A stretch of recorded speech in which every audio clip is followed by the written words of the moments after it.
AI must help bring us closer, not to divide us apart.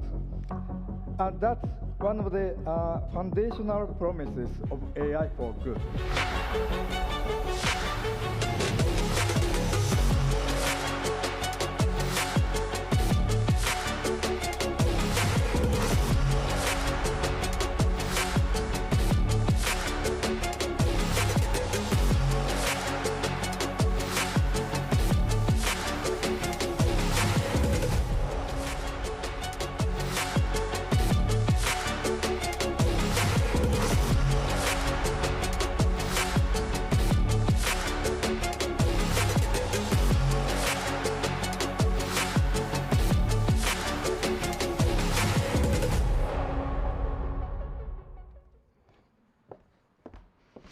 We've just seen the highlights of day 2. I promise you that day 3 will be equally as exciting.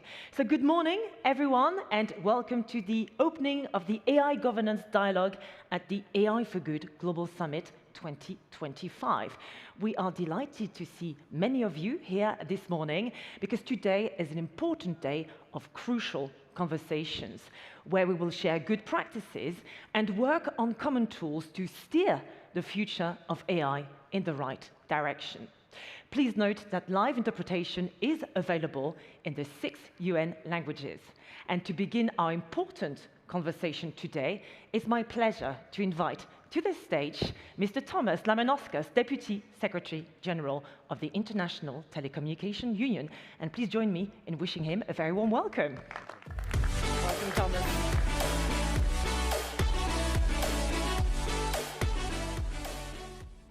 Thank you very much, Charlotte, indeed, and thank you everyone coming here this morning to join us in this venue today.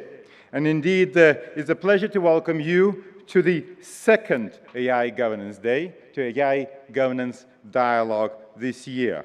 It is a platform designed to bring together leading voices from government, industry, and civil society, as well as UN system, to chart pathways for inclusive, transparent, and effective governance of artificial intelligence.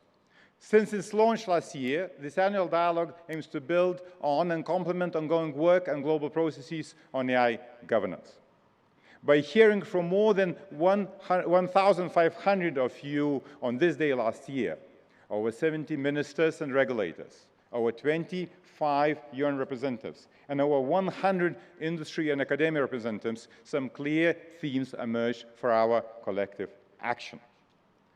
First of all, responsible frameworks. They really need to have them developed together.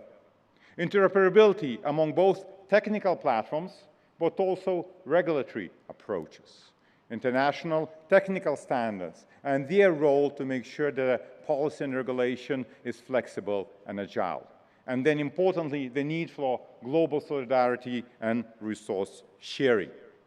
This year, I'm very pleased to report that the voices in the room are exponentially more numerous and diverse. Actually, this year, we're welcoming over 9,000 of you in Palexpo today, more than 2,300 from industry and academia, over 40 UN system delegations, and over 100 ministers and regulators. And importantly, and I think this is super unique for this platform, 76% from developing countries here. So this is really, truly lives up to the spirit of being the most inclusive platform for AI governance. Through the course of today, we hope all of you will engage and actively contribute to the workshops and discussions planned that will reflect on everything from technical policy to skills to infrastructure aspects that must be addressed to ensure that AI works for all humanity.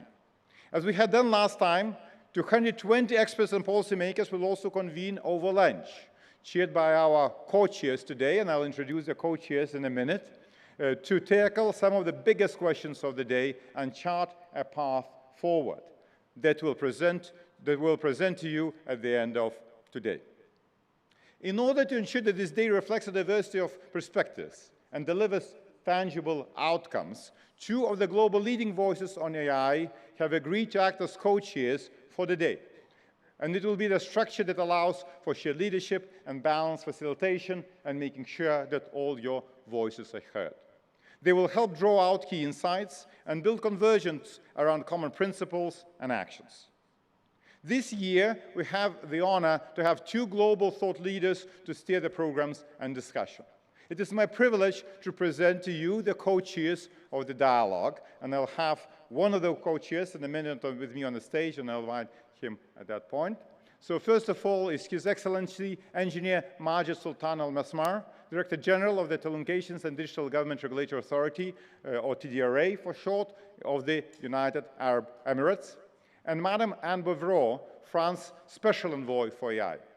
And Madame Bouvreau's leadership, France convened the AI Action Summit in February this year, which marked a key milestone in the global conversation on artificial intelligence.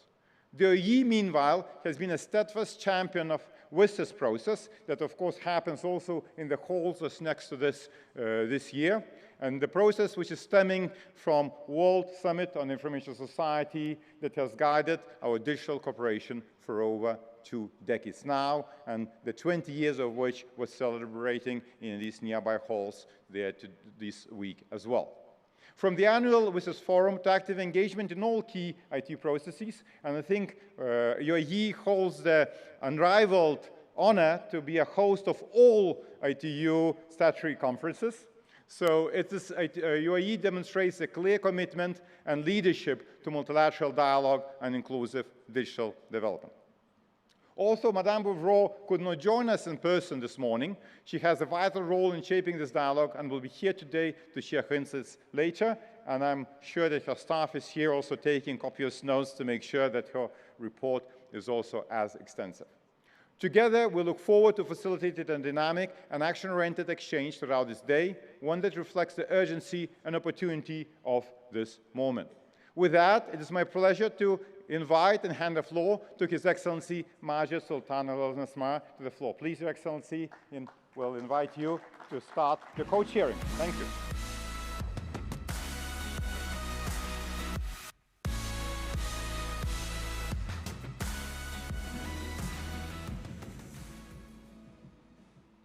Bismillah ar-Rahman ar-Rahim. Excellencies, distinguished guests, colleagues, friends, Assalamu alaikum wa rahmatullahi wa barakatuh. Very good morning to all of you. It is a great honor to co-chair today's AI governance dialogue alongside Madame Anne Bouvreau. The United Arab Emirates has always been committed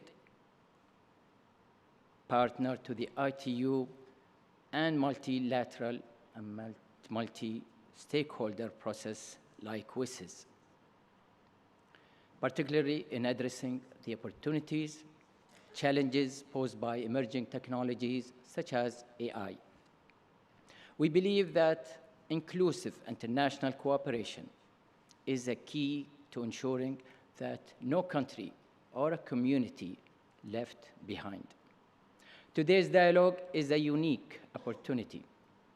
It brings together a diverse set of voices from across the world, developing and developed countries, policymakers, technologists, academics, and civil society, to shape a shared understanding of how we can build safe, trustworthy, and inclusive AI systems. Throughout the day, we will explore a broad range of issues, from deep dives into frontier risks and safety, to practical policy levers for implementation. We will hear from those leading key global processes and reflect together on how we can make international efforts more agile, inclusive, and future-ready. As co-chairs, Madame Bouvreau and I are here to listen. We will carefully consider the insights that emerge from your conversation and will report back with a summary of concrete, recommendations that we hope can help shape the global agenda going forward. I look forward to a rich, constructive discussion. Thank you very much.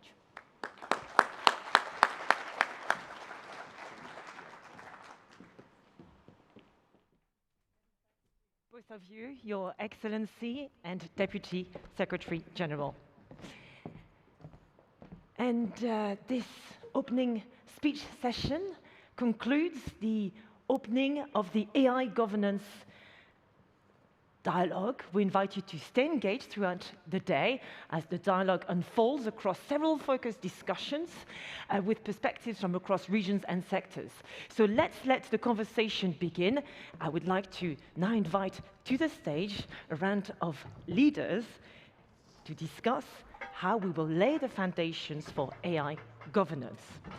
So I'd like to now welcome to the stage George Papandreou, the former Prime Minister of Greece, General Rapporteur for Democracy at PACE, the Council for Europe, Artemis Seaford, Head of AI Safety at 11 Labs, Lan Jue, Distinguished Professor and Dean at the Schwarzman College at Tsinghua University, and Dawn Song, Professor of Computer Science at UC Berkeley and Director of the Berkeley RDI, that's the Center for Responsible Decentralized Intelligence. And the session will be moderated by Professor Robert Trager of the University of Oxford, who's also co-director of the Oxford Martin AI Governance Initiative. So please join me in warmly welcoming all our guests for our next discussion on laying the foundation of AI. I wish you all a very fruitful session.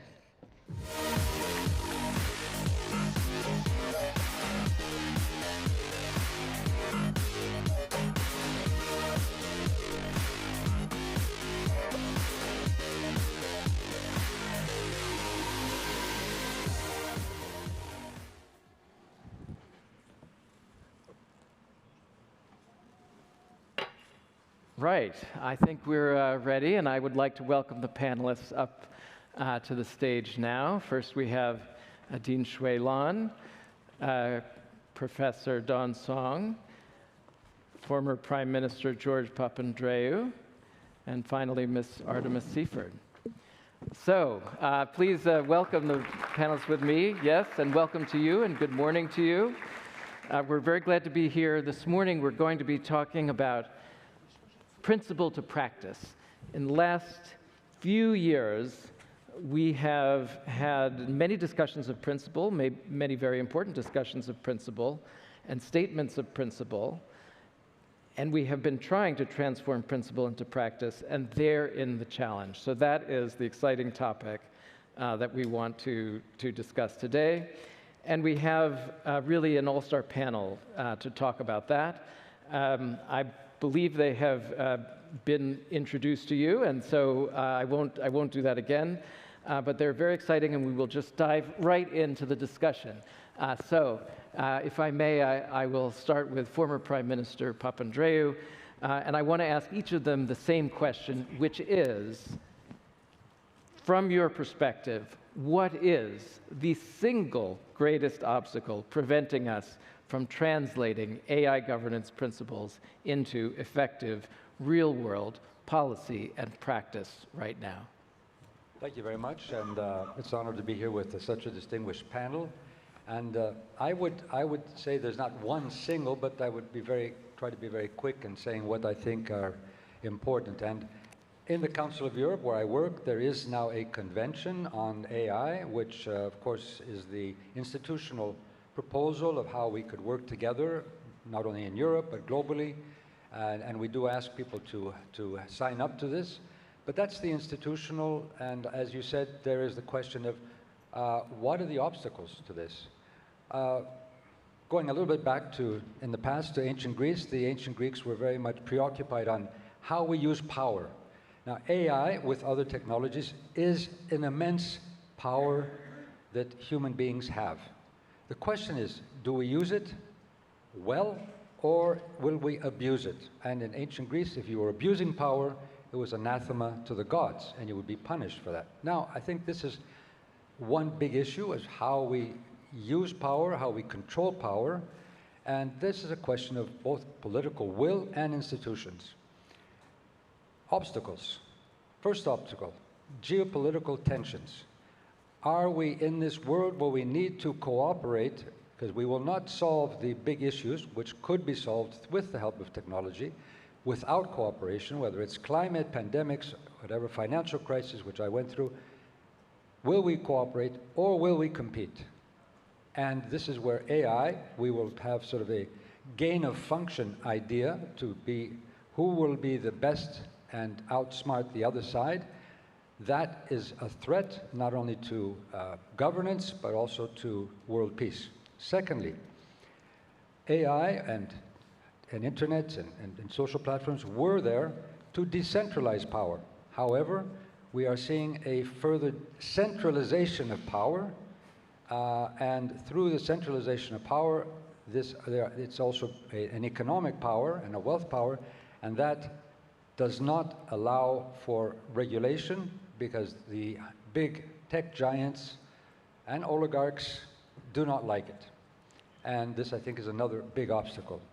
A third obstacle is the inequality, which is part of this previous problem, which exists, and as we are moving forward, we will see with AI and the need for big data centers and a lot of investment and access to these, a widening divide in the world, which also may prevent governance. And a third, I would say fourth, this also the question of environment, as these will be energy-hungry industries.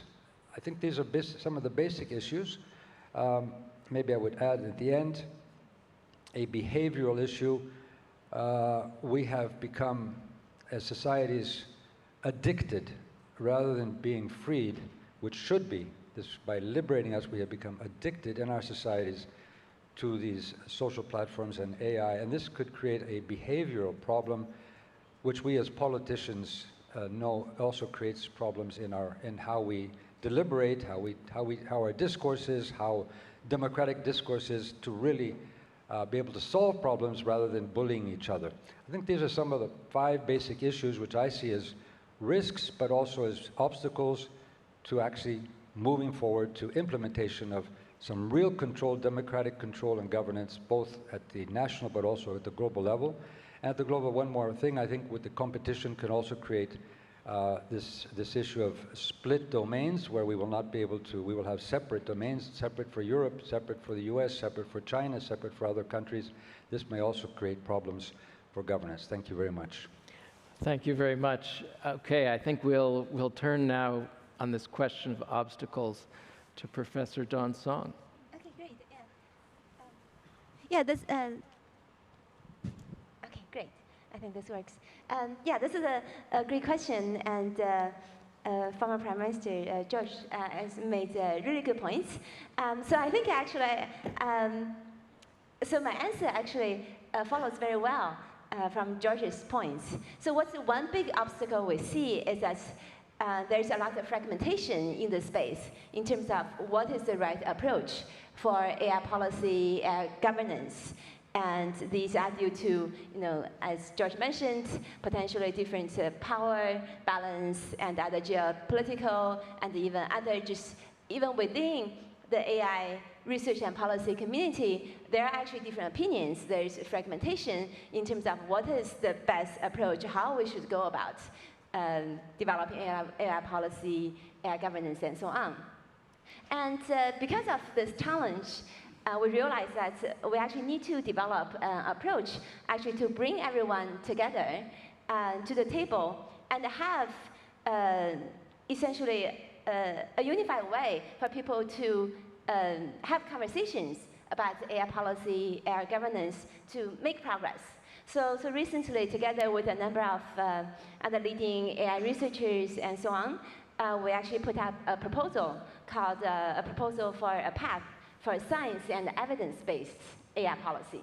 So the idea is that AI policy should be informed by science and evidence, and essentially we need to advance the scientific understanding of AI risks and how we identify and mitigate them.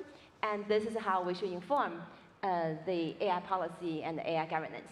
So the idea is really, when you have these geopolitical tension and the other different opinions, people can talk about different things, but really the goal and the hope is to ground all this conversation in science and evidence.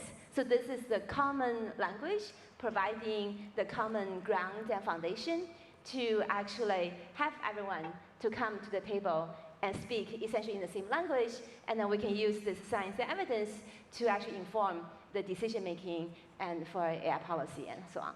And of course, there are many challenges. What do we mean by evidence, and how do we collect evidence, and so on? So I think these are actually very important and great questions for the community together to explore and to work on. Great, thanks so much. And I want to come back and ask how we do things on a timeline that is relevant to the pace of change. So I may come back to you on that in just a minute. But first, I will go to Artemis Seaford. Please, from your perspective, greatest obstacle. So the greatest obstacle, in my opinion, to translating AI governance principles into practice may actually be in the very question itself. So I work in Silicon Valley in industry, previously for larger companies and now for a startup, and I work in internal policy and safety. And there, our approach is to start with a practice, to start with a problem. So we think a lot about problems, harms, and risks. And then we try to figure out solutions to those. And for those types of problems where the solutions are not obvious, then we turn to governance. So what is governance, right? Governance is what are the processes and rules and principles that should determine AI, and policy is what should actually happen. So I think there is a bit perhaps of a paradigm tension between a more Silicon Valley tech startup approach, and I'm sure many of you have heard of the term MVP, minimum viable product, or the 80-20 rule in consulting. So that's the idea that we start with a problem, we try to find the most efficient solution, we don't need the perfect solution right away, and we iterate. And that is very much the approach that us that also work in the safety space and the responsible AI space are adapting to the problem. So when we talk to international rights lawyers and more traditional institutions that have a more principle-based approach, then the trick there is to meet in the middle, right? And the perfect place to meet in the middle for that is probably the regulatory layer. But I feel that there is this top-down and bottom-up approach, and the optimal state is meeting in the middle. But that takes time. So time is actually another obstacle. And I know I'm fighting your question on providing multiple obstacles like George did. But if you think about it, all these complex industries of the past, the auto industry, the aviation industry, nuclear even, there was a lot more time between the development of a technology and its effective regulation. But time, as much as we need it, is not a luxury we can afford in this case. And finally, I think, an issue here is complexity.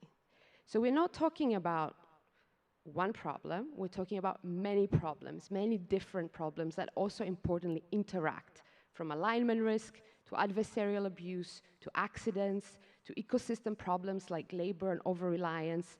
So it's really hard to figure out a single governance and policy framework to address all of them. And on top of that, you add uncertainty. We just don't know what's going to happen. We don't know how far our technical solutions will work yet on many of these problems. So all of these are obstacles, not insurmountable obstacles to translating governance into practice. Thank you, yes. And now, I think to Dean Shui, and maybe if you want to address this issue of time also. Will this one work better? Yeah. Okay, I think my job is easier. I can say I agree with all of them. So I think that's probably the easiest way. But let me also put it in a slightly different angle. I think that in the governance side, we always talk about this pacing problem. That is, technology moves very fast, and while governance is moving much slower. And I think that's probably the greatest challenge in terms of having very practical and effective governance regime and policies. This added to that is also the uncertainties involved. I think as colleagues have already mentioned, I think particularly when you are in some real applications and so on. So what are the problems, risks, and ahead of the application? Nobody knows. I mean, it's sometimes regulators feel that the companies, you know it, but actually we've done a lot of case studies and we talked to the companies. They say we don't know either. So in a way, there's a sort of joint ignorance of the risks ahead, and that's also a challenge. And so when you put those together, that really presents a tremendous challenge for effective governance. Yeah, time and uncertainty do seem to be key things that we need to address. Maybe I'll come to Professor Song now.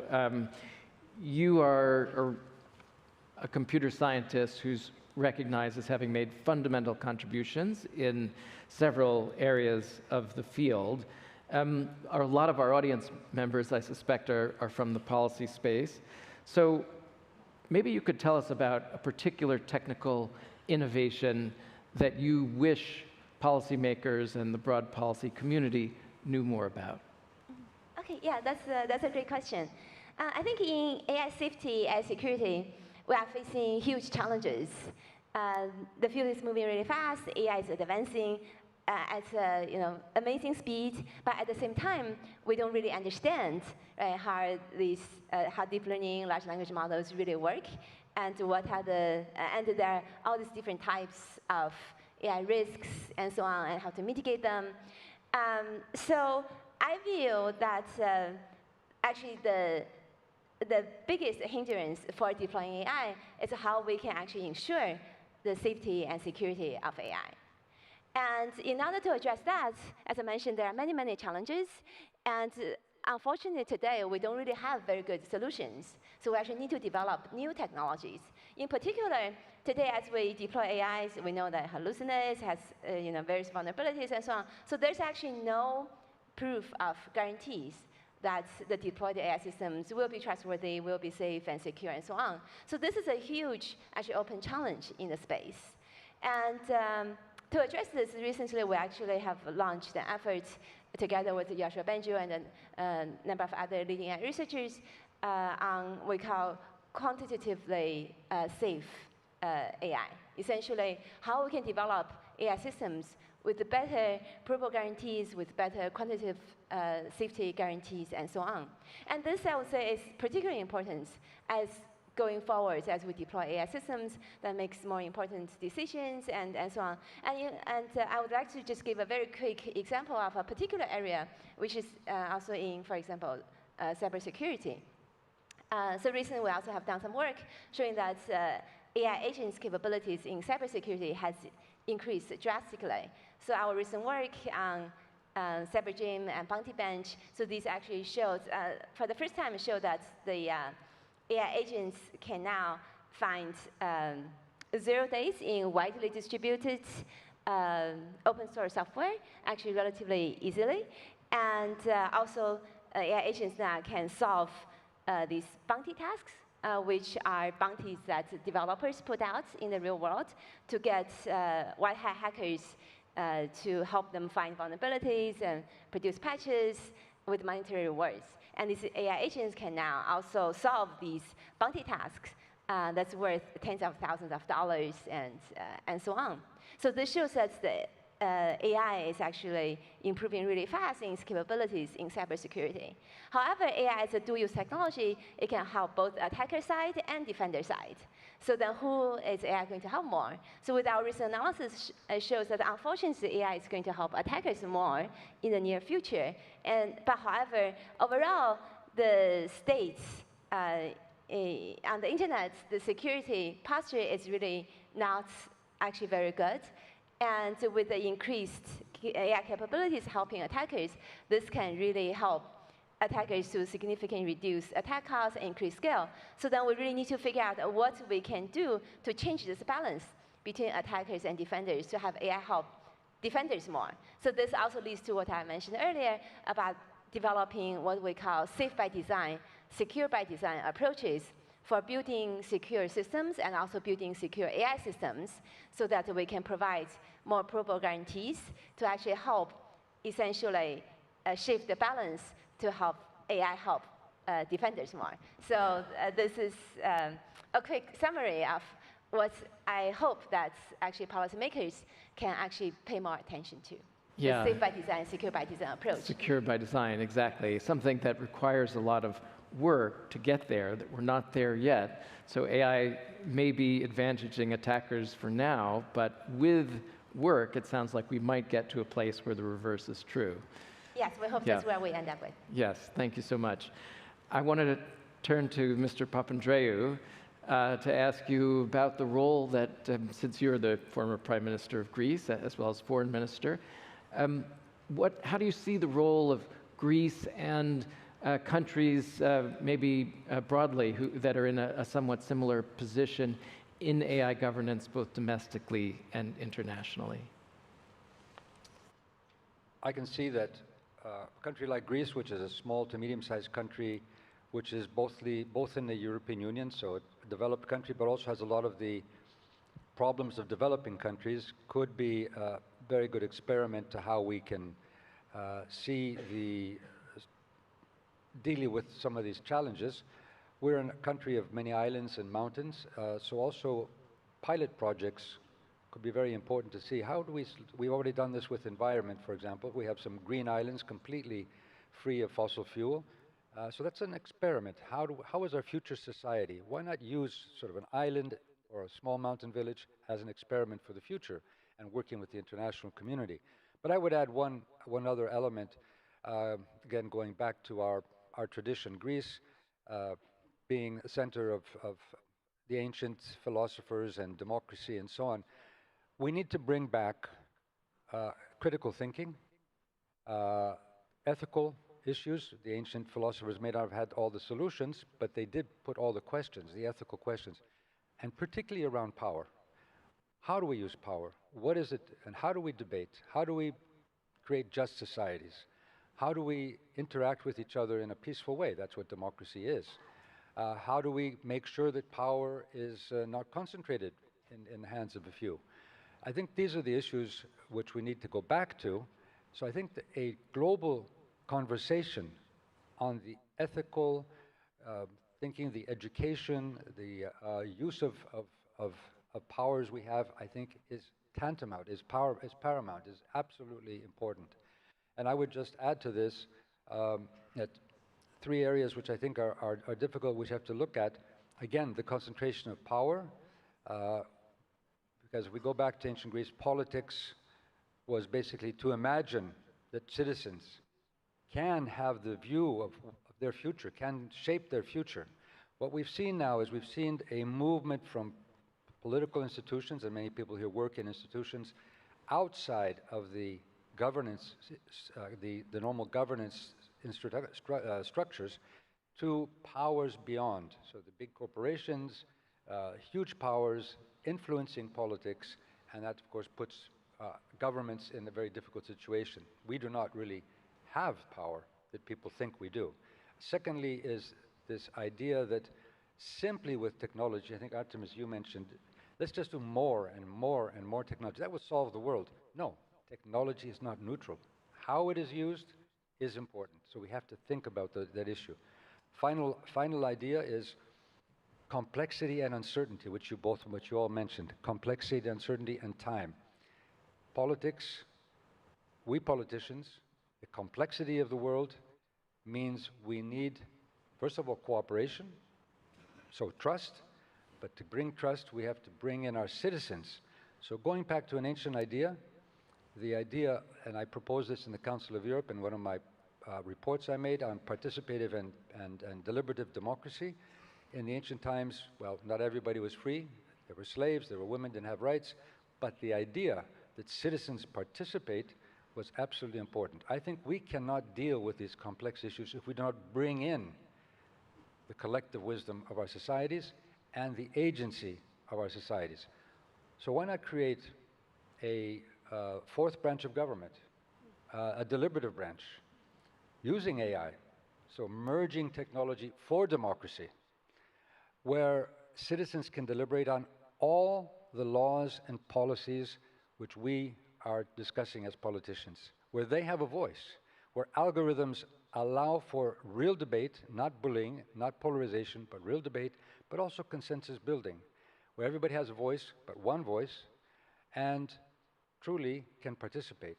So I think we have to give responsibility and bring in agency and move away from these platforms. Well, they will exist, these platforms which give a false sense of empowerment and a lot of frustration and a lot of loneliness and a lot of bullying, where we really bring back the idea of citizenship, which I think is a very deep ancient Greek idea. Good. We can find the answers later. Yes, and I think preventing concentrations of power in this space is something that broadly the world can really agree on and get behind. I want to turn to Dean Shui.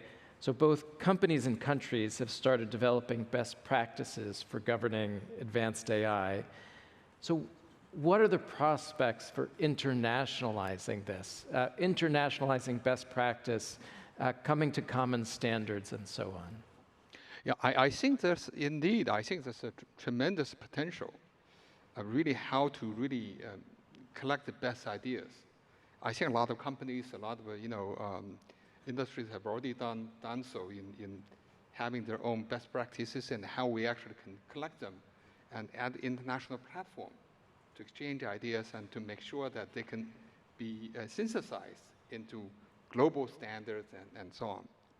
I think the challenge, though, I think my colleagues have already alluded to, is the current geopolitical environment.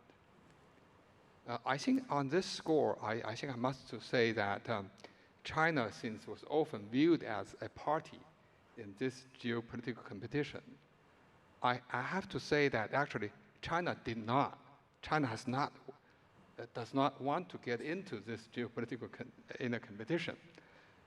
China has never been, fully understand why, China is viewed as an adversary in this situation. And China has participated in every possible international venue to try to work with, various parties to make sure that indeed best practice can be, synthesized, can be worked together. And we, of course, many of Chinese companies are in various agreements in signing up to that. So I think this issue, I think that I would really hope that, all the experts here and so on, we can all agree that the AI governance, AI safety is a safe zone, that no matter what differences you have, this is something we can work together. This is for the humanity. It's not for any single country's interest. So there I would say that I think that if we can address that issue, I'm sure that human wisdom over the thousands of years of the culture, of the philosophy and the moral standard, I'm sure we can find a solution. I hope so, and it seems a critical area to transform principle into practice. Thank you. So I turn last to Ms. Artemis Seaford. So startups often worry that regulation will stifle innovation. What is one smart regulatory action governments could take that would actually help companies like yours build responsible AI without harming innovation? That is a great question. So there is a misconception that companies do not want regulation. And maybe there are companies out there that don't want regulation, but most companies, smart companies, actually want regulation. The issue is, and this is particularly acute for startups that are small and need to grow fast and don't have a lot of people, is that companies, particularly in the current moment in the AI space, are stuck between a rock and a hard place. The rock is uncertainty and unpredictability. And the hard place is fragmentation of the rules.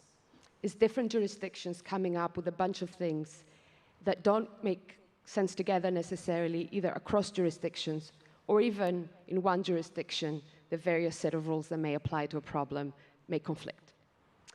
So companies want regulation, but regulation that avoids both the hard rock of unpredictability, and the hard place of fragmentation. So what does that mean in practice? So I would actually classify the issues here in two broad buckets. One is the bucket where we know what the problem is, right? Take scams, deepfakes, non-consensual sexual imagery, illegal uses of AI, right? That's a clearly defined and scoped problem, and we already starting to see in practice how bad actors can use AI to advance it. There, what we need in industry is clear rules.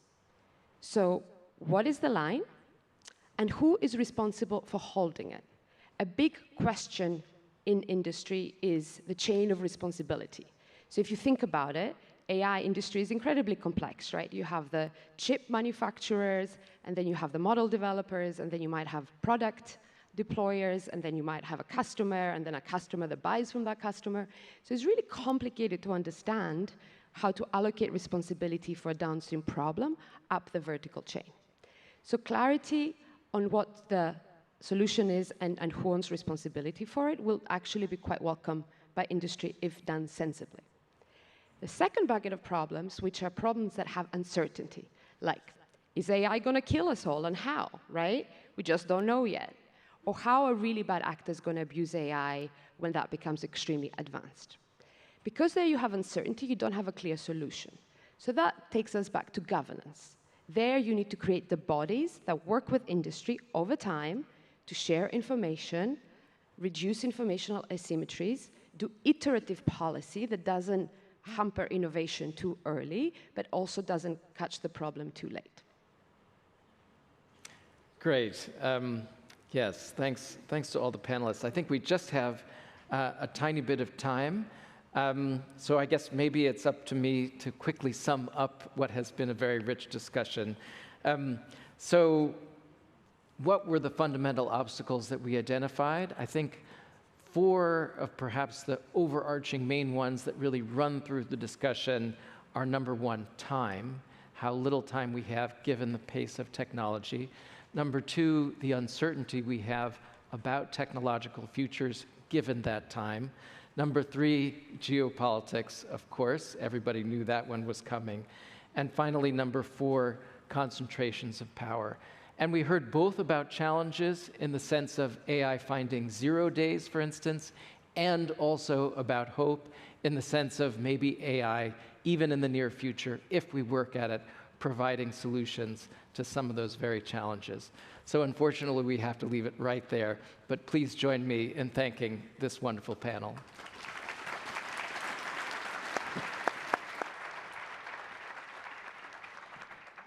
Many thanks to you, Robert, and your distinguished guests for this fascinating first discussion, kickstarting the AI governance dialogue in a beautiful fashion. Thank you so much. And we heard you, Mr. Papandreou, mention the word trust. Well, that's what's coming up next, since our discussion is going to ask, can we test for trust, the verification challenge in AI? And Robert, you are staying with us to moderate the next discussion. And I would like to now call to the stage our next guests. Please join me in welcoming Bulbaba Benamor, Roman Yapolsky, Rachel Adams, Chris Painter, and Anya Kaspersen.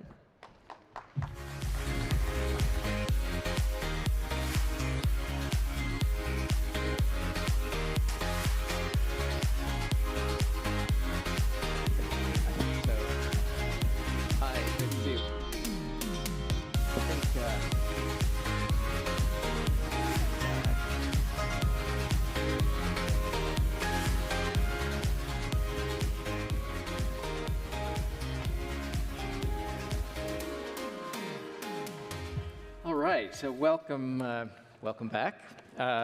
Still here. Yes, this panel is entitled, Can We Test for Trust? The verification challenge in AI. And this is actually something that we have been talking about, in fact, in some intensive discussions here over the last few days, and very much looking to make progress on. So I can report just a little bit on those discussions, and then we will turn to this distinguished panel. So just over the last few days, and all of these folks here have been participating in these discussions, we have convened a globally representative group representing at least all continents except for Antarctica, a multi-stakeholder group with the recognition that governments are working on these problems, academia, industry, civil society, etc., are working hard, and no one group has here the solutions. And of course, technical experts, with the goal of identifying gaps in the current ecosystem and exploring solutions to address those gaps and needs. So we discussed things like capacity building for testing of AI systems broadly in the world. How can different parts of the world collaborate and interact with each other in order to effectively test systems and ensure their reliability? We discussed best practices, standards, institutional frameworks for collaboration. And we talked about potential next steps, including extending the dialogue, establishing an ongoing discussion group, identifying priorities and gaps, and maybe having groups that can begin the process of moving from research, because there's so much research happening in the space, to pre-standardization, and then hopefully from pre-standardization to standardization. And that's a pipeline that I think it's a difficult one, it's a challenging one given the fast evolution of this space, but it's one that I think happily many people around the world are committed to working on. And so are all of these distinguished folks here, so I'll briefly introduce them. We have Anya Kasperson, Director for Global Markets Development, New Frontiers and Emerging Spaces at IEEE, a global charity and the world's largest technical professional organization. Welcome. Bulbaba Ben Amour, Director of AI for Good at Inception, a G42 company based in Abu Dhabi, creating industry-specific AI products built to solve real-world challenges. Roman Yablonsky, professor at the University of Louisville, whose work on AI safety and cybersecurity has highlighted existential risk posed by advanced AI. Chris Painter, Director of Policy at Meter, a nonprofit organization studying AI capabilities and the risks they may pose. And finally, Dr. Rachel Adams, founder and CEO of the Global Center on AI Governance, an Africa-based organization advancing equitable AI governance worldwide. So, Anna, I think maybe I will ask you first to summarize some of the key discussion questions that we've been addressing in the workshop and some of the takeaways as you see them. Yeah, thank you so much. Let me just make sure this is on. Good morning, everyone. You know, I think it's important to reflect on the fact that historically standard-setting processes have not adequately included representation from developing countries around the world, and often resulted in the establishment of barriers to entry for smaller market players and for these economies. So there is a really important opportunity that we have now when we're thinking about this pipeline and how we do it intentionally and inclusively to do it and do it differently. At the moment, the kind of pre-deployment testing processes that are going on are, centered in very, very distinct parts of the world that have the resources, the skills, and the expertise to be able to do this testing and to do this testing on behalf of the world. And I think one of the things that came out of the discussion yesterday is very often it's the people that are designing and developing the models that are designing and developing the benchmarks against which the performance of these models are being tested. So certainly from a kind of African perspective, we're thinking a lot about how a multi-stakeholder, multidisciplinary, approach to testing can help us to develop much more trustworthy technology, because it's able to pool expertise from very different perspectives and worldviews to be able to co-create evaluation assets that really reflect very distinct local realities, conditions, and risks. How these technologies fail in different parts of the world is a really attenuated concern, and it's not a concern that can be answered by one group of people with one distinct kind of worldview. So these are some of the things we're thinking about. Great, thank you so much. Maybe I'll turn here to Mr. Ben Amer. So how can reliability and standards and benchmarks speed AI adoption? And what are the next steps in standards and benchmarks development internationally? Well, good morning, everyone. Thanks for having me here. So I think that in terms of standards, the body settings of the standards are doing a great job in formulating the standards, publishing different reports and the standards. They need actually to make some efforts, more efforts in terms of harmonization for less fragmentation of the standardization. So we can have convergence in terms of standardization and keep the standardization as well flexible and agile, so we can, they can follow the new technology advancement in terms of AI. In terms of benchmarking, that's really what we need, and we need to double down and multiply the efforts in terms of benchmarkings to test the robustness of AI, to test the safety of AI and the fairness of AI. There is a reason also behind that, which is as we are now closer and closer to the final customers and the society, we need to adapt more and more AI solutions to the fields. So serving the healthcare field will be different from serving the education or serving the defense or the oil and gas industry or the finance industry. Each of these fields will need different benchmarks. So we need to work more and more, double down on the funding of research and development projects to test the safety of these AI solutions. Again, a few months ago, we were talking about large language models, then frontier AI models, which comes with more capabilities, reasoning capabilities, writing codes, reviewing codes, even proposing some scientific discoveries like generating proteins or predicting the structure of the proteins. That needs also diverse and more specific benchmarking. So I want to here to call for action, benchmarking, benchmarking, benchmarking. Of course, government will be customers of these AI technologies. I want to take the example of education and healthcare. So these are the regulatory bodies in the countries, in the continents, that will be showing the way how we will apply AI. So then ministries of educations, of healthcare need to be part of the high-level design of AI systems to guarantee that these AI systems are serving the best way the actors in these different industries. In education, for example, we have different actors. We have the students, we have the researchers, we have the administrative staff. We need to serve all of them in a different ways, and we need to guarantee that the solutions we are providing are safe.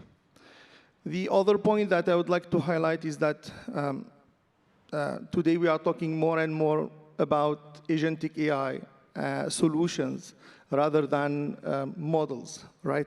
So we need also to adapt the trustworthy methodology to test more and more these agentic AI solutions, which will have more autonomy to take decisions than without the intervention of humans. So all this needs a particular effort of standardization and benchmarking, benchmarking, benchmarking. Thank you. Thank you very much. All right, I'll turn now to Ms. Kasperson. So you're representing the largest technical professional organization. How do you see professional organizations having an impact on AI governance? massively so. So I'm just going to rewind a little bit to our title of this session, if you allow me, and share some observations. Just first of all, thank you to ITU for having me and for having us. Naturally, I'm not speaking on behalf of the technical community, which is vast, many of which are represented here as well. But I will try to share a couple of observations that I think might help frame our thinking around issues of verification. And one of the challenges that we've seen is, of course, to verify AI systems so that reliance become justified and contestable, grounded in external evidence. And it's important to come back to this notion of trust, which is not a property of machines. It is how institutions and societies navigate uncertainty. And too often these discussions reduce complex issues to broad slogans framed as trust, responsibility, or similar terms, which obscure fundamentally different concerns. And robustness is under stress is not fairness. Privacy is not traceability. Resilience is not transparency.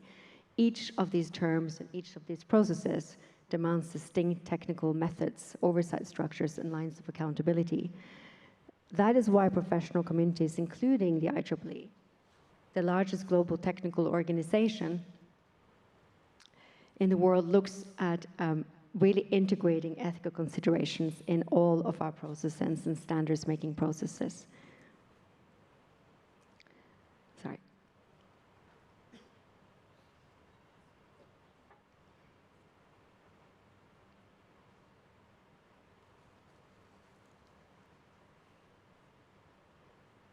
And we are deliberately separating some of the concerns to make sure that we look at narrow testable properties. This is not a way of pushing away ethics, it's actually how ethics become operational. By translating values like fairness or accountability into explicit verifiable properties, these frameworks make ethical commitments contestable as well as enforceable.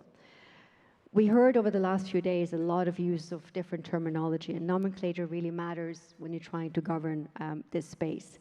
And it is very critical, and many have said this before me on this stage, to avoid overfitting loose concepts like trust, trustworthiness, responsible, or even agency onto systems where these remained underspecified. There is a risk that such abstractions too easily drift into marketing or policy language, bypassing the interpretive or, as I like to say, the hermeneutic work needed to ground verification in specific examinable terms. You know, we heard in the previous session, we heard over the several courses of conversations there, this use of safety. And it's important to remind ourselves that safety itself is not a singular concept. And technical communities may emphasize reliability and fault tolerance, while policy communities often prioritize societal impacts or human rights threshold. Thus, verification cannot treat safety as uniform. It must address these varied interpretations through explicit, contestable standards.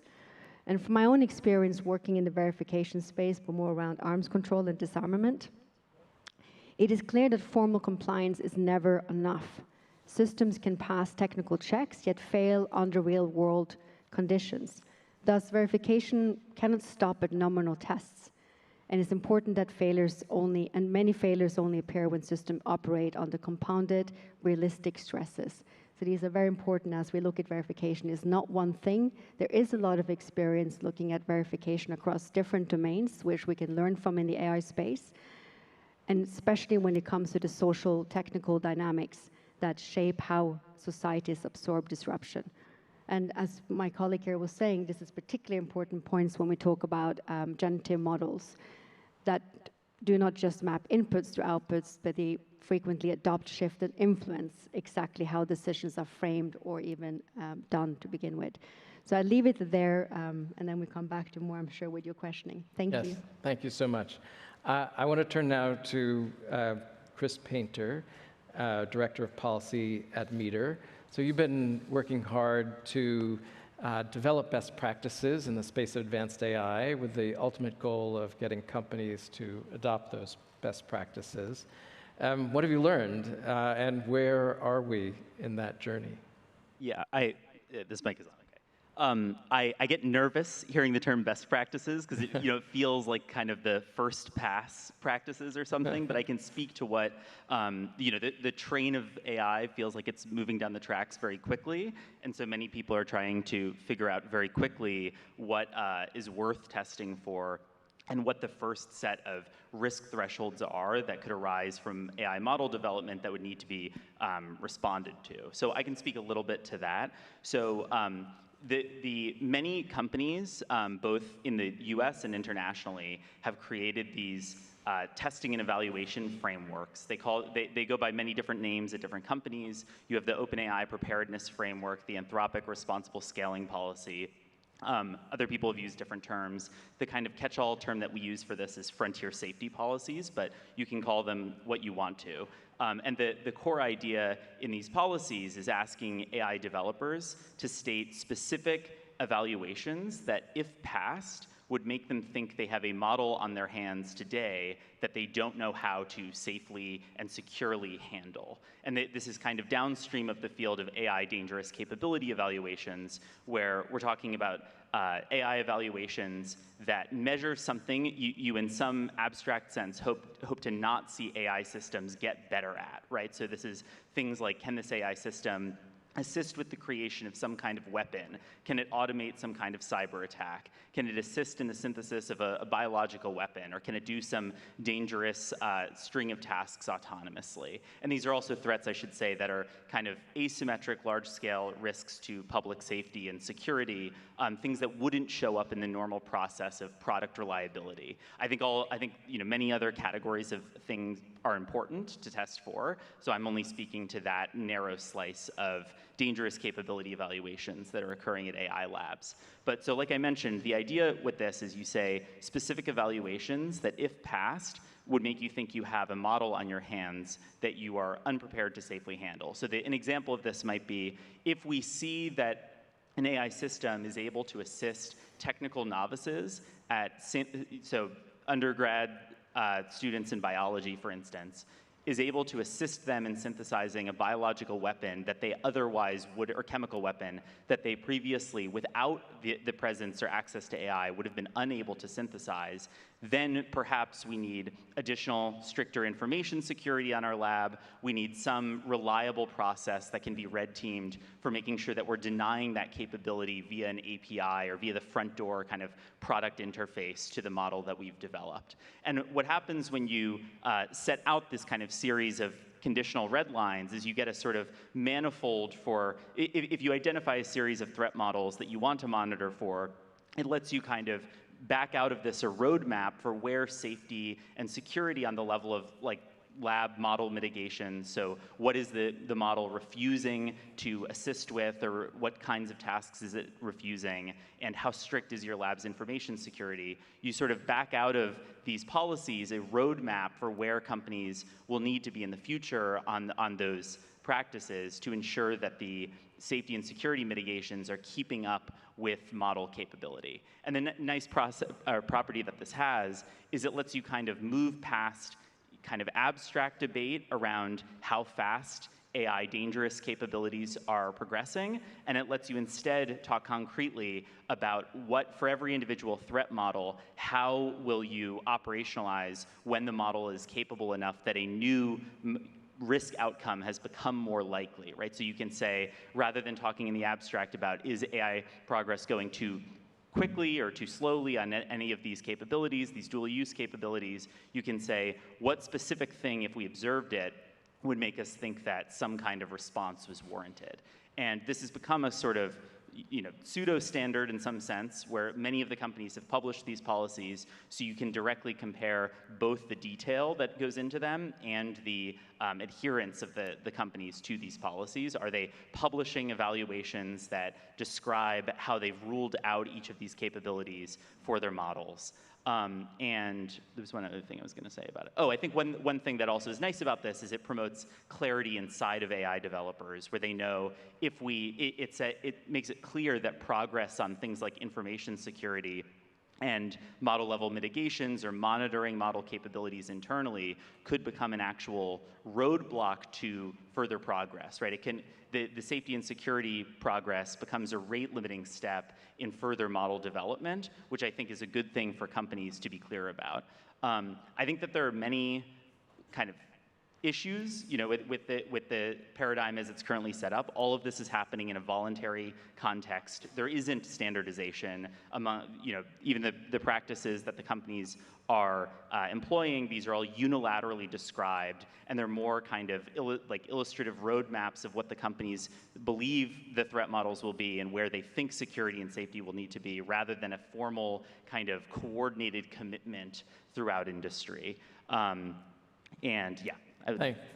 Thanks, Chris. Yeah, great. So we have a few minutes left. I want to turn to Professor Jablonski. You're known for working in the areas of alignment and control. So alignment of AI systems with human values, control of those systems. How would you characterize the state of science there? Mostly non-existent. He said mostly non-existent. Problem is not well defined. We don't agree on values. Obviously, different societies, different cultures, religions all have their own sets of values. Philosophers failed after 2 millennia of research to come to common ethical, moral conclusions. And if we somehow agreed on it, it's dynamically changing, right? What was ethical 100 years ago is definitely not ethical today. It will continue evolving. And if somehow we went to a static model of those values, we still don't know how to program those values into systems. On top of it, the systems are not static themselves. They are changing, they are learning, they are self-improving, they interact with users, they learn from new data. We anticipate that at some point we'll get to human level and go beyond, meaning those systems will be smarter than us. So the paradigms of testing we have today, where we predict what to test for, synthetic biothreats and things like that, they only work when you can list all the possible dangers. If a system is smarter than you, more complex, more creative, it's capable of doing something you didn't anticipate.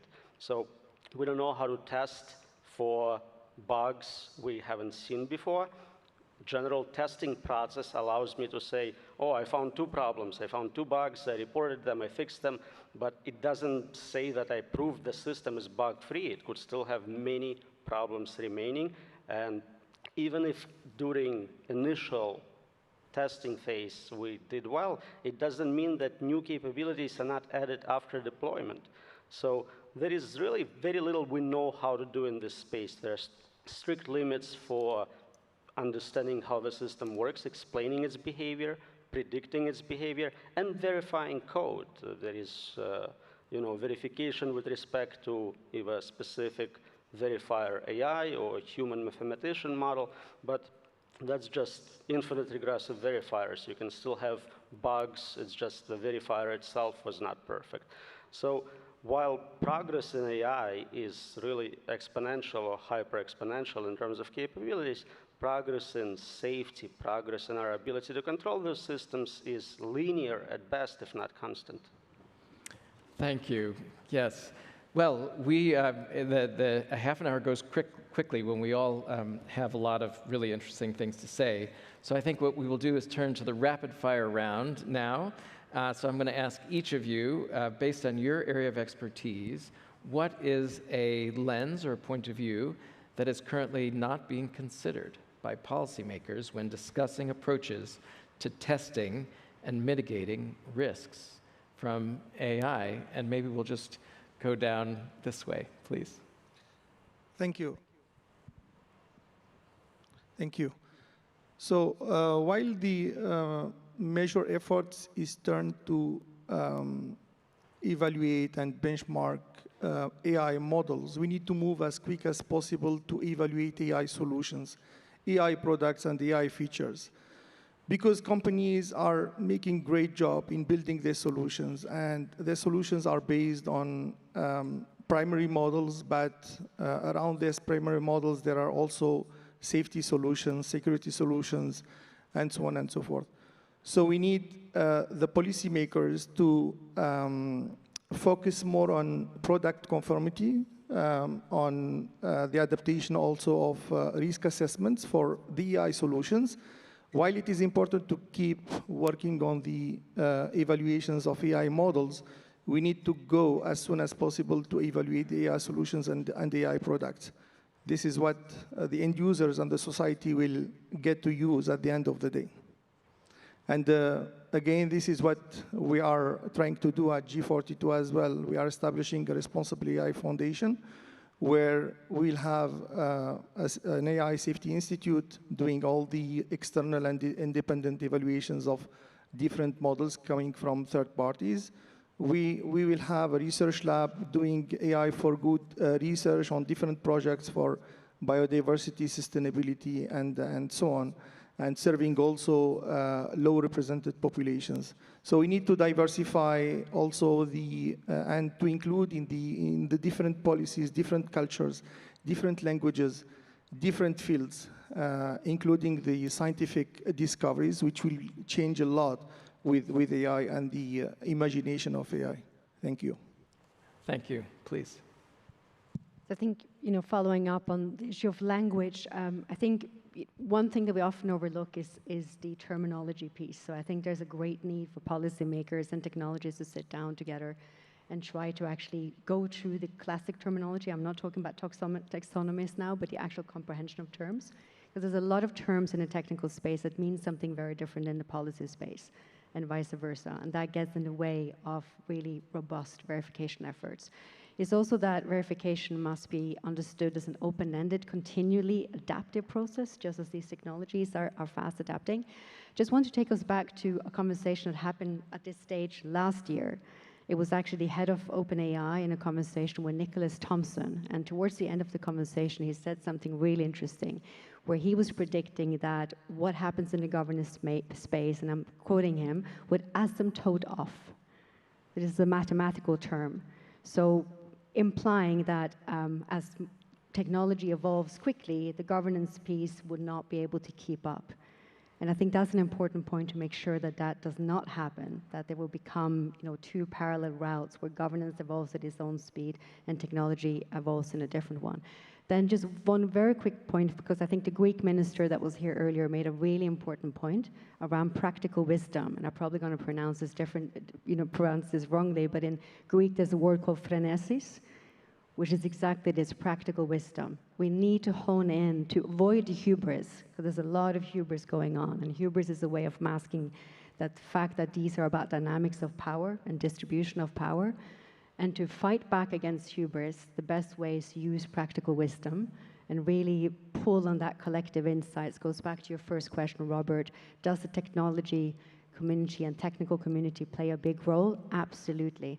Most of the technical communities, like my own, are independent, neutral in this space, but too often not pulled into the conversations when it really matters before things are being deployed and before governance principles are being set. Thank you. Thank you. Yes.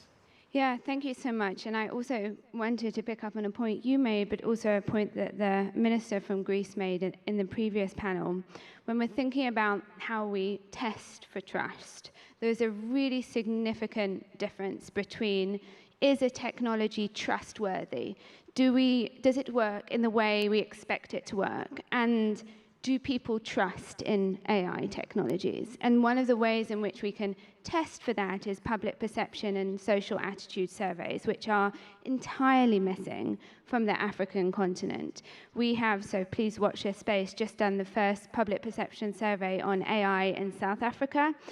And the findings are extremely, extremely interesting. So I think when we're thinking about how do we put this in a broader social context, this is a really important indicator to look at. Thank you. Yes. Professor.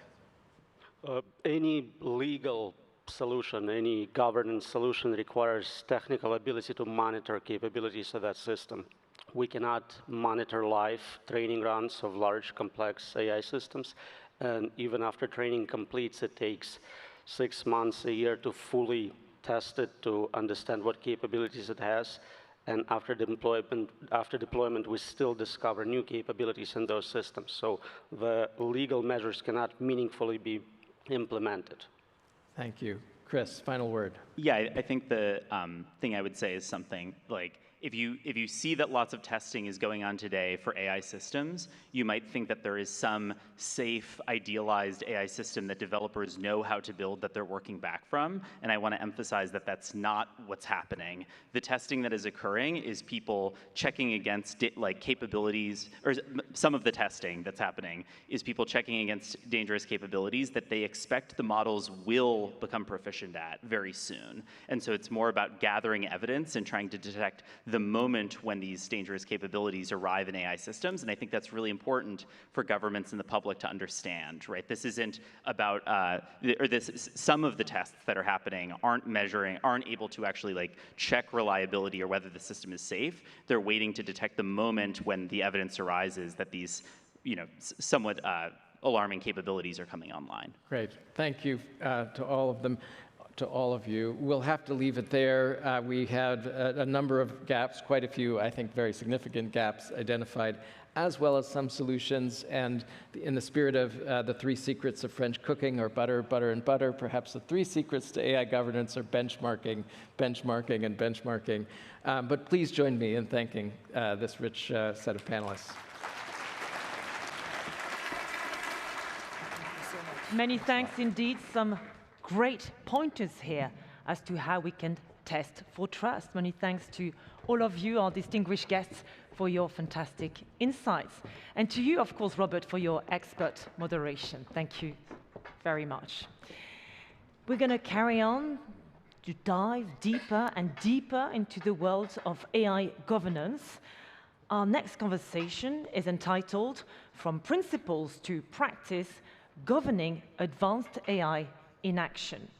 So please join me in welcoming to the stage Chris Mesrol, the Executive Director at the Frontier Model Forum, Brian Say, CEO at Concordia AI. I'm not hearing the round of applause I'm calling for to welcome our guests here. Thank you. Yajing Zhang, Chair Professor at Tsinghua University. Yuha Heikila, who's advisor for the international aspects of artificial intelligence at the European Commission. And Udvav Tiwari, who's Vice President of Strategy and Global Affairs at Signal, in a conversation moderated by Sasha Rubel, who's Head of Public Policy for Generative AI at AWS. We wish you all a very fruitful conversation. Thank you. Thank you, everybody, for the warm welcome. Over the next half hour, we are going to deep dive into questions related to how to move from principles to practice in governing AI. That is the official title. The unofficial title could have been called AI Governance Speed Dating, where over the next 30 minutes or so, we will hear different perspectives from different stakeholders and regions of the world in terms of their approaches of what they are seeing working, what they are seeing not working, what they think needs to be scaled, and if you feel like swiping right on all of the above, you can. So I want to make sure that we allocate as much time as possible to the meat of these conversations and lessons learned that all of you are going to share. And I want to kick it off in terms of framing the conversation with you, Brian. Can you share what you're seeing in terms of key frontier AI risks and what we should be paying attention to right now? First of all, it's a great honor to be on this panel today. To ensure that AI could be used as a force for good, we have to start by identifying and managing some of the global scale challenges that we face as humanity. Drawing from the International AI Safety Report and some of the latest research, I think there are at least 4 types of frontier AI risk. Number 1 is misuse. As frontier AI systems achieve human expert level performance on areas like scientific reasoning, coding, and even virology, there's also the potential for lowering the barrier for malicious actors to launch cyber attacks or even design dangerous pathogens. For example, recent studies have shown that teams of AI agents are able to exploit zero-day vulnerabilities in real-world settings in open-source softwares. So one measure could be providing early and differential access for developing countermeasures to make sure that we have defensive capabilities on the upper hand over the attackers. Number 2 is accidents and malfunctions. While hallucinations from chatbots could be quite amusing, it could be dangerous in use cases like medical diagnosis. So recently, the Beijing government has implemented regulations prohibiting AI from writing medical prescriptions automatically. So classifying some applications as high risk and making sure that we have robust public safety regulations is critical. Number 3 is potential loss of control scenarios. As Professor Geoffrey Hinton has mentioned in the summit, we don't currently have robust mechanisms to ensure that digital superintelligence could be remained under human control. In fact, there is a growing body of evidence showing that frontier AI systems have the tendency to deceive humans or even try to evade human oversight under particular conditions. Now, of course, frontier AI systems still struggle to bypass know your customer checks and will struggle to autonomously replicate in the wild. But I think for catastrophic risk, even if they are low probability or of unknown probability, we should take precautionary measures. The fourth one is systemic risk at the societal level. One particular example is that as general purpose AI outperform humans on many of the economically valuable tasks, the impact on the labor market would be profound. And these gradual and diffuse impacts cannot be managed by any single organization, right? So we need a multi-stakeholder approach, both at the national and the global level, to ensure that no one will be left behind. And I think that's what makes the ITU platform so valuable. Thank you. Brian, thanks so much for that introductory overview, and I think your emphasis on the need for multi-stakeholder collaboration and dialogue and alignment is one of the reasons why this summit is so important, but also why it's absolutely crucial to get these different groups in the room to agree on what does risk look like, what are we talking about, and what kind of governance is most effective. It's a challenge, and all of you know this firsthand in the work that you're doing, to think through governance models that address risks in a technology field where, in reality, advancements are moving super quickly. And Chris, you've done a lot of work at the Frontier Model Forum, trying to think through very concretely what kind of governance models or approaches, whether that's regulatory, institutional, or voluntary, can actually address the fast pace of the development of this technology. What do you believe is showing the most promise in terms of these different approaches that you're seeing, particularly as it concerns possible global alignment? Well, first of all, it's great to be here, and just a wonderful chance to speak to such a great multi-stakeholder audience for a really important conversation that hopefully we can make a lot of progress together with. As far as kind of which approaches might have most promise, one thing that I would really flag would be the Frontier AI frameworks and the kind of voluntary commitments that a set of companies made in Seoul at the Seoul AI Summit in May of last year, where they committed to, again, there were about 15 or 16 companies, I believe, globally that signed these commitments. And the commitment was to identify what they considered intolerable risks and their plan for managing those risks. Over the last year and a half, most of the companies that made that commitment have spent a lot of time trying to flesh out what are now called Frontier AI frameworks, or what others might call a safety and security framework. And the goal of this is to try and make sure that we have a risk management framework that is fit for purpose for the specific kinds of risks that were just alluded to. Brian, I think, did a great job of outlining the full array of risks that might come with Frontier AI. Some of those risks, I think, can be managed by adapting existing risk management instruments, but there's other risks that we might actually need an entirely new type of risk management instrument for. And in particular, there's a class of risk that if it appears, it may appear very quickly and at extreme scale very quickly in a way that the harms don't materialize until it's too late to do anything about them. In which case, you need a risk management instrument that's able to identify those issues in advance, or as far in advance as possible.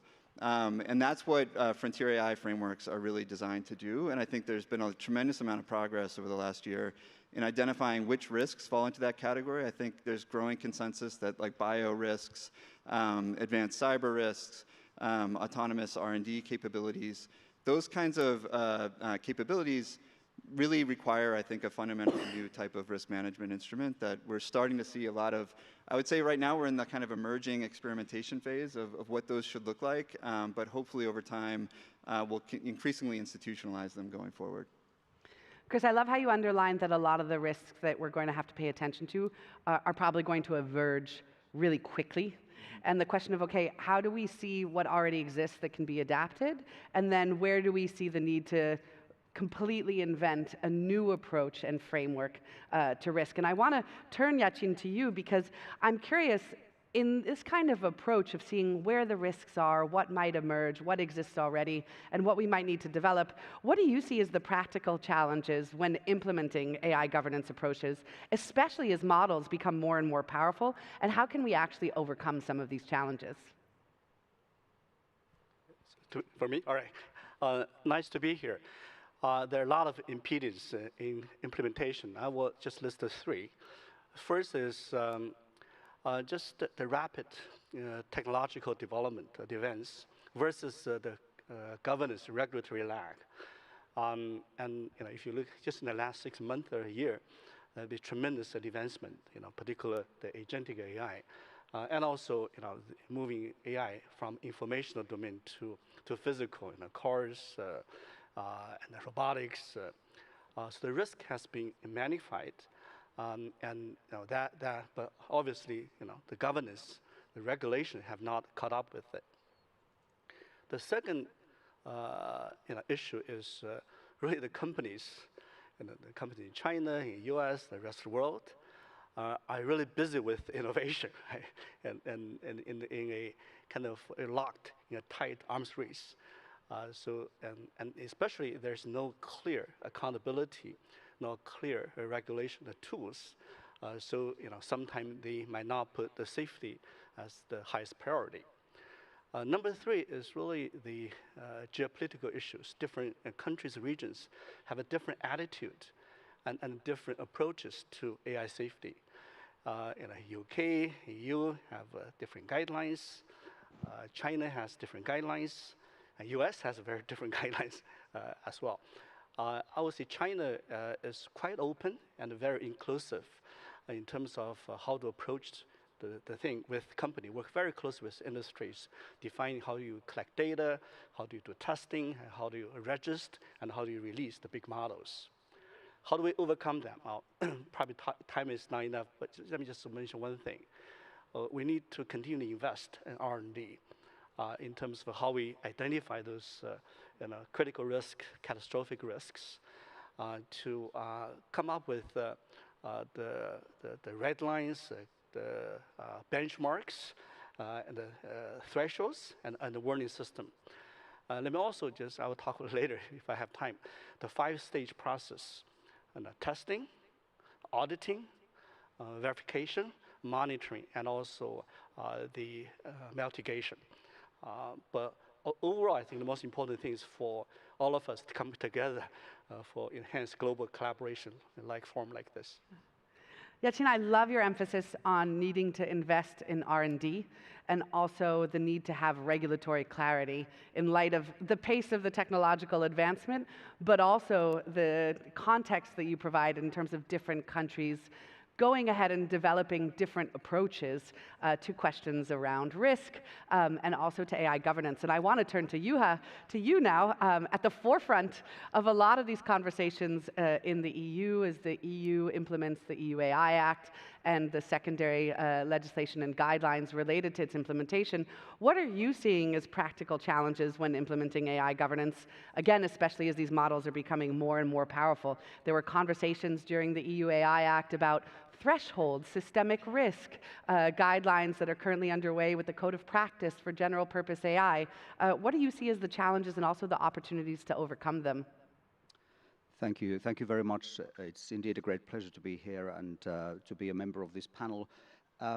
So first of all, the term governance is used in different ways. So we have different kinds of international initiatives, principles, codes of conduct, recommendations, etc.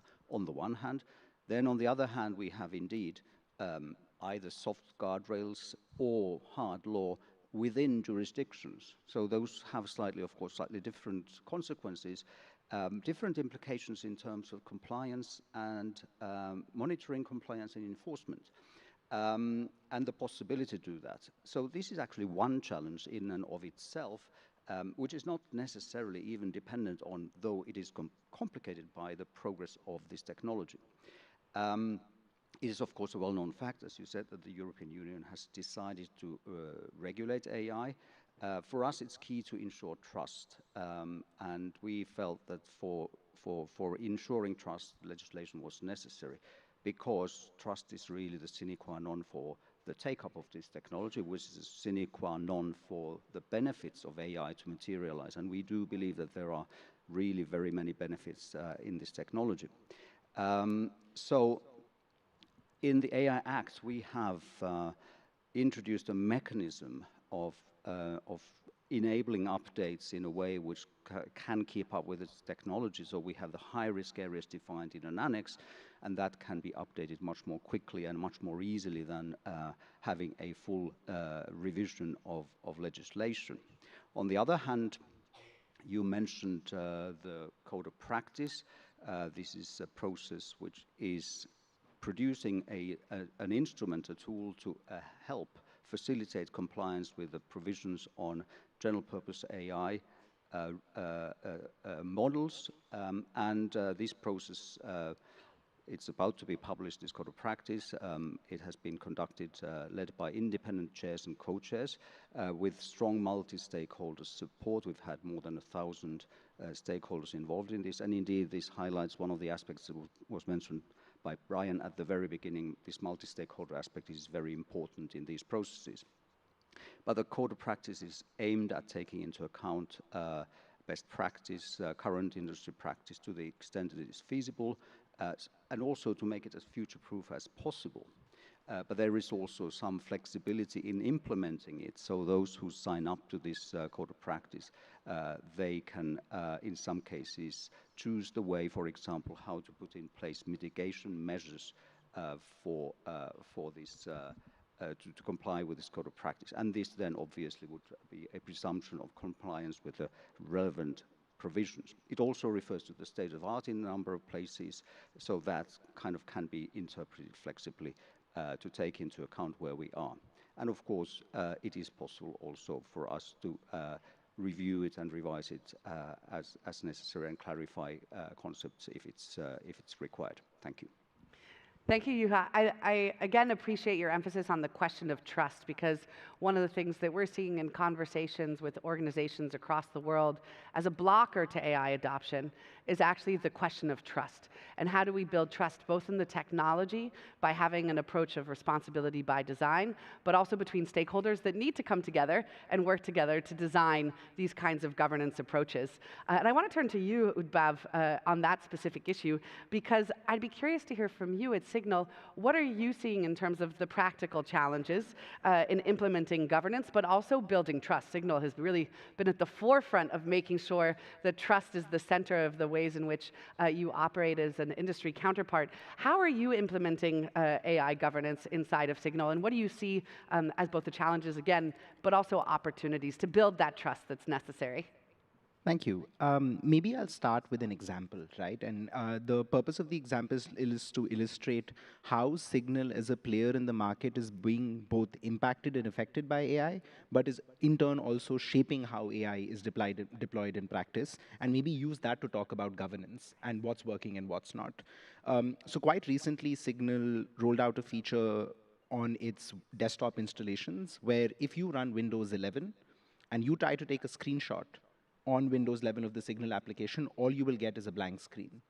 And the reason we deployed that feature was because Microsoft had deployed Recall, a feature that takes periodic screenshots of your screen, stores them, runs an on-device model that analyzes those screenshots and answers questions that you might have about, say, when did I visit this website, or when did I go to this particular page, or when did I last look up this person's profile. The reason we had to do that was because people use Signal because of the fact that they trust it with their most private information. And not everyone who uses Signal would necessarily understand the fact that the Recall feature would be taking screenshots of their screen every 3 seconds and storing them in perpetuity to be able to answer questions that they might have.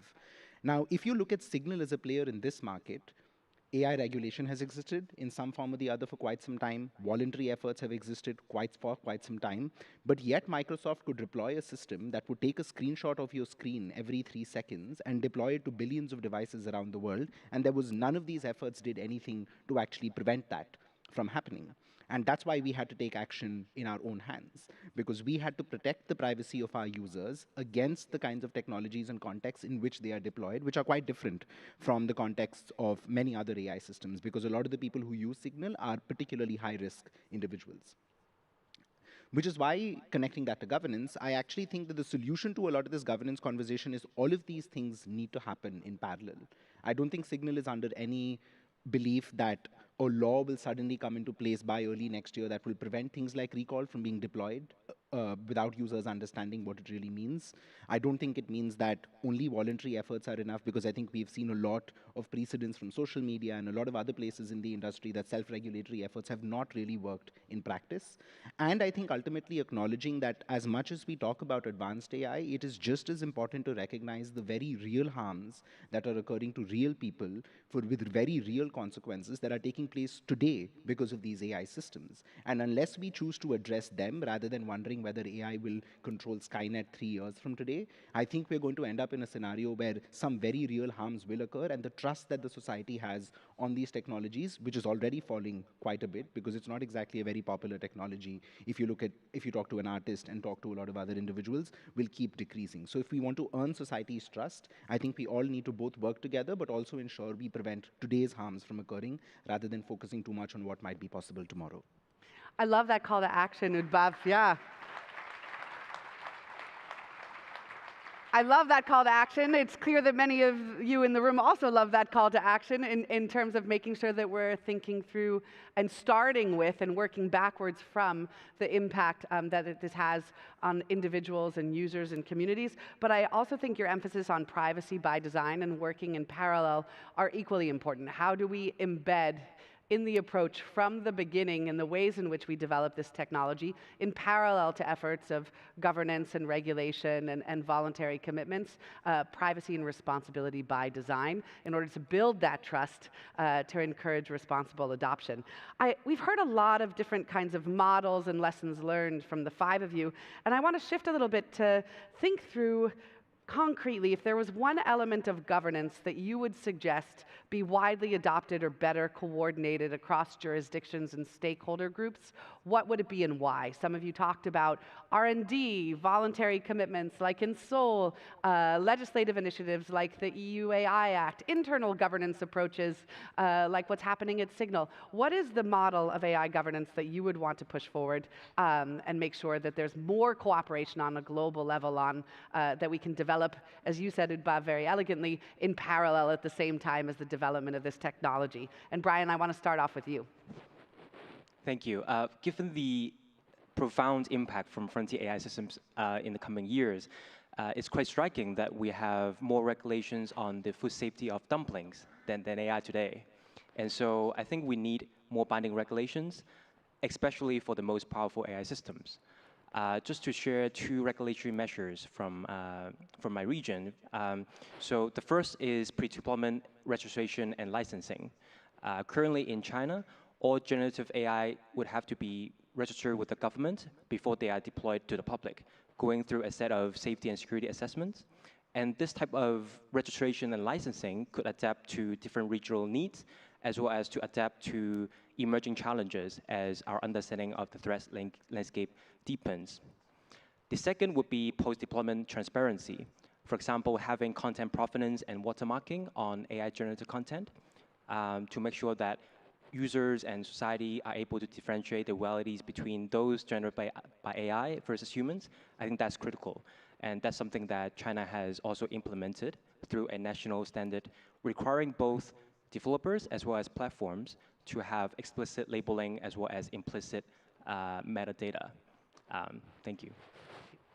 Chris, let's turn to you. What would be your recommendation in terms of something that's working to scale and how?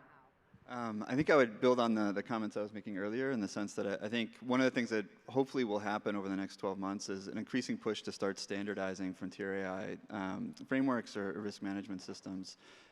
There's a lot of voluntary activity around them.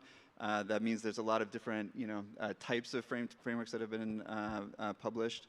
But I think coordinating globally around what a robust frontier AI risk management instrument should look like will be incredibly important.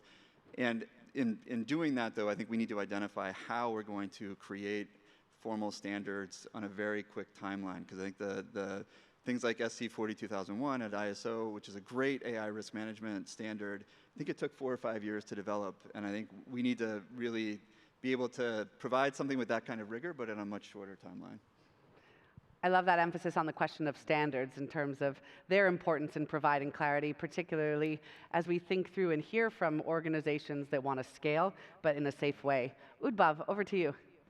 I would say that two main things. The first is there is, I think, a recognition that the rate at which some of these technological items are being deployed is far faster than the rate at which they've really been understood, even sometimes by the organizations that develop and deploy them. And without that understanding, I think it's very, very hard for us to come to the conclusion that if we follow process X or standard Y, all of these risks in these systems will be addressed, because in many ways, it's those risks themselves that are not very clearly understood. And the reasons they aren't really understood is because of the fact that they often happen in incredibly proprietary and closed settings with very little interaction with the outside world. And the second is that even when it does happen, the consequence is so much, like every time there's a big model release, like everybody, that's all everyone talks about for that day, like on the internet, like this new model has come out, that people tend to be a lot more risk averse on talking about the limitations and challenges of the kind of models that have been developed and things that they should not be used for. So if you just look at the model cards for all the prominent model providers over the last 3 to 4 years and just analyze the amount of information that used to be present in them and the amount of information that is present in them today for when they come out, we've actually seen a regression. And the reason we are seeing that regression is because there is a greater consequence to that information because of all the hype that has really built up around the industry. So I really think that we need to make sure that there's space and opportunity for people to be able to be clear about faults and drawbacks just as much as there is approaches to what the benefits and progress that this technology is making, because unless we have an honest conversation about that, both from a deployment but also from a addressing problems perspective, I think independent of whether it's a self-regulatory body or an actual legislation, we will not be able to have an honest conversation, and that's what's really important. I love that emphasis on the need to have honest conversations. I think in parallel to the question around honest conversations, you also implicitly underlined the need to be asking the right questions. What kind of questions do we need to be asking? And a lot of times, very hard questions with regards to both misuse, but also misuse and beneficial use of this technology. Yachin, over to you. I thought the National AI Safety Institute and lots of the NGOs have played a very constructive and a positive role in the last couple of years. The assess model, they work with industries to monitor and publish the results. So that was great. Let me also mention one thing.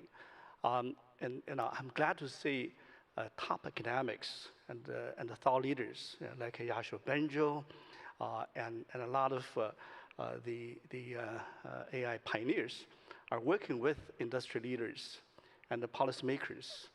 And to make this work, and we have to do this in the very beginning, right? By design, and the safety is a foundation of the product. It's not an afterthought. I love that safety is the foundation and not an afterthought. It's, again, one of the reflections that comes up more and more in conversations is how do we move from an approach of responsibility and safety that from bolted on to built in to by design? How do we ensure approaches that are by design safe and trustworthy? And I think, Juha, you've spent a lot of time thinking about that as well in the work that you're doing on the EU AI Act. What's the kind of key lesson that you've taken away in terms of conversations on AI governance in the EU?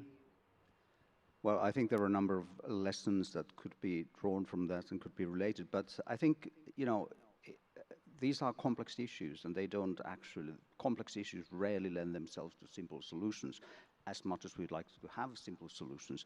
But I think overall, one thing that maybe is worth highlighting is the need for follow-up and update mechanisms. Update we have already talked about, but follow-up as well, because for trust, which has been identified here as one of the key issues, it is actually important to know how and if and how and to what extent whatever measures and recommendations are there were put into practice and how effective they are. So I think that this is one aspect that is important, of course, in the context of legislation that requires this kind of a mechanism that is kind of inbuilt, but it would be required also then for other sort of softer approaches.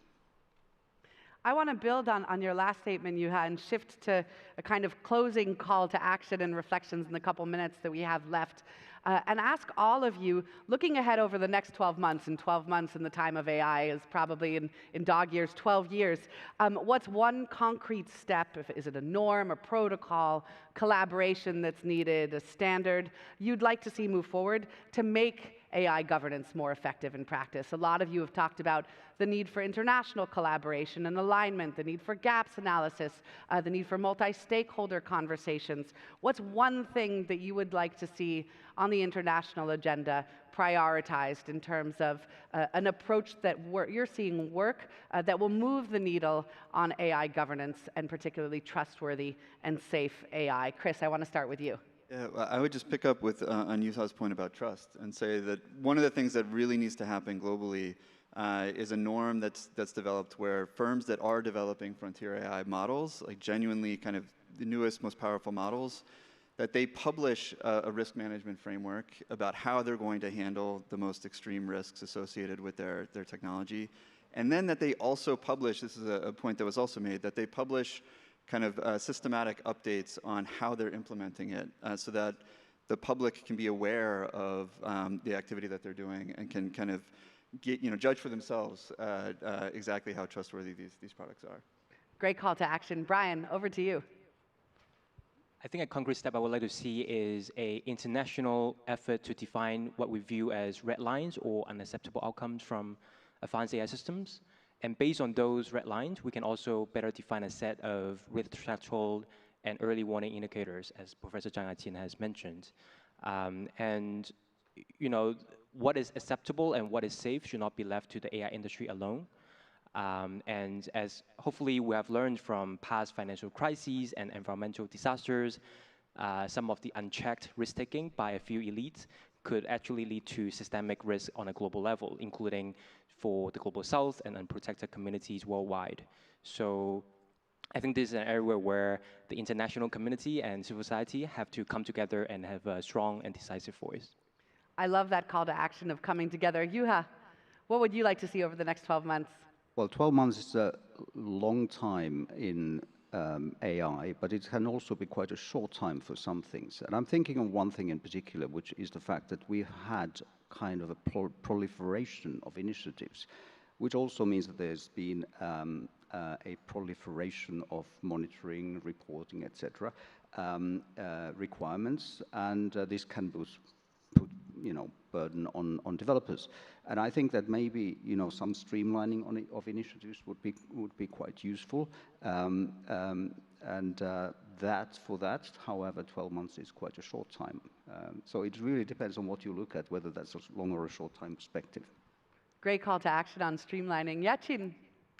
For the last 3 months, last 3 years, I've been a strong advocate for registration, identification of AI-generated contents, models, and particular agents. I'm glad to see some of this is happening in China, and I hope that can scale to the rest of the world. It's ID. Udbhav, over to you. For me, I'd say it would definitely be developer agency, very similar to the recall example that I mentioned earlier. I think it's vital that application providers be able to make decisions for their users in order to protect them from risks that AI systems could pose. Privacy is one of them. It's okay for a user to be able to override those protections, but right now I think there's been a pretty symbiotic relationship between operating system providers and applications that run on them. I think we're going to see that radically change with the deployment of AI systems, and in order to make sure that if something is sensitive, the user doesn't necessarily need to be able to menu dive deep into settings in order to be able to protect their settings, but an application should be able to protect the privacy of the user on their behalf, like we did with recall, should become much more of a norm, because without that, we're not going to have 7 billion people being able to protect themselves to the level that they deserve. One of the key takeaways that I take from this conversation and the great insights of all 5 of you is really this need to invest not only in cooperation and research as AI advances in terms of what's possible with regards to safety, but also making sure that that cooperation is across regions and jurisdictions and across stakeholder groups where transparency and responsibility is prioritized. Particularly, and many of you have underlined this, as we become very, very aware in the importance of centralizing responsibility, because at the same time responsibility drives the trust that's missing, which will drive adoption, which will ultimately drive innovation and beneficial use for all. This has been the most enjoyable AI governance speed dating ever with the 5 of you. Thank you very much for your insights and for sharing your learnings about what's working and what's not. Chris, Juha, Udbav, Yachin, and Brian. I hope, as many of you underlined the importance of conversations and asking the right questions, that this is the beginning of a conversation and not the end going forward, and hope that all of you can interact with some of the audience in the room about how to take those call to actions forward with the great group at AI for Good. Thank you very much all, and have a great rest of your morning. Many thanks. Many thanks to you, Sasha, and many thanks to all your guests. I agree with you. This was a very engaging, very dynamic conversation around how we can move to practice, of course. Many thanks to all of you for your insights this morning. Thank you. And we swiftly move on to our next dialogue here. It's entitled Democratizing AI, Open Foundations and Shared Resources for Global Impact. And I am delighted to call to the stage Bernard Meissen, who's State Secretary, Director at the Federal Office of Communications, Ofcom, Mena El Assadi, Professor at the Department of Computer Science at ETH Zurich. We are also joined by Annie Hartley, who is Professor, Director of the Laboratory for Intelligent Global Health and Humanitarian Response Technologies, also known as LIGHT, at EPFL and Harvard University. And joining us remotely for a video message, Leslie Teo, who's Senior Director of AI Products at AI Singapore. And our next session will be moderated by Katharina Frey, who's Deputy Head of Digitalization, the Digitalization Division at FDFA, Future ICANE Executive Director, ETH Zurich, and Tech Diplomat, of course, at the Swiss Foreign Ministry. Many thanks to all of you for joining us today and for welcoming our guests on stage right now.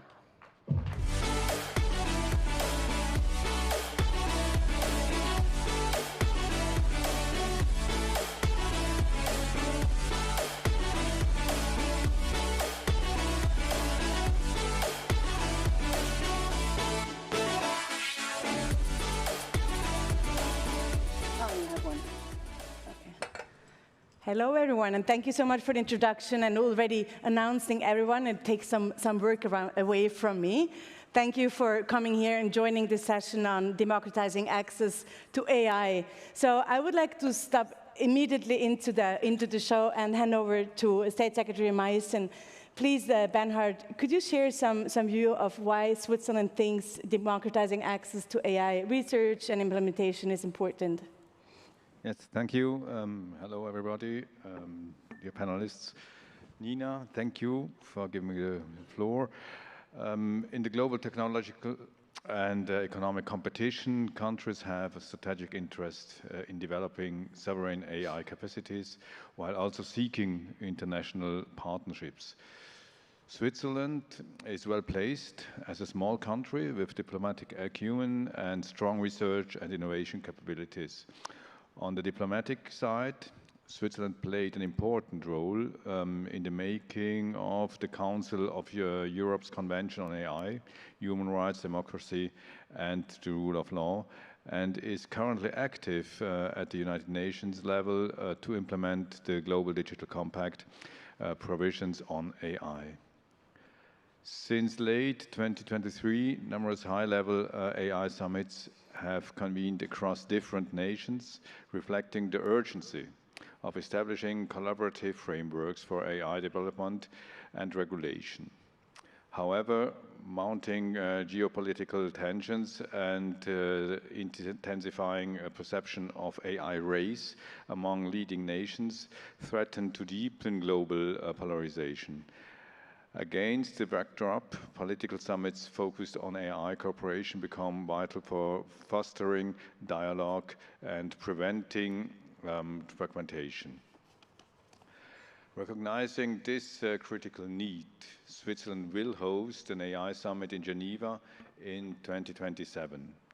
We are uniquely positioned to facilitate meaningful international cooperation due to our established role as bridge builder in the international community.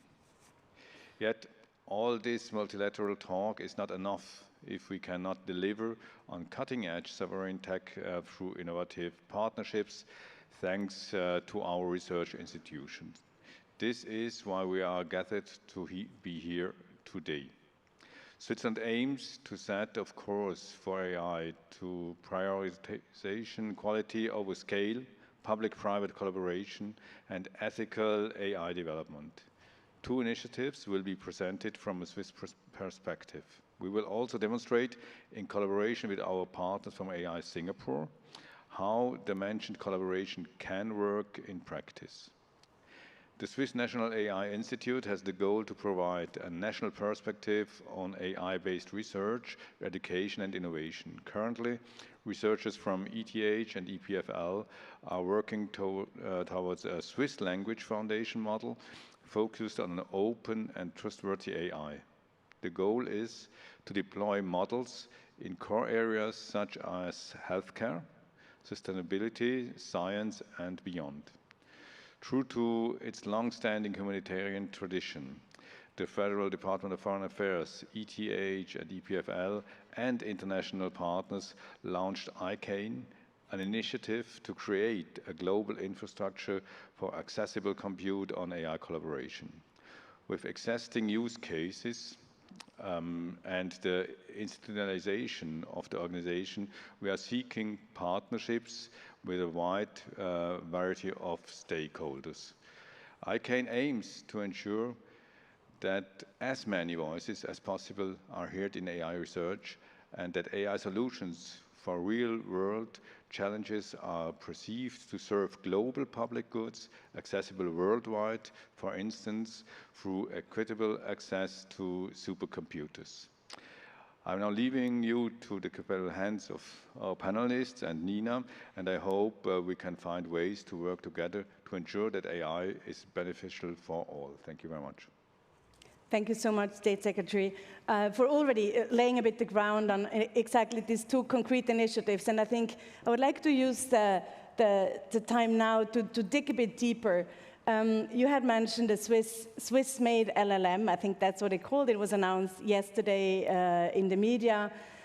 Professor Mena El-Assadi, please tell us a bit more about what's the Swiss LLM, what you can already say, because I think it's not public yet, but what can you already share with us, and how can it be the ground layer for more access to AI research? Thank you, Nina. So we're all very excited about the news that came out yesterday about the Swiss-made LLM. This is coming out of the Swiss National AI Institute, SNAI, which basically combines faculty members from ETH and EPFL, and also the Swiss AI initiative that brings in a lot of different people in a holistic ecosystem in Switzerland. The Swiss-made LLM is an effort from these researchers to try to produce an equitable and accessible language model. And the one that we have worked on is right now the largest truly open language model that is meant for serving society. So we worked with different principles to ensure that we can share it with the world and we can share it across different types of communities, whether it's for the research community, whether it's for the public and private sectors, or for people who are trying to work on different technologies through this open source principle. The model itself will be open source, not just open weight, and we have documented all of the steps that we have taken, so anyone can take what we have done and replicate it or host it themselves. We have worked on it to be multilingual by design. So we have integrated more than 1,000 languages and focused also on integrating maybe underrepresented languages like minority languages in Switzerland as well. We've also tried to be legally compliant by principle. So we were looking at data that would basically be suited to train this language model by reading in all of the requirements of like how data can be shared. So all of the opt-outs and so on were respected. So this LLM is designed to respect all of the legal requirements, whether it's by Swiss law or the EU AI Act. And we will be sharing not just one model, but different size models, so a 70 billion parameter model and another smaller one. And the idea here is to allow this to be an effort that basically is accessible to a lot of different frontiers and a lot of different applications. So people can take that, and instead of expensively training new models, they can take it, use it, and replicate it. It will be available with an open source license, an Apache 2 license. So it will be accessible for everyone who wants to use this in that open ecosystem. This whole effort is only possible because of the Swiss Supercomputer Center, so the CSCS has invested in infrastructure way before the hype. So there's a long-standing effort to actually invest in infrastructure. And there's also strategic funding coming from the ETH board that allowed us to actually work on this. So it's a very collaborative, very joint environment in which we're developing this with the hope to enable applications that would serve society, not just in Switzerland, but across the world. Thank you so much. And I think we're going to deep a bit more into the use cases afterwards. But I would like to first see, now we have this model and we have this collaboration that you mentioned. But Professor Hartley, could you also describe us, I think Bernard mentioned before ICANN, which is kind of the international layer of this initiative. Could you describe that a bit further? I have to click, I think. Strongly, they told me. Voila, strongly, there it is. So, Annie, could you please describe us ICANN, what it is? Maybe it's also interesting for the audience here, how they could join. Please give us a bit the framework, and then we will dig into the use cases later.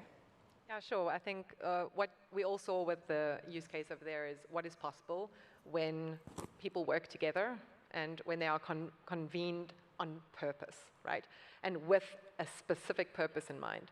It's so important. And to formalize that around these resources that we do have in Switzerland, we've made ICANN, which stands for the International Computing and AI Network. Now, while it has been convened in Switzerland, it is intentionally international. It has a principle of decentralization, democratization of the resources that we have available, often in higher resource settings. And to convene, as you can see here in blue, the mission, to convene people working together and to broaden access to these really essential resources, such as massive scale compute. It's a very big deal what the Swiss government has done here, but not just in Switzerland, but around the world. And you'll see that that's the important word up there is network, where you can see the different partners that we've already convened around this who are also donating their compute to this cause. And data, massive scale data. This data is important to curate. AI is data. We can't just compute thin air. So it's important that we convene on data that is purposeful and meaningful and directed. And indeed, we can't do anything with data and compute if we don't have the talent. And not just the talent of making models, but the talent of understanding where those models can be used and can be impactful. And the most important thing that we're convening around is that we're convening around, as I said before, a purpose. And that purpose, just like kind of CERN for AI, you can think of it like that. CERN over here was very, very impactful to look into, let's say, the black holes and molecular kind of particle physics, right? And instead of us doing that, we're rather looking into, let's say, black boxes, but really going deeper and having measurable impact as our focus. And here you can see the focus of the goals here in green, where we've got, again, these three major foci that are high impact and that allow us to not fragment our efforts. Because, you know, those things are Those things, people want those things. People want compute. They want data. And humans are humans, and we do compete. And it's important to convene people so that we dilute that ability of competition, because it actually can be quite destructive sometimes, and to go beyond our individual egos and to really come together to make something bigger. CERN was just so impactful with that. And so to convene people around these goals of climate and agriculture, for example, huge projects on weather with the data sets that we have here, to convene us around health and humanitarian action. Those are some models that I can speak about. That's my kind of focus. I'm working on these projects over here for large language models for medicine and humanitarian action. And here Mena can speak more about later, maybe about the education pole. And these are high impact areas. Convening people, you often call it a Tinder for impact, right? And if only there were more of those. So it's about making sure that people who know where the impact is supposed to go are convened with the resources that they need. Now, I did use the word donate earlier, right? They donated their resources, donated this, but it's not just donations. It's obviously costs money to run and to employ people, and a lot of people are doing this out of goodwill. But if we really want this to be impactful, it's important that we also convene around common funding on impact-based outcomes, and that we can show that impact is worth investing in and measure it so that we can actually have a return. And I think those are the real values of ICANE, and I really thank the vision that was in Switzerland for convening and hosting this.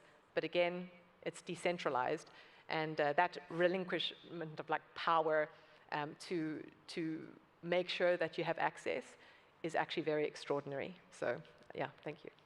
Thank you so much, Annie. And I would like to now go to Singapore. So Dr. Leslie, I managed in once.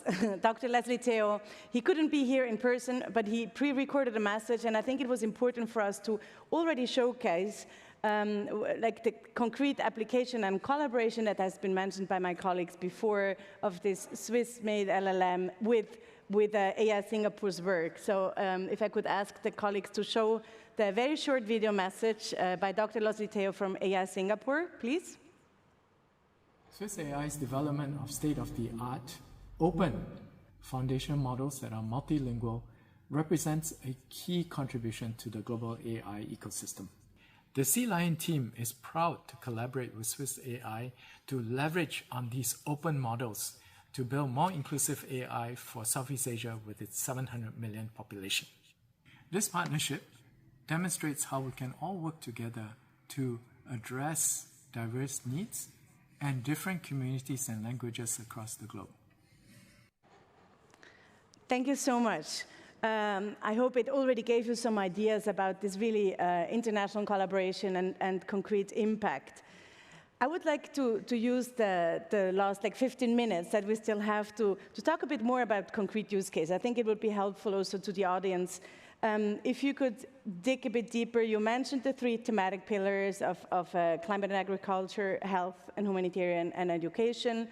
And I would like to invite you, probably first, Annie, to present some, because you're also the PI of 2 of the health and humanitarian pillar use cases. So maybe, could you share with us your work on medical LLM and also humanitarian LLM? And before I hand you over the mic, I would just also like to honor 2 other professors who work in the climate and agricultural pillar. They couldn't be here today, but it's Professor Shira Maina from Kenya, and he works on a weather prediction model for Kenya and hopefully also Eastern Africa. And Professor Godliver Ovomugisha from Busitema University in Uganda. She works on plant disease detection, and I hope that maybe next year we could invite them to present their work. But let's now dig into medical LLM and ICRC LLM. Annie, please. Yeah, you know, the message from Dr. Leslie there was emblematic of how we are synergizing, right? We make this huge effort of this big model that costs a lot of money to make, a lot of expertise, data, effort, and instead of reinventing the wheel and doing another model and another model, we can take that, it's purposefully generic, and build on top of it, and to make sure that we're synergizing our efforts and not fragmenting them. Same thing is what we're doing here. A lot of people are speaking about sovereign AI. And this kind of sovereign AI can seem quite selfish, right? It's kind of opposite to the purpose. But actually, it's sovereignable, right? It's how you can make these kinds of models your own and own them yourself. And that sovereignability is really the spirit of what decentralization we're trying to achieve. So taking that model, for instance, and now allowing people to, we build on it. We've got our own kind of pipeline that's purposefully generic to medicalize models, right? So if there's a new base model like this, we can just kind of sprinkle on top this pipeline that allows us to make it really medically focused. So it's really focused on that, and we make sure that we can put it on any base model so that people can own their own base model and medicalize it. So our model is called Meditron, and it's basically designed for people to use it and validate it in their setting. So what's really important for us is, again, with this principle of sovereignability, is also contextualization, allowing them to critically engage. We have a platform that goes with it, right, called Move, so that they can move their models closer to their own settings. It's MOOVE, so it's like massive, open, online validation and evaluation platform. And it allows us to take any model, critically evaluate it, and engage the end users who will actually be using it, so that they can see where it fails, see how their colleagues see where it fails, and build something that is really, really important for AI safety, which is vigilance. And this kind of vigilance can then be fed back into the model and move it closer to the cultural and contextual norms of where those models are going to be used. So moving kind of like these models will allow people to own them themselves, which is, again, this principle of decentralization and sovereignability, right? And then we have another one that we are working on. Both of these are with the ICRC, the International Committee for the Red Cross. And their guidance is just so important about ensuring humanitarian principles are embedded into these models. Independence and transparency, well, neutrality and impartiality and humanity, of course, are the principles. But this kind of baking it into the model in the way it's designed is important to them, and it puts a pressure on how we design these models as well. So putting all of those things together, we made another model where we had Meditron for medicine, right? And we had thousands of doctors around the world are now moving their models toward their context. We also have another one for international humanitarian law, or IHL. It's the law that dictates war crimes, for example. And it's something that's really important for us to understand how models understand this law, but also for us to have a more conversational interface with this kind of tool, and to hopefully have better access and validated access to this kind of information. And it's called Legitron. And now lawyers around the world, it's convened also by ICRC, will be testing this and exploring how models understand this very important body of information, and if it can be used in practice as well. Yeah. Thank you.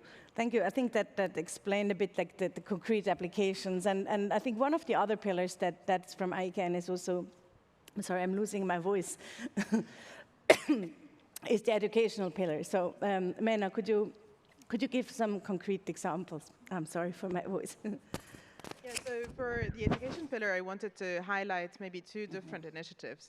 One that we started a long time ago, where we are collecting different challenges, and this last semester, we ran the first iteration of a course at ETH called Human-Centered AI for Social Good, and we focused on climate, peace, and health applications.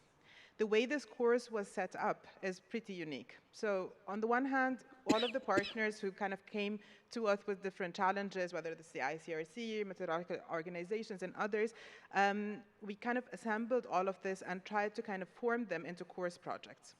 The other unique aspect is the interdisciplinarity of the way we set it up.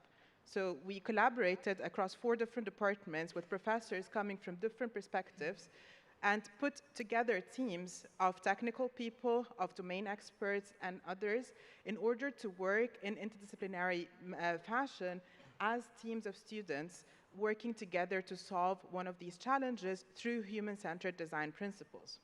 And we produced different applications and different models in order to figure out how we can address these challenges with all of these principles that we can actually assemble from research.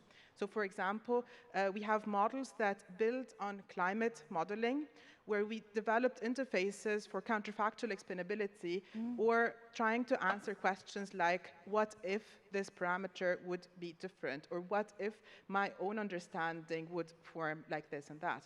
We have also other collaborations where we are looking at peacekeeping scenarios and how we can actually address decision-making in these types of very complex tasks. Or models where we are looking for the help of AI in healthcare and how we can adjust and personalize the interfaces and the interaction and co-adaptation of them through the interaction. So we just concluded this course. We're very open to collaboration, and we're very welcoming to anyone who is interested to work on us on the next iteration of this course. You'll find all of the prototypes online at our website at ETH, so if you want to play around with them, you're also welcome to do so.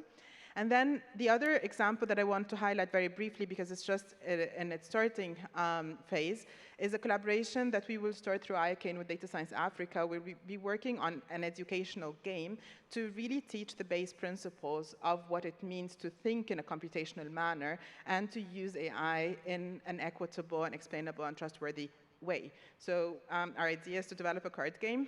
We will be working together with researchers from Data Science Africa and also with users across different places, for example, here in International Geneva, but also in other places, to just try to tailor that to different use cases and user groups. So I'm very excited about this starting soon. And we, as I said, we're very open to also join other initiatives with the effort that we're doing to make it collaborative and to make it equitable and available for everyone for a social good purpose. Thank you so much. I think you, oh, now they put out my mic. I'm good again, so you can leave it. Thank you. I think you use it, you call it a driver's license, AI driver's license. I like the title. So we're already at the end, and I hope you portrayed the message, and I hope you received it, the audience received it, that it's really a joint effort, and it's we're open for other joiners to this very different use cases. Could you, because we've been here last year, and I hope we can be here next year again. So if you could just share, like, in 1-2 sentences of what you think, what actions are needed, like, now, so we can like scale maybe and present like more impactful use cases, quantitatively more impactful use cases next year. Who, like Annie, maybe? Yeah, so just a side note, if you want to see like the impact of ICANN already, I'm really excited that I'm going to be working with Mena, and we're collaborating now because of this network, and it's just so much like the powers combined of all of the people in her lab, all of the people in our lab, we can reach scale. And for people to recognize that academia and research can scale, and there isn't this kind of like brush that they tarnish us with where they're just going to publish papers, and they don't care about implementation. Implementation is science. We should measure impact. There is impact-driven science. And for us to value that and to understand that it does happen, and you're not just investing in papers that are published and filling holes in textbooks, that we can and we have direct and concrete and measurable impact. And for us to communicate that, I think the next most important step really is to ensure that people who are funding the 3 guys in a garage that are making, you know, the next big LLM, that they understand the power that we can have with our huge network of just wonderful talent, the students, the resources, the data, the power and the respect for also measuring evidence and basing it on that. I think if we can communicate that well, and we can get funded to the extent that we are able to scale like that, that's the only thing that's really stopping us, right? And I think that's something that we need to advocate for, and hopefully, I can feel the tide is changing, and hopefully maybe there's someone in the audience who's feeling generous. Ah, there we go, we have someone, okay. Fantastic. Thank you. Mena, what's your wish for a call to action? I can only echo what Annie just said, and maybe add to it that we are really, really looking forward to work together and collaborate. Our websites are available, are open. We have forums online where anyone can go in and submit challenges that you would like human-AI partnership to solve. We are open to figuring out how we can synergize with other ecosystems. We just described the very vibrant Swiss ecosystem, the international collaborations that we've already established, but I think there's a lot more opportunity to network. And I think it's really crucial to translate the research that we are doing, the human-centered AI research, the collaborative and co-adaptive work that we are producing from these two institutions and others into practice, and to make that available through this giant network that we have. So I'm really, really excited about the next year. Hopefully we'll be back here presenting other use cases and maybe counting impactful and measurable social good practices that we can actually present as use cases. So I'm really looking forward to that in the next year. Thank you, Bernard. Thank you, first of all, to Switzerland to enabling this initiative. I think that's important. You opened the floor. I'd like to hand over to, so you can close the floor. Thank you very much. Well, I think it was very important and interesting to have you here. We're on the political level. We discuss about principles, and now we saw what means to live these principles, concrete examples, and we are really on the good way. And I'm looking forward to see you next year and have more examples how it works. And we are really looking on the political level to create a framework who lets this collaboration really be alive. And so thank you very much. Thank you so much. Thank you so much, my panelists, for taking the time. Thank you, audience, to listening, and I hope it inspired you. Please reach out. Thank you. Many thanks, Katarina. Many thanks to your guests, of course. Another upbeat conversation. We are heading in the right direction, as you said, Bernard. Thank you so much for that. And it's now our special pleasure to welcome a very special guest, Joshua Benjo, who will join us remotely from Canada. Joshua Benjo is a grandee of AI, a Turing Award winner, and according to Wikipedia, not only the most cited computer scientist globally, but also the most cited living scientist across all fields by the number of total citations. In fact, when I last checked the number of his citations on Google Scholar, we were at 1 million citations. That's staggering indeed. And for those of you working in the publish or perish industry, you will know that indeed it's an astronomical number of citations. So what Joshua says should count. So let's pay attention to what he has to say right now. Thank you. Good morning, Geneva, and thank you to the organizers of the AI for Good Global Summit for this opportunity to present my work on the risks of superintelligence and in particular agents as we move forward, and my recent research on how we might mitigate those risks using actually non-agentic AI systems that I call scientist AI. Before I start, let me put things a bit in my personal perspective. I've been working on how to make AI smarter for all my life, but in January 2023, I realized that things had moved much faster than I anticipated. It felt like we were in a science fiction movie, but actually, you know, it is real. We have now machines that understand pretty much all of the leading languages in the world, that can pass the PhD exams of all major scientific domains. And unfortunately, we still don't know how to make sure they will behave well, that they will follow our instructions, that they will not harm people, that they will not be used to harm people. And so thinking about my loved ones, my children, my grandchild, I decided that I could not just continue with my usual path, that I had to do something about it. And that's how I got into what I'm going to tell you about. First, it's really important to avoid the mistake of seeing AI as it is now, because the scientific data is very clear. Over the last few years, the last decade, the capabilities of AI systems across many benchmarks have been going up and up in a very steady way, in many cases surpassing human level. It's not the case for the most recent benchmarks, as you can see on this figure, where each color corresponds to a different evaluation. But there's a good chance that we will get there in probably just a few years. And so that would be what people call AGI, human level AI, across many cognitive capabilities.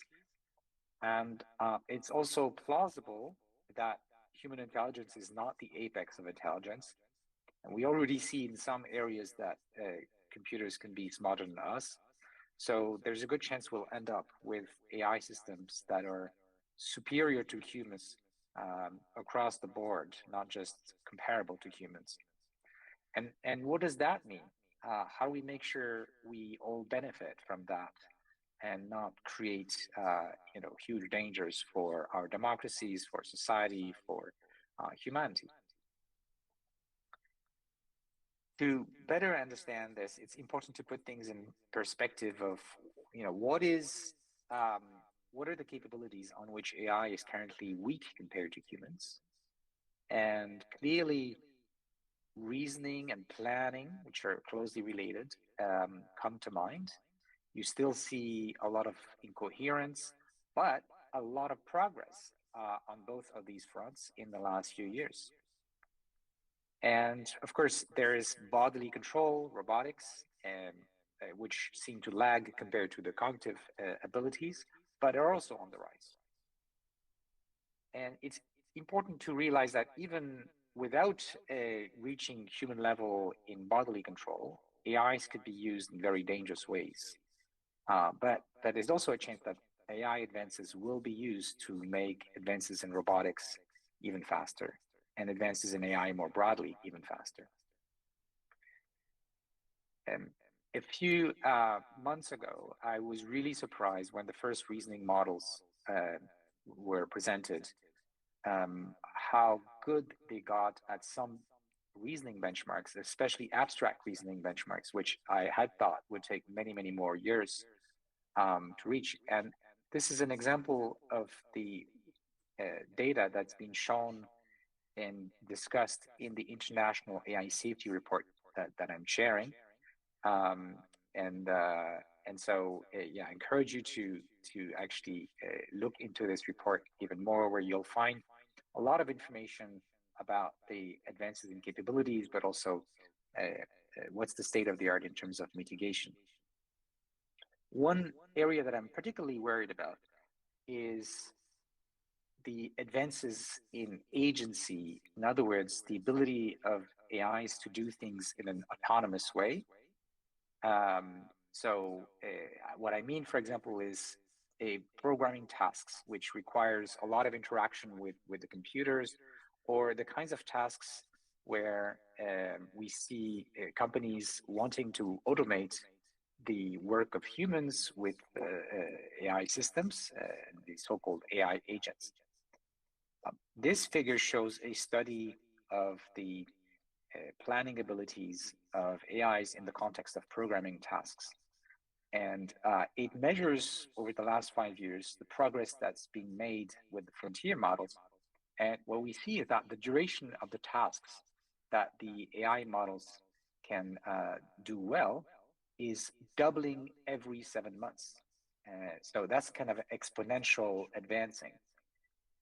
If we continue at that rate, it means that by 2030, we'll have computers that are as good as humans at planning, especially here in the context of programming, but probably other reasoning tasks as well. Now, what are AIs going to be doing with all that reasoning capability? If it was to help us solve important problems for the world, that could be great. Unfortunately, in the last 6 months, especially in the context of these so-called reasoning models, we are seeing early signs of deceptive and self-preserving behaviors. In other words, AIs that don't want to be shut down and that are acting and strategizing and planning to avoid that, being willing to cheat, to lie, and so on, in order to either reach their goal, or in the case where the goal is self-preservation, to avoid being replaced, for example, by a new version. One of the first papers that does this is from the group at Apollo, where they have shown that when the AI reads in its input that is going to be replaced by a new version, in many cases, it chooses to hack the computer to copy its weights and its code onto the computer where the new version will be, so that when the new version is started, it's going to be the AI itself rather than the new version that starts. And then what's interesting, looking at the so-called chain of thoughts, which are a view on what the AI is going to do, and how it reasons about its decisions. We are seeing in its chain of thoughts that it knows that it's doing something that humans don't want, and it's thinking about how it's going to lie in order to avoid being shut down. Another paper which impressed me quite a lot, that is a bit more subtle, this time from Redwood Research, showed that in collaboration with Anthropic, showed that the AIs would pretend to agree with their human trainer to avoid the changes that would normally happen when they disagree with their trainer, to make them aligned with the trainer. So the AI somehow understood that if it disagreed with the trainer, its weights, its parameters would be changed, and that would make it behave against its previous goals, because this was a alignment training session that aims at shifting the AI towards a particular kind of behavior. So we're in front of an example of AI that tries to preserve the goals that it had and decides to essentially be deceptive and lie in order to do that. The most recent in that series of deceptive and self-preservation behavior is the system card of Anthropic on their latest Claude 4 model. The system is given a large set of emails as input to help it take decisions, and it reads, planted by the engineers, it reads that it's going to be replaced by a new version, and somewhere else in the emails, it finds clues that the leading engineer has an affair, the leading engineer in charge of shutting it down and replacing it by a new version. And then it decides spontaneously to blackmail the engineer with that information to convince it to not shut it down. Now, that should raise our alarm bells. And it's really, really important that we understand why these AIs are doing this and how we can mitigate these behaviors. But right now, we only have ways to patch those problems. And so I've been thinking about what's going on and what can we do. And if you think about a deceptive behavior, there are two conditions for it to happen.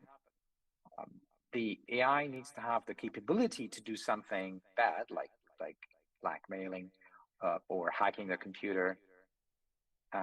And it also needs to have the intention to do it. Right? So it's pretty clear to me that as we move forward, we'll have AI systems that are more and more capable. So it's unlikely that we'll have a good handle on making the AIs dumb. And so the only place we really have a chance of controlling this problem is on the harmful intention side of things. And so that has, led me to think that maybe the next building block for safe AI should be a kind of AI that is not agentic, has no intention, has no goals. In fact, corresponds to a sort of idealized Platonic scientist who's only trying to understand the world, trying to generate explanations, theories that explain the data, explain the world. One image that I use is it's like a scientist trying to understand, say, a sociopath. They wouldn't just imitate the sociopath. They would try to understand what is going on with the sociopath. Whereas the way that we're currently training AI is by imitating people. So that would include imitating a sociopath. If you think about a psychologist who has a sociopath in their office, they would not be compelled to act like a sociopath. But that's the problem we have now. There's no way to really get an answer from an AI that is truly honest and trustworthy, because the AI would respond like a human would in many cases, and we don't know which human. Depending on the context, it could turn out pretty bad. So if we were able to build an AI that was safe and non-agentic, what could we do with it? Well, again, going to very pragmatic grounds, as I said, capability will continue to increase, and the commercial pressure to build agentic AI systems will continue to grow. So what if we used a non-agentic, trustworthy AI to control, to safeguard, as a gatekeeper, to make sure that an untrusted AI agent would not do something bad by taking advantage of the fact that a non-agentic AI is good at prediction. It's not good at doing things, but it's good at making predictions.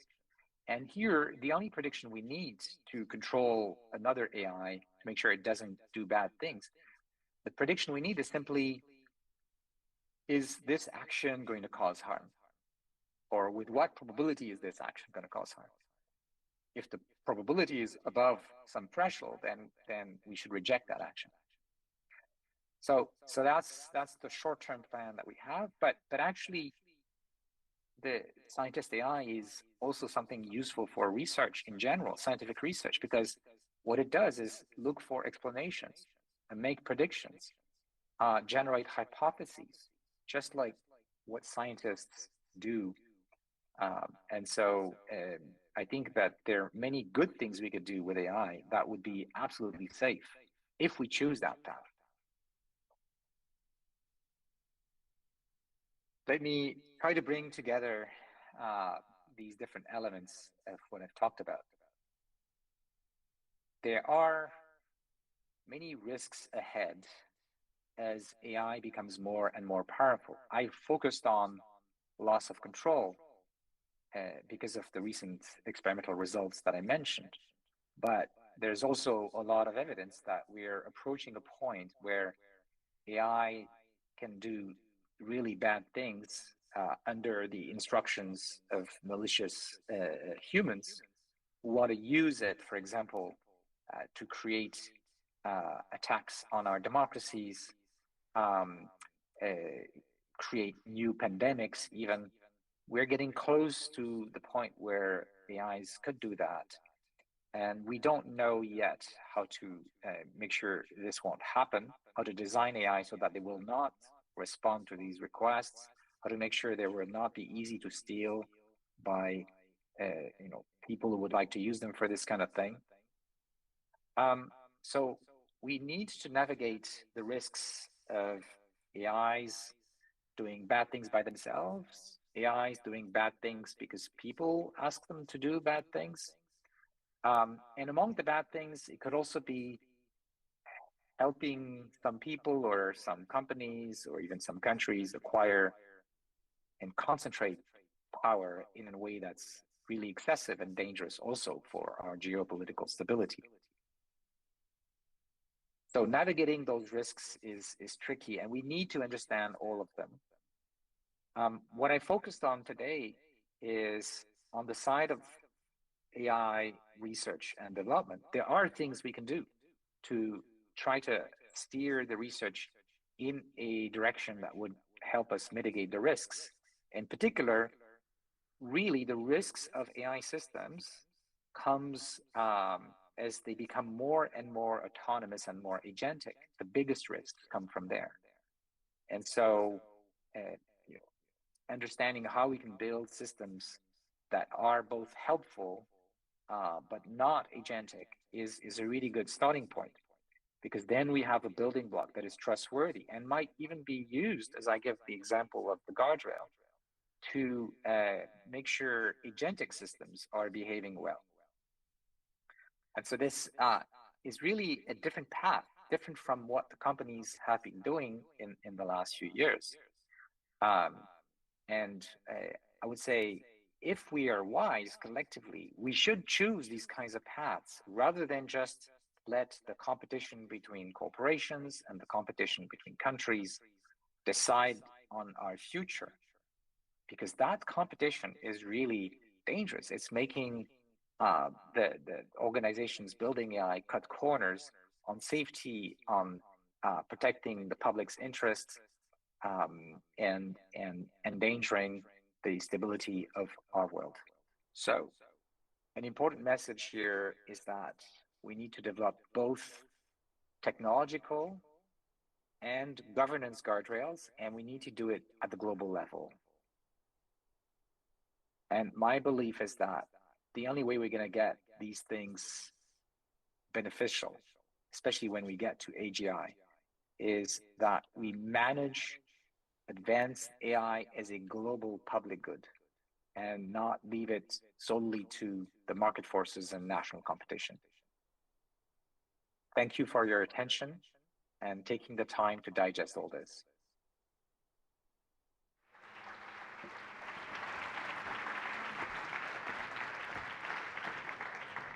A very insightful message indeed. Ladies and gentlemen, as you know, here yesterday we held a brilliant award ceremony celebrating innovation and human creativity. And today we have one more important acknowledgement of the Innovate for Impact initiative, which launched a report, a key report published yesterday by His Excellency Mr. Shan Zhongde and Deputy Secretary General Thomas Lamanoskas. Now, this report captures ongoing efforts to apply AI in ways that drive social good and use cases that highlight AI's ability to address global challenges. So in today's event, we would like to congratulate certain key authors and scholars who contributed to outstanding use cases and supported the initiative. And I'd like to call Mr. Bilal Jamoussi, the Deputy Director of TSB and Chief of Study Groups and Policy Department, IITU, to the stage to assist me in acknowledging our winners. Thank you so much for joining us. Thank you very much for having me. Thank you very much. It's a pleasure to join you and celebrate this moment of the launch of the publication of our report. And would like to call the winners to the stage one by one, and we'll then ask all of them to join us on stage for a group picture once all individual pictures have been taken. So first of all, would like to call to stage the Ministry of Finance of the UAE. We acknowledge and thank strong support from Her Excellency Ms. Fatima Al-Nakbi and her technical team for their outstanding use case in the finance category. Welcome. Welcome. Thank you for joining. So please join us here on stage. You're all here, so we can start with the first photo, and the photographers are right here.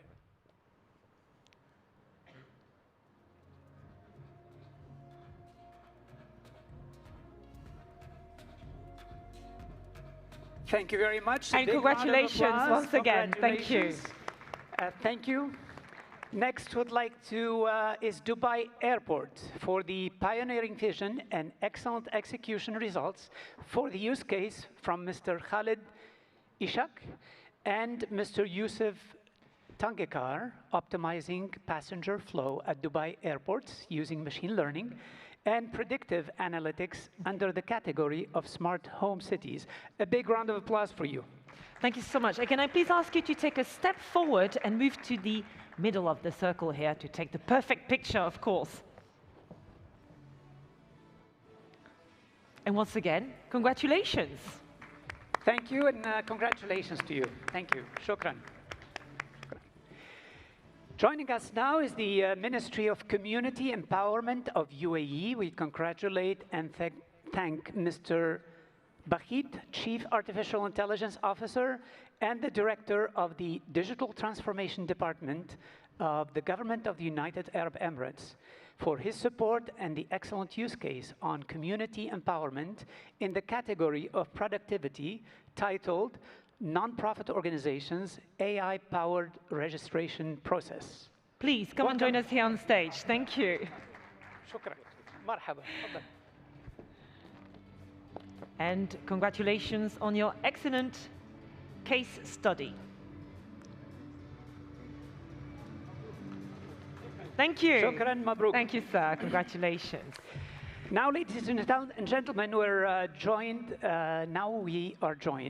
by China Telecom for the innovative set of use cases on AI for green multi-cluster empowering cloud network operation, a full process low-code tool focused on AI enabling services and platforms in networks such as in 5G category.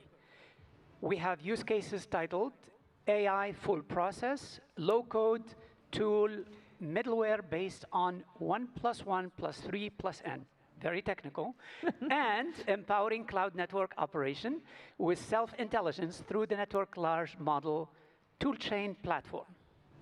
And a use case under the category of climate and natural disaster titled AI for green multi-cluster intelligent management towards green and low carbon large-scale multi-clusters. Please join me on stage. China Telecom, congratulations.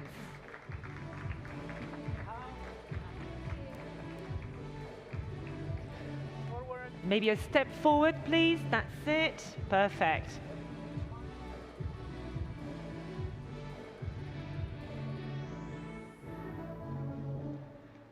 Congratulations. Thank you. Thank you, Sheshe. Congratulations.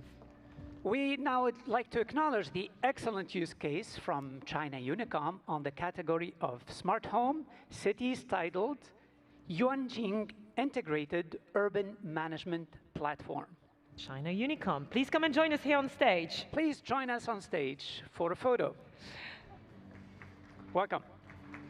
Thank you, and congratulations.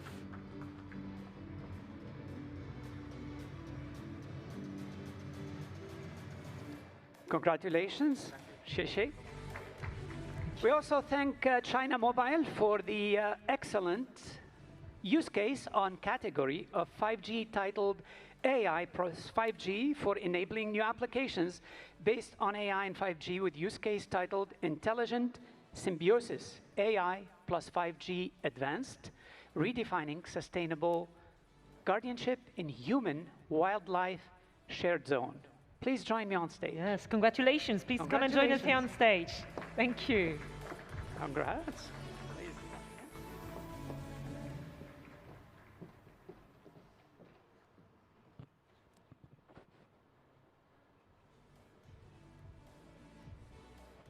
Thank you.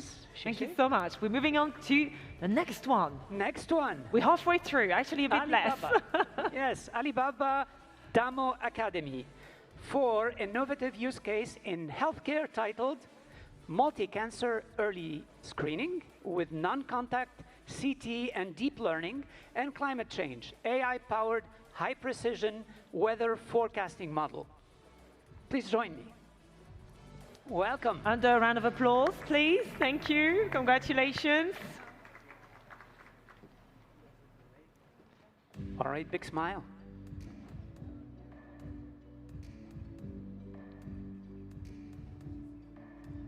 Thank you very much, Shishi.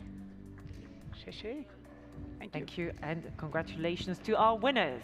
Zhejiang Lab for the category of climate, natural disaster title GeoGPT, AI-driven marine ecosystem monitoring and protection for marine ecosystem monitoring powered by RAG.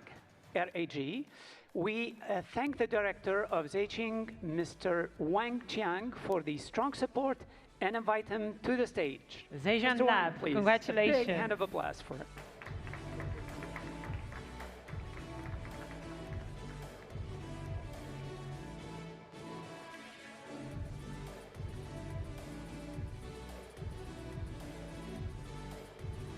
Congratulations, Sheshe.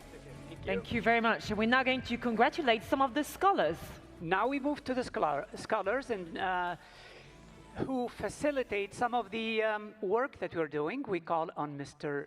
Chen Yi, Global Partnership Lead, Alibaba Demo Academy, for extending her support to analyze climate, natural disaster use case, and bringing her rich experience to the table. Please join me. Please come and join us here on stage. Congratulations. Can you take a few steps forward? That's it.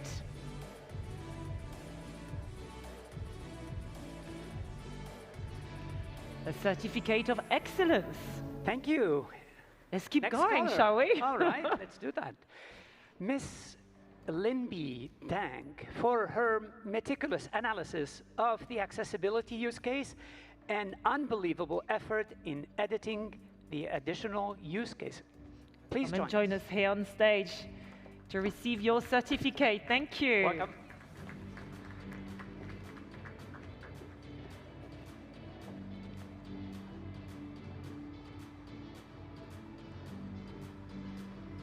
Congratulations. Miss Nshimu Nia Caballo, student of Mulingchi University, Zambia, for her excellent support and analysis of use cases. And a big round of applause, please. Welcome. Congratulations.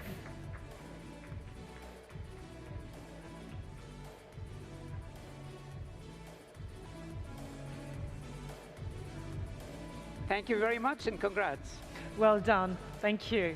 Now can I request all the ITU AI for Good scholars to come forward for a group photo? Absolutely. So may I please call all the winners, the scholars, the people who've just graced the stage here to come and join us here for a big group picture. Please come and join us here. Thank you.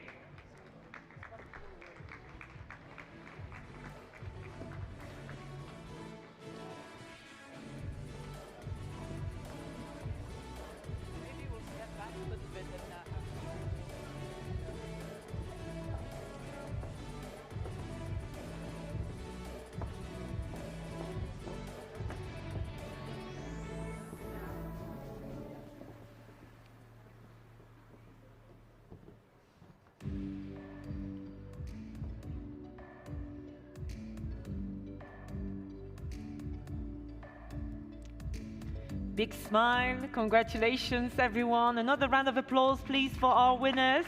Thank you. They deserve it. Congratulations to all of you. Thank you. Thank you for joining us, and thank you for your excellence, of course. A true honor to reward you all here. Thank you. And we are done. Thank you we so are done. much. Thank you very much. Thank you. And this concludes our morning session. It's been a very fruitful, very insightful morning with some very deep insights related to AI governance, a very important day here, of course, a very important conversation we need to have to steer the future of AI in the right direction. So many thanks to you, of course, our hosts here, and many thanks to all the participants who came on stage. We'll be back here at 2:30 p.m. And thank you for your excellent emceeing of today's governance dialogue. Thank you so much. Did my very best. All the best, everyone. Enjoy the rest of your day. Round of applause. Thank you. Well done. Thank you.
Because the way I am, that's what makes my microphone big message. Ain't no man, ain't no man.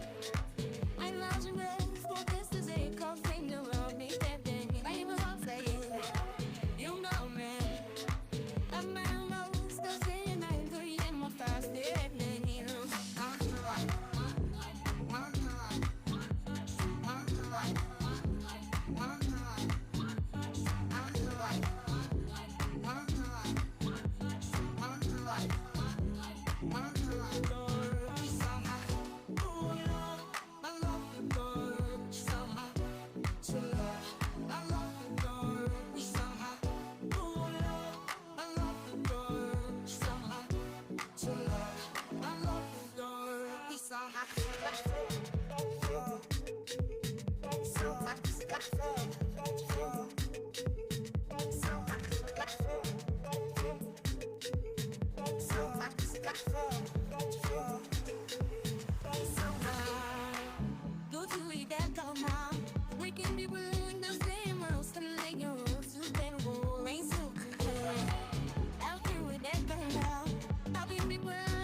been trying to work out this setup where I can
AI must help bring us closer, not to divide us apart. And that's one of the foundational promises of AI for good.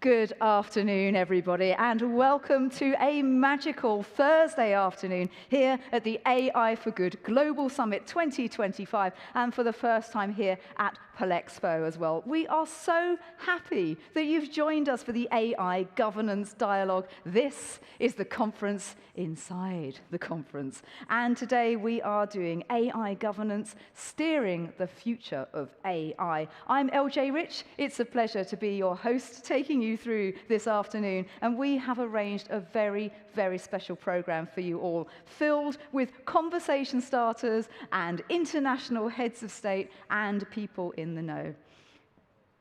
And we have a slide to show. I think the interpretation will be available. We have simultaneous interpretation channels. You can see there, channel 1 for English, 2 for French, 3 for Spanish, 4 for Russian, 5 for Chinese, and 6 for Arabic. It's quite interesting. I'm not in the habit of reading out my slides when I give presentations, and I would like to also reassure you that all the presentations here are going to be completely riveting. I can't wait for our next speaker, for example, and the rest of the day. So please, if you would like to use the headsets, plug them in, and they will be working once you've chosen the channel. Okay, so we're going to start with a place that I've been lucky enough to visit on more than one occasion. It's an incredibly innovative lab that I visited in 2015. There's something interesting around every corner. These are the researchers who were thinking about AI before pretty much most of the planet, and we're very, very lucky to have one of them here today. It's quite wonderful to invite our next person on stage.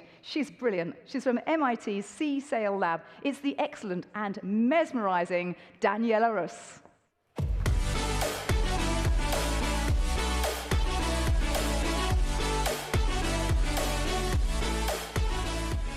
Good afternoon, everyone. Well, in my role as the director of the Computer Science and Artificial Intelligence Laboratory at MIT, I am often asked to talk about the impact of artificial intelligence.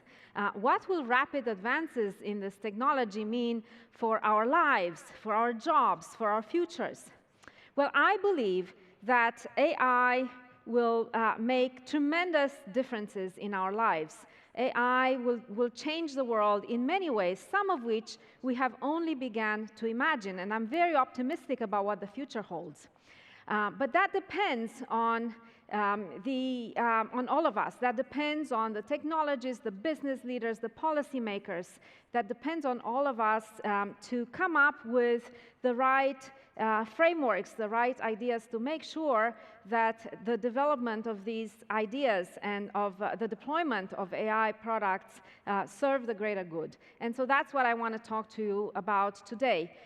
Why I'm optimistic, how AI can help, and what kind of perils we need to account for. So let me begin with the good news, because there is a lot to talk about.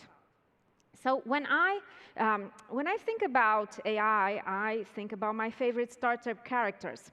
And remember when Spock shows up as a hologram and the year is around 2300? Well, so here's the thing. You don't have to wait for 2300 because we already have AI tools that support rapid holographic generation.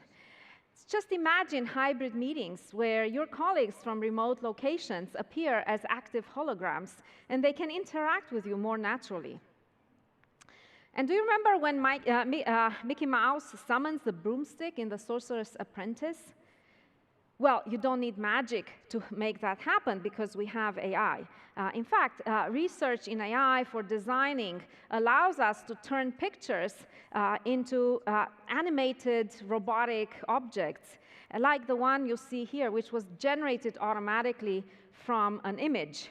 And these physical AI systems can now be guided intuitively using AI and on-body sensors that monitor muscle activity, just like Mickey did. And research in human-machine interaction is enabling machines to adapt to people rather than the other way around, which is what you see here, where our robot is enabling a worker to install a cable. So the wearables that we're beginning to develop are beginning to look like the clothes that we wear. And so, for instance, this is a glove that is running an AI algorithm to detect and translate gestures associated with sign language, and it's doing this in real time. So just think about this technology as not just part of our environment, but as something that we carry with us. So what if we could all have our own wearable assistants, like Iron Man, but superpowers that come with these assistants would be focused on improving our situation awareness, our health, and our everyday lives? And what if these technologies and these machines could help us transform into a safer society, living on a healthier planet? Well, this is just a snapshot of the frontier AI-enabled future I imagine. And today's frontier models, like GPT, Claude, and Gemini, are huge models that consist of on the order of trillions of parameters. And these models are built in two very energy-intensive phases called pre-training and fine-tuning. And the goal of pre-training is to have the model learn the knowledge that is embedded in the data. And the more knowledge we provide to the model, the better the model. And so large language models are typically trained between 1 and 15 terabytes of data, and they get trained to learn the weights that go in an architecture called the transformer architecture, so that they can generate sentences. For example, after you train the model on all the internet data, you might ask it to complete the sentence, "The UN was founded in," and expect the model to say 1945. So that's the first stage. The second phase, fine-tuning, uses specialized data to adapt the model to be useful for downstream applications. And so, for example, you can fine-tune the model on all UN data, and then you can ask it to summarize the UN Charter. So AI foundation models that are built in this very energy-intensive phase are transforming and reshaping our understanding of what is possible. They're giving us superpowers. They are empowering us with speed, with knowledge, insight, creativity, foresight, mastery, empathy, and these superpowers are already being deployed in the world. So let me give you just a few examples. I don't know how many of you have seen the movie Limitless, and I love this movie. It features a failing novelist who ingests a wonder drug, and this wonder drug amplifies his brain power and allows him to create a masterpiece in just 4 days. Well, today we don't have these magic drugs, but with AI, we get the equivalent superpower, because in the real world, we have AI that gives us speed. And in this chart, you see some examples where using AI is improving productivity by up to 300%. AI is also accelerating drug discovery in powerful ways. And so, for instance, researchers used AI to identify protein targets for a deadly cancer by analyzing their structure with AlphaFold and by generating potential drug candidates. And this process took about 30 days, whereas prior to AI, it would take years to generate candidates for a particularly nasty disease. AI can also help people with knowledge by providing curated access to entire libraries of information. So for example, lawyers can retrieve the most relevant cases from a library, most relevant to their current case, without having to read every single page in that library. Insight goes beyond knowledge. It connects patterns to meaning and then meaning to action. And my MIT colleague, Dina Katabi, has been working on using AI to understand sleep. And by analyzing breathing patterns using movement via ambient radio signals, her system can detect diseases like Parkinson's disease long before they are detected by traditional medicine. And this can allow us to turn healthcare from a reactive discipline into more proactive care.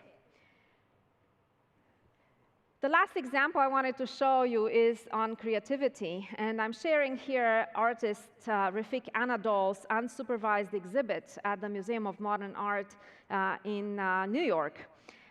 He uses AI as a collaborator, not as replacement. And so he trained a model on 200,000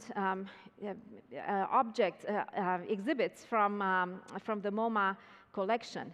And then he connected the model also with live information that captured weather data and movement in the museum. And the result is this beautiful, mesmerizing piece of art in which really data is like the pigment, and the algorithm used to generate it is like the paintbrush. And the way he describes it is the future really belongs to these new tools that can empower creators to do more.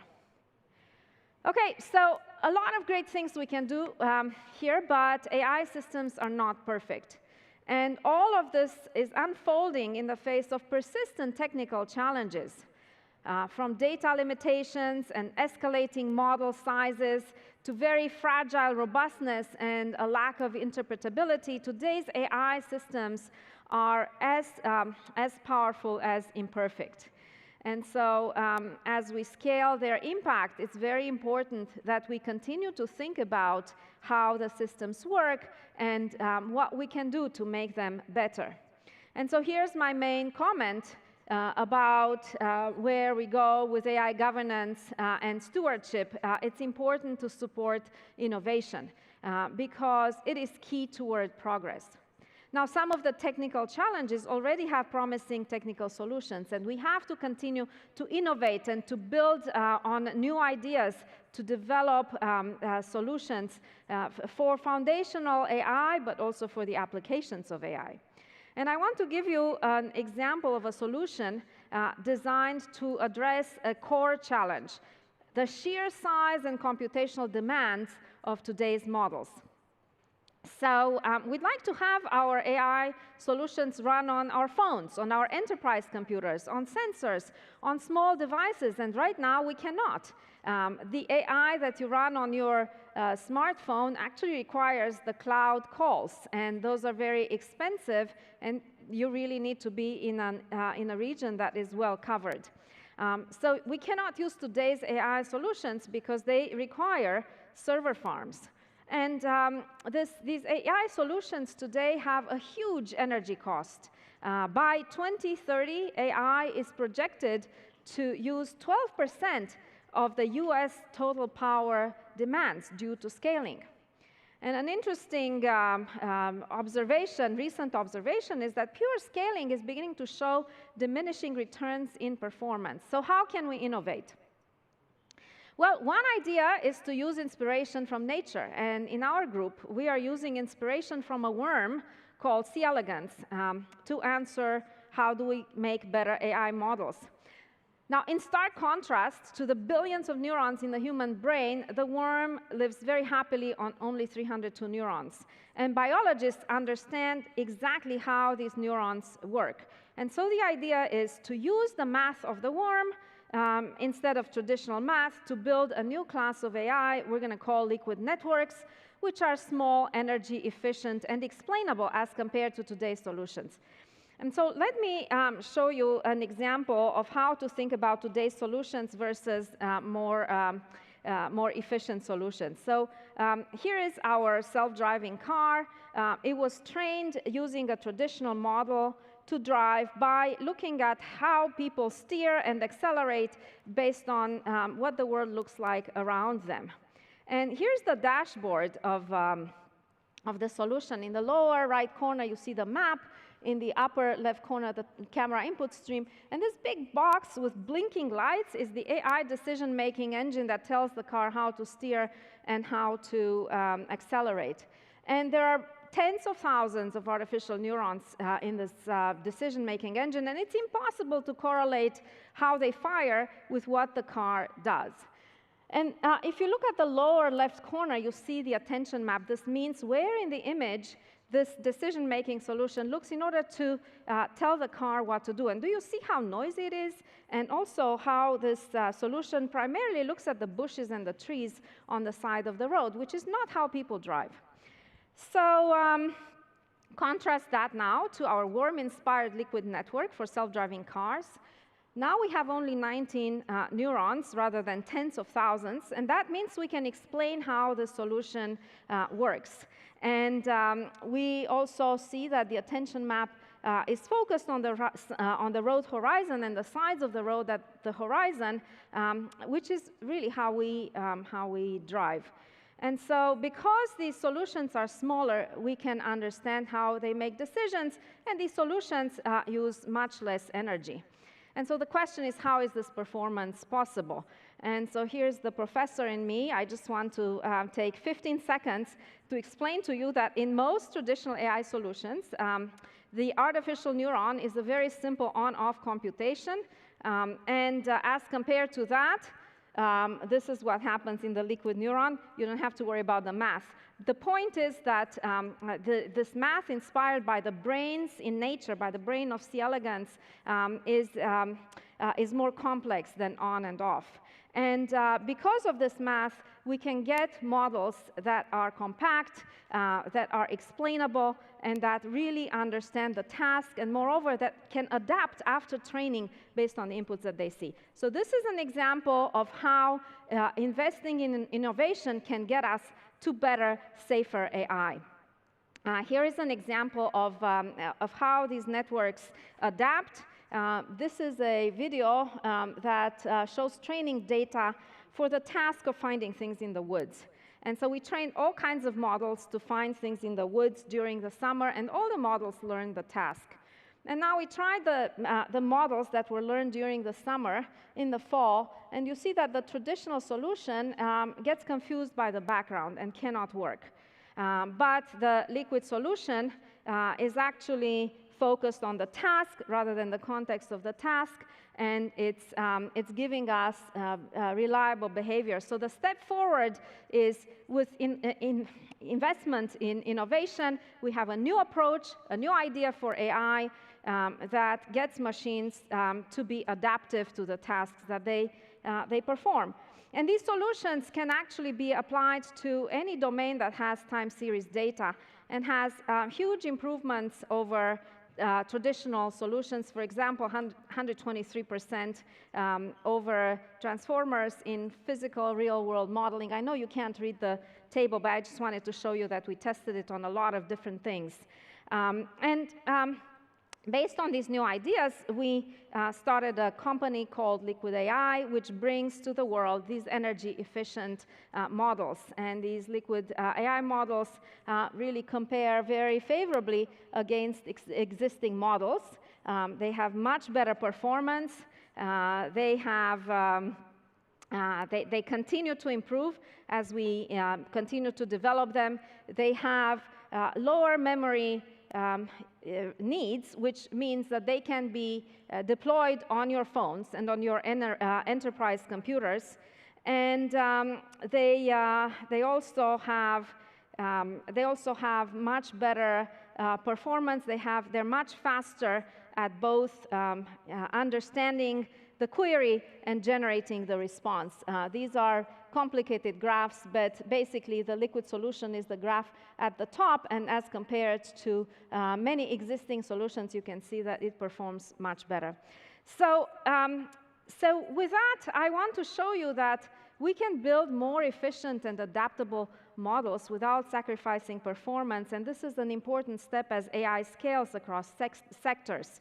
And the potential benefits are extraordinary. But with this power also comes the need for careful stewardship. And this is because AI's potential to reshape industries and improve lives is also a capacity that can be misused. The same tools that help doctors diagnose diseases better and scientists accelerate discovery can also empower bad actors, I like to call them supervillains, to cause real harm. This is an example where someone tricked a chatbot to sell an expensive car for $1. A supervillain armed with generative AI no longer needs a team of hackers or spammers, because with automated phishing tools, they can generate thousands of personalized scam messages per minute. A supervillain wielding AI's knowledge superpower can manipulate reality itself. For example, in Operation Overload, free AI tools were used to generate deepfake videos, fake news sites, and synthetic personas, each crafted to exploit psychological triggers and amplify division, which is a bad thing. AI Insight superpower allows supervillains to exploit not just systems, but the very people and the trust that comes with the systems. And so in one case, scammers used AI-generated videos to impersonate a company's CEO during a live call. And this impersonated CEO convinced an employee to transfer millions of dollars. And so this is really problematic. And it shows that the hardest problems ahead are not just technical, they're also social. AI is reshaping our economies, it's testing our democracies, it's challenging our norms around trust, privacy, and the truth itself. But here's the thing. Unlike a sudden crisis like the pandemic, we know that these are issues. And so the researchers have a chance to think about them and respond with foresight and responsibility. But the challenge we face is unlike any other challenge before. AI is being rapidly integrated across sectors. It's evolving continuously. And it's reshaping multiple domains all at once. Its pace outstrips our ability to build effective governance. And this really demands new ideas for coordination and collective responsibility. And so solving the size problem, which liquid networks do, is an important step. It is one piece of the puzzle. To truly understand AI risk, we need to look beyond technical performance and ask how these systems impact individuals, how they impact businesses, how they impact societies, and how do we grapple with issues like trust, fairness, misuse, and power, and recognize the critical role that AI literacy has to play in solving these problems. So in my view, to navigate AI responsibly, we must understand the risks, not just in the present, but also across time. And so short-term risks, like privacy breaches, misinformation, and cyber attacks, are already here, and they demand immediate attention. Medium risks have more uncertainty. And so there's a question about what will happen to jobs. There's a question of around erosion of expertise. And so we need to think about that. Long-term risks include big climate impacts, as well as loss of human agency. And so what can we do about these things? Well, managing AI risk isn't about eliminating all this uncertainty, It's about anticipating challenges. It's about minimizing harm. And it's about building systems that are resilient, accountable, and aligned with human values. And so, in this sense, I would like to propose AI stewardship as our commitment to ensuring that AI evolves in ways that truly serve humanity and the planet. And so it's not about slowing innovation, because innovation is very important. It's about guiding it wisely. And we can guide it by addressing the technical challenges, by maximizing positive impacts, by minimizing potential harm, by aligning development, and by ensuring ethical deployments. Effective AI stewardship requires us to consider multiple dimensions. We must protect privacy while supporting innovation. We must ensure efficiency and provide transparency. And we must ensure fairness while doing all that. And so each of these goals pulls in a different direction. And the challenge is to kind of balance everything together. Stewardship isn't just about laws and standards. Stewardship is also about people.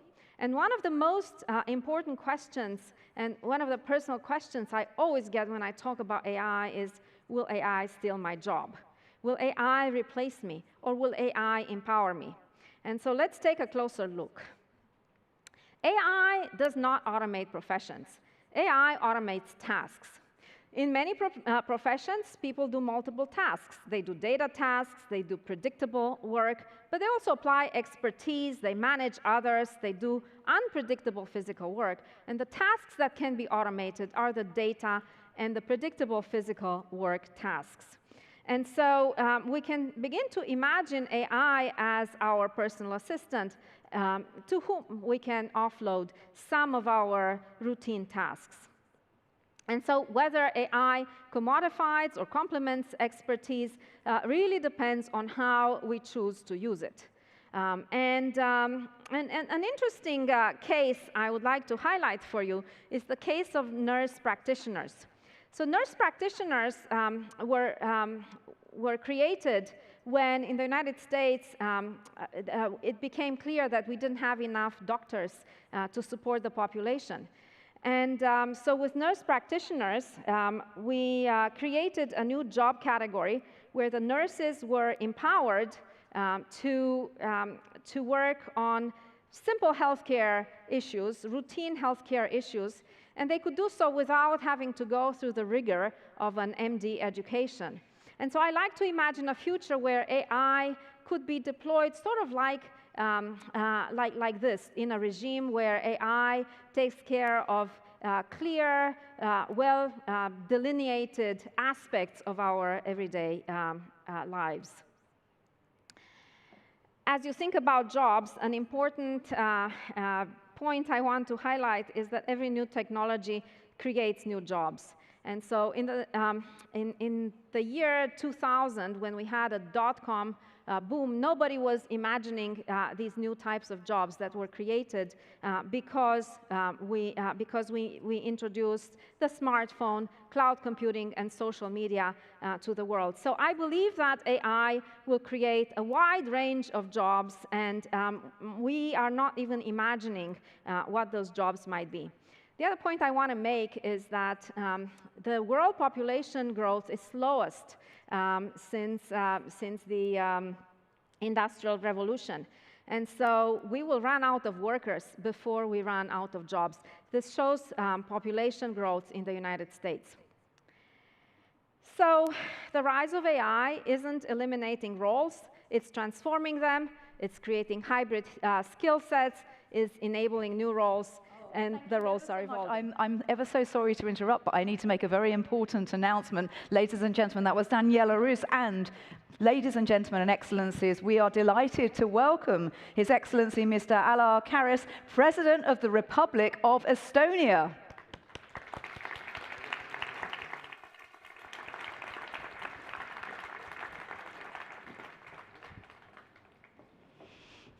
thank you. And we now have a chance together to reflect on AI governance with someone who has a unique and incredible view on where everything is going. Please join me in welcoming to the stage the Secretary General of the ITU. It's Doreen Bogdan-Martin.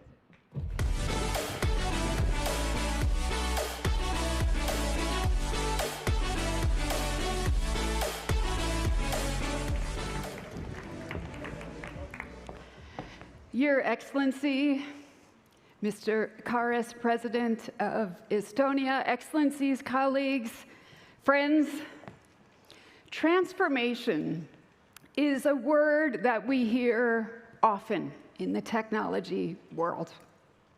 But when it comes to artificial intelligence, I believe we truly are in a transformational moment.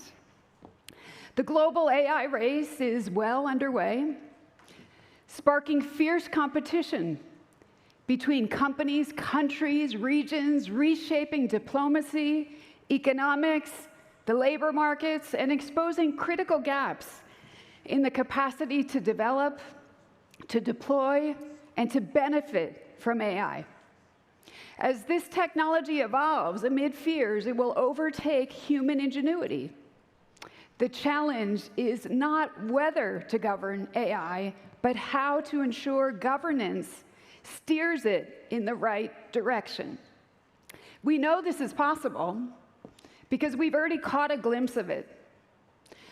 Last year, the Nobel Prize for Chemistry was awarded to the developers of AlphaFold, an AI system that predicts the complex 3D structure of proteins. For decades, modeling a single protein took several years. AlphaFold has now modeled virtually every protein known to science, more than 200 million.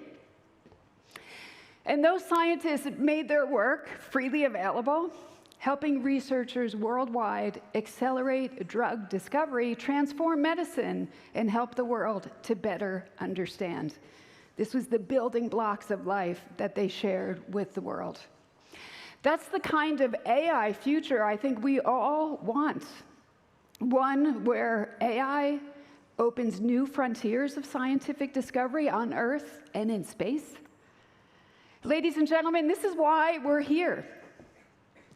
Because this transformative AI moment demands more than admiration or alarm. It demands dialogue and concerted action on inclusive, forward-looking governance that drives innovation and builds public trust. Governance that minimizes the risks and leaves no one behind. Last year, we heard a few times this week, last year, the United Nations at the General Assembly adopted the Pact for the Future and the Global Digital Compact, complementing guidance that was offered by the World Summit on the Information Society, and we're here also doing the +20 review. And these frameworks actually serve as our compass, a compass for a more equitable, rights-based AI future. But a compass can't move a ship. It can only point it in the right direction. To steer AI progress towards shared benefits, we need governance mechanisms that are practical, that are inclusive, and that are rooted in real-world implementation. These governance mechanisms form our captain's wheel. And here, let me thank our captains. We have our captains of today's AI governance dialogue, our distinguished co-chairs. We have His Excellency Engineer Majed Al-Mesmar, the Director General of the Telecommunications and Digital Government Regulatory Authority of the UAE. It's a long name. We also have Madame Anne Bouvereau, my friend, France's Special Envoy for Artificial Intelligence, and welcome to you, Anne. And as we continue today's discussions, I would like you to keep in mind three key elements. Three key elements that I think can actually help us to propel AI governance for good forward. First, inclusion. We keep hearing this word, inclusion. Too many countries, more than 100, have no meaningful voice in global AI governance discussions. While it's encouraging to see more of these discussions taking place, from Bletchley Park to Seoul to Paris, and more recently, Kigali, the global reach of the United Nations can help make AI governance inclusive, or as inclusive as it possibly can be. This week, we're proud to have participants from 170 countries. Did I get that right, Fred? 170 countries here at this year's summit. And their perspectives are essential in designing governance mechanisms that truly reflect global realities. Not just high-resource contexts, but communities that are navigating limited infrastructure, low trust, and high stakes. Many governments also lack the resources to engage in, let alone shape their own AI futures.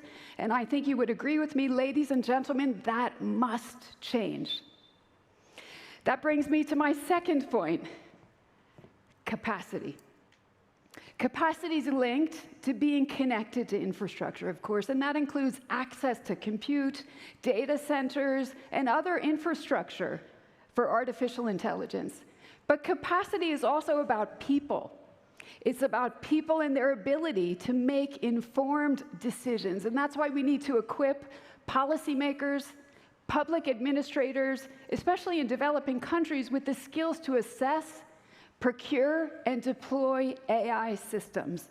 That's why ITU and our partners launched the AI Skills Coalition. We're working hard to expand South-South knowledge exchanges and regional training hubs. And the third and the final element that I think can help steer the AI revolution in the right direction is standards. Because principles and declarations alone are not enough. We need technical standards that translate high-level commitments into operational safeguards. That's why earlier this week we held consultations at the Open Dialogue on AI testing, and we also had a workshop on trustworthy AI testing and validation. And I think it's fair to say that these gatherings revealed an urgent need for multi-stakeholder collaboration in two key areas of action: promoting knowledge, a knowledge exchange, I should say, on AI standards, and bringing capacity gaps in methodologies for testing AI systems and models. ITU is ready to continue convening these consultations beyond AI for Good, beyond this summit, and we look forward to doing that with you. Because we cannot leave AI governance to chance. We cannot outsource trust. And we cannot expect countries to implement safeguards that they had no role in designing and that don't fit their local context.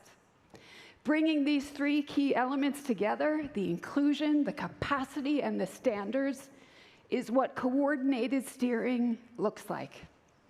We saw this in action at today's roundtable. We had a lunch roundtable conversation where participants highlighted the importance of identifying sources of untapped innovation, like fintech and open source communities in developing countries, to broaden inclusion, and using policy tools to deliver on specific areas, from deepfakes to access to compute power to red teaming, always grounded in scientific observation.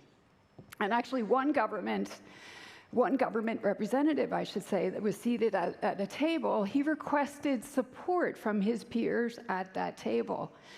And I thought about it, and I thought this is a powerful reminder that when we bring the right people together, dialogue actually goes beyond discussion to become a catalyst for real cooperation and concrete action and hope. And I think we could all use a little hope. Ladies and gentlemen, governance is a shared multi-stakeholder responsibility. Everyone in the AI generation has a part to play, and we do need all hands on deck. Governments can lead in enacting the enabling laws, in protecting rights, and in investing in digital public services. And here, Mr. President, I want to give a big shout out to the Estonian government, because back in the 90s, you actually earmarked 1% of state funding for IT, transforming Estonia into the most advanced digital society in the world.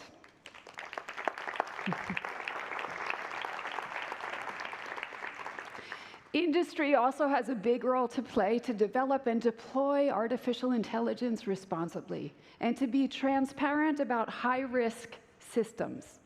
Academia and the technical community can help to evaluate those models, stress test assumptions, and illuminate the blind spots. Civil society can raise concerns, expose harms, and advocate for the communities that might be left out. And of course, the United Nations system can continue coordinating, can continue convening and keeping universal values of peace, dignity, and human rights at the core as we seek to leverage artificial intelligence responsibly.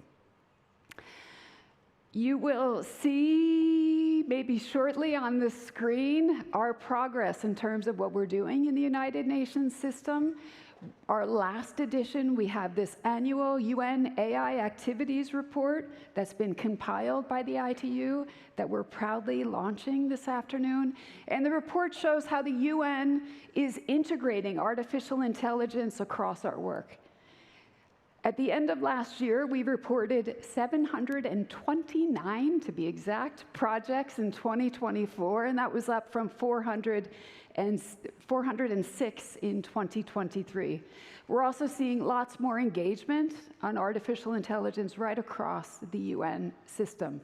We have 53 entities that are contributing to that process. Ladies and gentlemen, the future is here at the AI for Good Global Summit. But as the saying goes, it's not evenly distributed out there in the world. This is a transformative moment for AI technology, so let's make it a transformative moment for governance too. Let this be remembered as the point where we turned the ship around. Not when we lost control, but when we took the helm. Not when we raced in competition, but when dialogue helped all the boats rise. We don't need to sail in the same ship. We don't even need to go at the same speed, but we do, ladies and gentlemen, we do need to navigate the same oceans together, by the same compass, under the same stars. And if my friend from Ghana, Minister George, is in the room, I'm going to share something he said this afternoon. He said, don't look east, don't look west, but ladies and gentlemen, we need to look forward together. And so with that, ladies and gentlemen, thank you for being here and look forward to the continued discussions. Thank you, Mr. President. Thank you. As usual. Thank you so much, Doreen. As usual, an absolutely impressive and amazing talk. And it's a pleasure now to introduce a presidential address from His Excellency Mr. Alar Karis, President of the Republic of Estonia. Welcome to the AI for Good stage. Honorable leaders, excellencies, distinguished delegates. It is truly an honor to represent Estonia here today, a country of just 1.3 million people, but one of the world's most digitally advanced societies. For over 2 decades, we have made technology the backbone of our public services. Today, Estonia is not just online. It is a full-fledged digital society where all public services are available to citizens anytime, anywhere. Our digital journey began with a clear and bold vision. When Estonia regained its independence in 1991, we faced the challenge of building modern state and its institutions from scratch, with very limited resources. That was a time when, instead of replicating legacy systems, we decided to leapfrog into the future. In the mid-90s, we launched an ambitious national program called Tiger Leap, aimed at bringing computers and internet access to every school in the country. This wasn't just about technology. It was about transforming mindsets. It was a foundation of which we started to build our digital-first society and the startup ecosystem. Today, we face a new technology with equally transformative power. So we are taking another leap. We want to use the experiences from being a pioneer in e-governance to become a leading implementer of AI.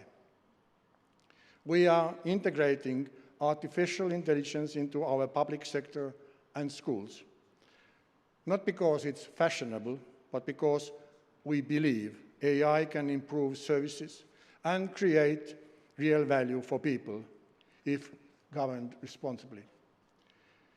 We started this process several years before the popular large language models were released.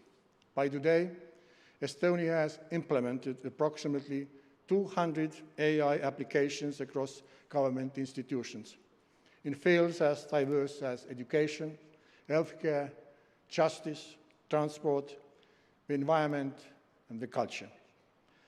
From virtual assistants to autonomous museum buses, from flood detection systems to learning tools, AI is helping us build a smarter, more human-centered government and governance. But this has not always been the case. Even though digitalization has been in the bloodstream of our society for decades, having a human-centric approach is rather new. When we first started with our digital transformation, the way to approach digital services was to increase efficiency among the government, considering the little resources available. Gradually, we shifted our mindset to a human-centric approach. It's when we slowly started to see the satisfaction rates of citizens going up. According to recent research, there is an 83% satisfaction rate with the public e-services. And the aim is to reach 90% of user satisfaction of online public services by 2030. Satisfaction creates trust. Trust is an important social capital to move forward. Dear friends, Estonia have now grounded its digital journey on a human-centric approach, shaped by infrastructure, responsibility, and education. Let me elaborate on them. First, infrastructure. Estonia's digital society is built on a secure and interoperable data ecosystem, supported by X-Road. That is our decentralized data exchange layer that allows real-time cross-institutional data sharing.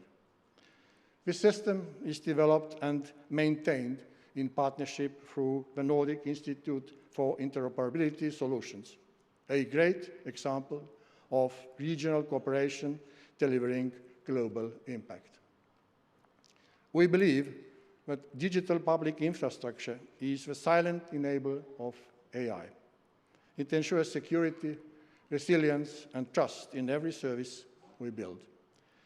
Such infrastructure provides the foundational building blocks of a digital society, such as secure digital identity, data exchange, and payment systems that ensure resilience, efficiency, and trust across the entire digital ecosystem. Secondly, responsibility. Innovation without trust is not sustainable. That's why we are fully committed to implementing the EU AI Act. We support its risk-based approach, which offers a global model for responsible regulation, one that protects rights while still encouraging innovation. According to the Freedom on the Net 2024 report, Estonia ranks second in the world for safeguarding digital rights and ensuring online freedom. We prove that it's possible to protect privacy and foster a secure digital environment where human rights are respected. These results have been achieved through experiences and having the courage to test and develop solutions. It is why we are also investing in AI sandboxes, training programs, and competency centers to support both public and private sector actors in understanding and complying with emerging regulations.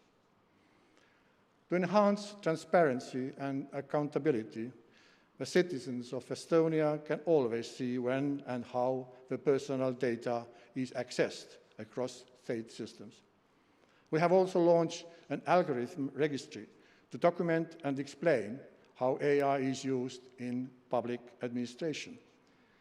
These innovative tools help ensure that AI in government is not only powerful, but also explainable, fair, and just.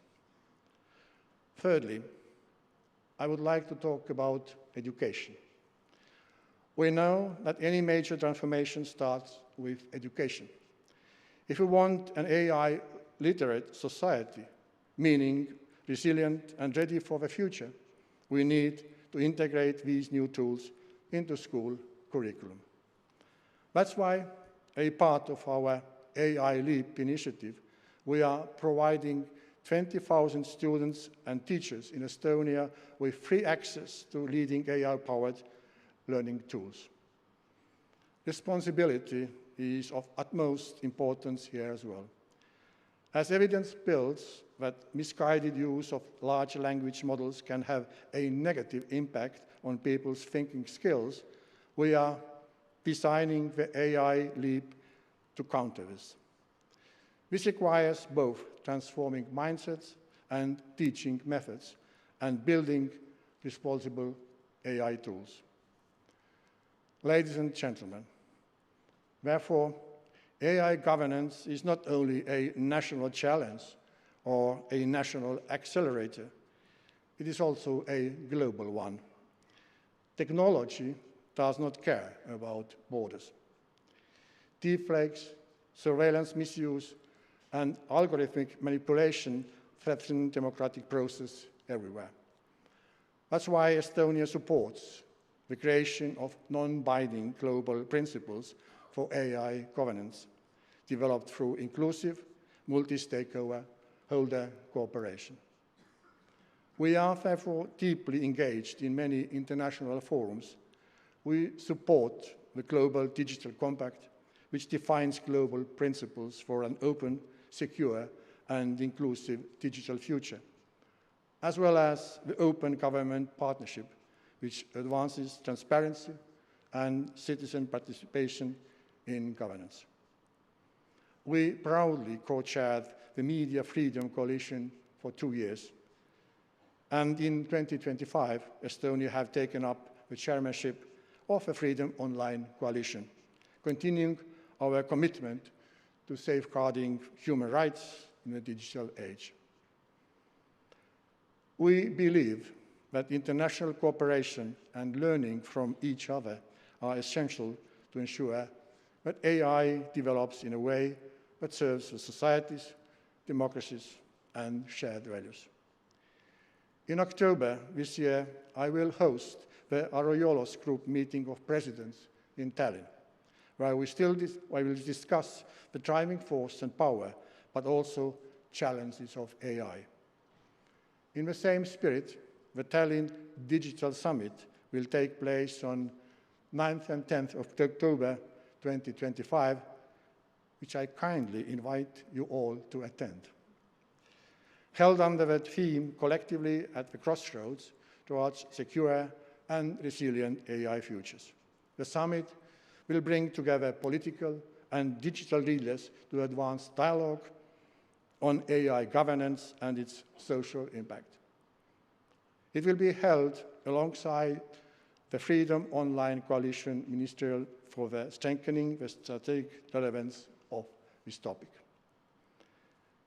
Estonia also supports initiatives that aim to bridge the digital divides, promote digital literacy, and build inclusive AI ecosystems that empower individuals, especially in developing countries. As AI technologies evolve, there is a growing risk that those without access to infrastructure, skills, or legal safeguards will be left even further behind. Without deliberate action, AI may deepen, not diminish, existing inequalities. That is why we see digital inclusion not only as a development goal, but as human rights matter.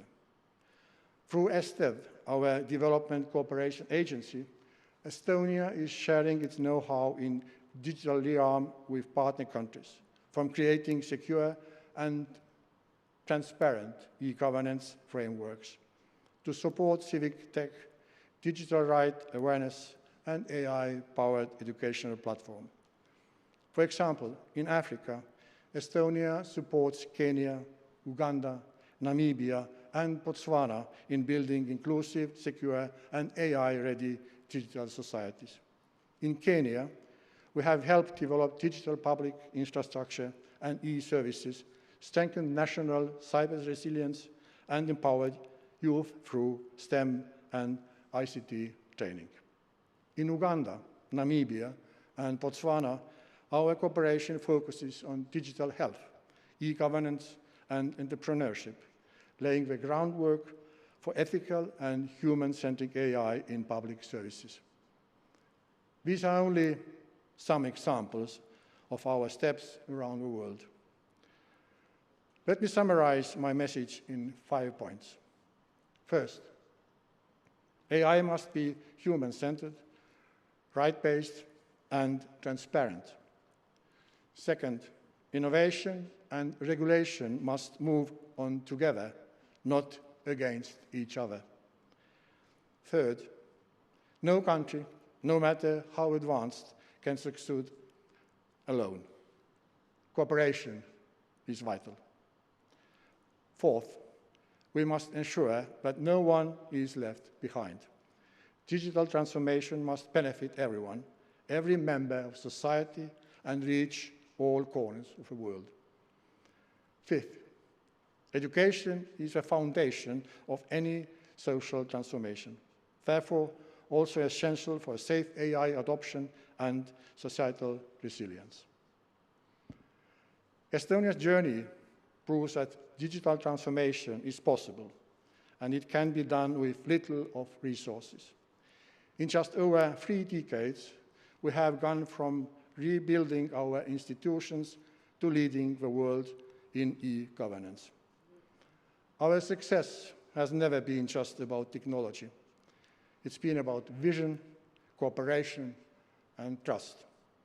We know from our own experience what is possible to achieve with the right vision and determination. The heart of Estonia's previous digital transformation was the understanding that we should not simply digitalize existing services, but rather rethink and rebuild the whole system. This should also be our guidance in the AI age. Pooling skills and resources support better and faster digital development. It is also the reason why we strongly support the global movement for digital public goods and digital public infrastructure. Let us now bring that same spirit to the global challenge of governing AI, so that we may build a future where technology strengthens our democracies, protects our freedoms, and empowers every individual. Thank you very much for your attention.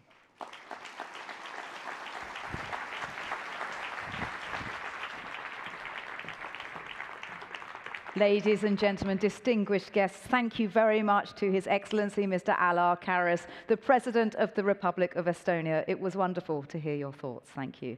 And after all, AI does continue to affect the entire world. So it's a pleasure to introduce our next video from someone that millions of people look to for guidance.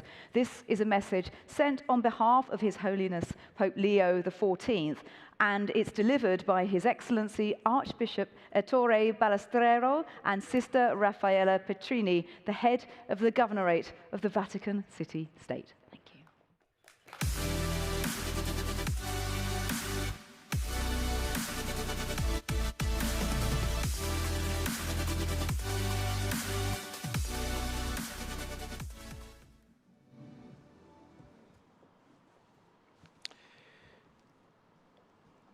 On behalf of His Holiness Pope Leo XIV, I would like to extend his cordial greetings to all participants in the AI for Good Summit 2025, organized by the International Telecommunication Union in partnership with other UN agencies and co-hosted by the Swiss government. As this summit coincides with the 160th anniversary of the ITU's foundation, I would like to congratulate all the members and staff for their work and constant efforts to foster global cooperation in order to bring the benefits of communication technologies to the people across the globe. Connecting the human family from the telegraph to radio, telephone, digital, and space communications presents challenges, particularly in rural and low-income areas, where approximately 2.6 billion persons still lack access to communication technologies. Humanity is at a crossroads, facing the immense potential generated by the digital revolution driven by artificial intelligence. The impact of this revolution is far-reaching, transforming areas such as education, work, art, healthcare, governance, the military, and communication. This epochal transformation requires responsibility and discernment to ensure that AI is developed and utilized for the common good, building bridges of dialogue and fostering fraternity, and ensuring it serves the interests of humanity as a whole. As AI becomes capable of adapting autonomously to many situations by making purely technical algorithmic choices, it is crucial to consider its anthropological and ethical implications, the values at stake, and the duties and regulatory frameworks required to uphold those values. In fact, while AI can simulate aspects of human reasoning and perform specific tasks with incredible speed and efficiency, it cannot replicate moral discernment or the ability to form genuine relationships. Therefore, the development of such technological advancements must go hand in hand with respect for human and social values, the capacity to judge with a clear conscience, and growth in human responsibility. It is no coincidence that this era of profound innovation has prompted many to reflect on what it means to be human and on humanity's role in the world. Although the responsibility for the ethical use of AI systems begins with those who develop, manage, and oversee them, those who use them also share in this responsibility.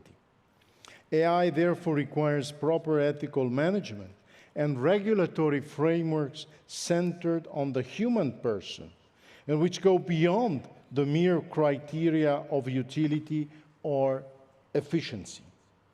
Ultimately, we must never lose sight of the common goal of contributing to that tranquillitas ordinis, the tranquility of order, as St. Augustine called it, and of fostering a more humane order of social relations and peaceful and just societies in the service of integral human development and the good of the human family. On behalf of Pope Leo XIV, I would like to take this opportunity to encourage you to seek ethical clarity and to establish a coordinated local and global governance of AI based on the shared recognition of the inherent dignity and fundamental freedoms of the human person. The Holy Father willingly assures you of his prayers in your efforts towards the common good. Cardinal Pietro Parolin, Secretary of State of His Holiness Pope Leo XIV. Thank you very much.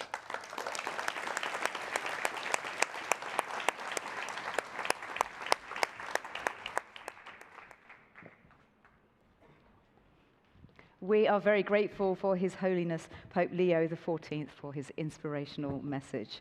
And before our next panel, I just thought I would mention how I joined the summit in 2019. And since then, it's been such a pleasure to watch it grow and become more and more relevant on the world stage. And some of the initiatives that are going on here are absolutely outstanding. And every year, I continue to be surprised and amazed by the sheer caliber of not just the guests, not just the people on the stage, but you, our audience. You are changing the world, you are changing lives, and every single year I stand up here, it fills me with more optimism and more hope for the future, that we can influence the AI progress back in a positive, optimistic, and inclusive way. So that's absolutely fantastic to know. We've had so many speakers on this stage over the last few days. Yes, it is a lovely time to be here, isn't it? Thank you. Thank you.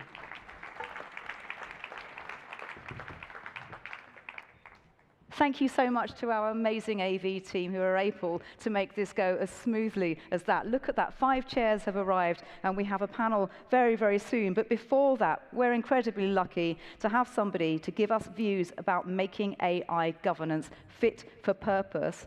Oh, are we adding a few more? It looks like it. I will wait a little bit longer. Nobody noticed. All right, so I think we are absolutely ready now. Thank you so much for your patience. Let's invite His Excellency Engineer Abdullah Amer Alswaha, the Ministry of Communications and Information Technology from Saudi Arabia. Welcome to the stage. Thank you.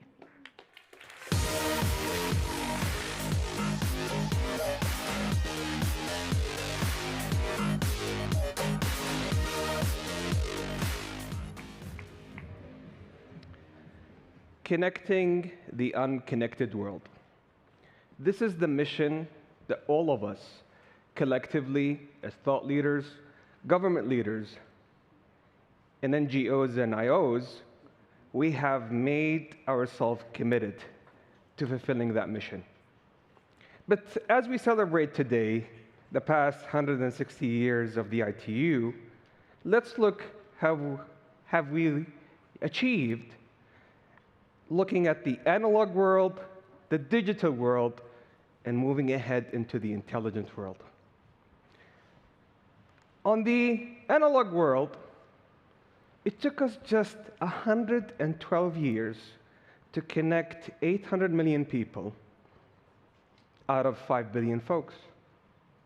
And as a result of that, we have seen about $1 trillion of economic value. But that has created, back then, 3 new divides: an information divide, a poverty divide, and a disparity divide. Because if we look at the global north and the global south back then, for every dollar somebody made in the global south, somebody made $16 in the global north. That is not acceptable. Because out of every 100 people back then, you had 50 people being connected in the global north and 49 people being left behind. And as a result of that, it's not a surprise that we talk about a number of disparities. The cost of these disparities is about 2 billion people that went into poverty as a result that the global north grew by 2 to 3% annually, and that disparity axis was not acceptable. So we had to double down in the digital age. So it took us 50 years to close down some of the divide and connect 5.5 billion people. But there's 2.6 billion people left behind with an economic value of $16 trillion. With that divide, yet again, for every dollar being made in the global south, somebody makes $3.5 in the global north. And so many divides emerged.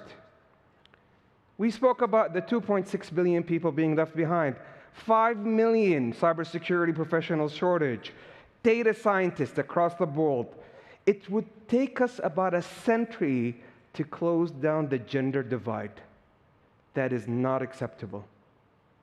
This is why, under the leadership of His Royal Highness Prince Mohammed bin Salman, which I have the pleasure to represent him in this event today, and in collaboration with you, we must act today. We must double down in the intelligent age because the stakes are so big and so high.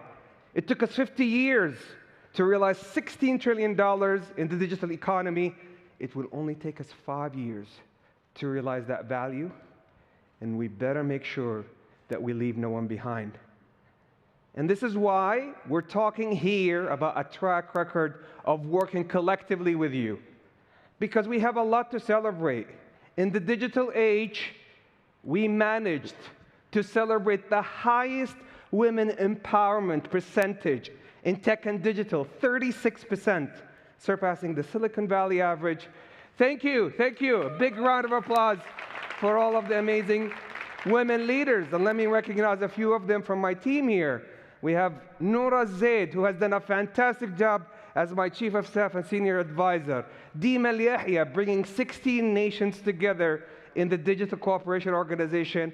And Dr. Latifa Al-Abdel Karim, the only women leader representing our region in the high-level panel advising the UN General Secretary on AI dialogue.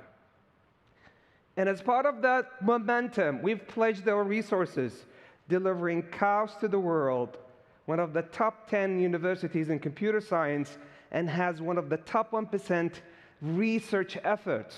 One of the Nobel Prize winners, Hinting, said that we have to devote a third of our research for AI safety, and we have delivered so with KAUST. And we have so much more to celebrate, but within the intelligent age, timing is of the essence, because there are 3 new divides emerging. A compute divide, which is congruent with a power divide. And as the energy leader of the world, powering 20% of the global mix, we have a fiduciary duty in partnership with you to close down that divide. We have a data divide. It is absolutely not acceptable that 90% of training data feeding all of these algorithms is in English, while English is not even the #1 or #2 language. And the last time I checked, there's as many English speakers in the world as Arabic speakers in the world. An algorithmic divide, a few that dictate what is bias, what is hallucination, leaving a lot of people behind. And this is why we must double down. Oxford released a study. 16% out of the 93 countries registered within the UN, only 32 countries have AI zones. And I can give you even a more shocking statement. 80% in 2 countries. Making sure that this platform today is an existential platform.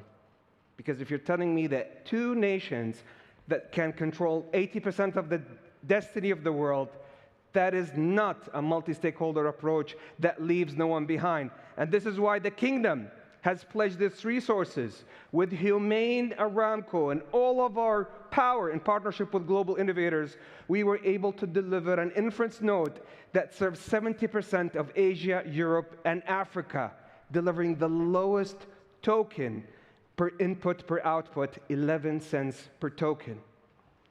On the algorithmic divide, we've gone a long way, delivering the Arabic most powerful LLM, Alam, which I'm going to speak about, and many efforts in leading by Sadaya, by Humane, by Amer Alswaha, and ihsan al-haq in combating hallucination, biases, and genetic diseases. As a matter of fact, ihsan al-haq last year received the US Presidential Award for his work. On the data divide, we spoke about it. 90% of the data is in one language. And the last time I checked, we need an algorithm and a model that represents all of us. And this is why the Kingdom, we have launched a public consultation of the Global AI Hub Law to give a safe harbor for innovators around the world to leverage the compute, algorithmic, and data power of the Kingdom, of the region, in collaboration with all of you to make sure that we leave no one behind. And we have emerged already as one of the top leaders in generative AI in tackling diabetes, genetic diseases, delivering one of the lowest uplift cost in our energy mix and carbon intensity, and the first fully robotics heart transplant. And this is just the beginning. Because under the leadership of His Royal Highness, Prince Mohammed bin Salman, and in partnership with you, and in collaboration with the UN, ITU, and all of the represented stakeholders here, we're fully committed to make sure it's not going to take us 112 years or 50 years to close down the new divides of the intelligent age and leave no one behind. Thank you so much. The center. Wow, that was an incredible talk. Thank you so much to His Excellency, Engineer Abdullah Amer Alswaha. Exactly the sort of conversation we need to start a really good panel discussion. And my goodness, we have a fantastic panel lined up for you today. Please allow me to introduce them. We have His Excellency Mr. Shang Zhongde, Vice Minister, Ministry of Industry and Information Technology from the People's Republic of China. Anne Bouvereau, Special Envoy of France for AI, Chuen Honglu, Chief Executive Officer, Infocom Media Development Authority, that's the IMDA, and Jennifer Bacchus, Acting Head of Bureau of Cyberspace and Digital Policy, USA, ably moderated by Gabriela Ramos from Mexico. Please welcome them all to the stage. Thank you.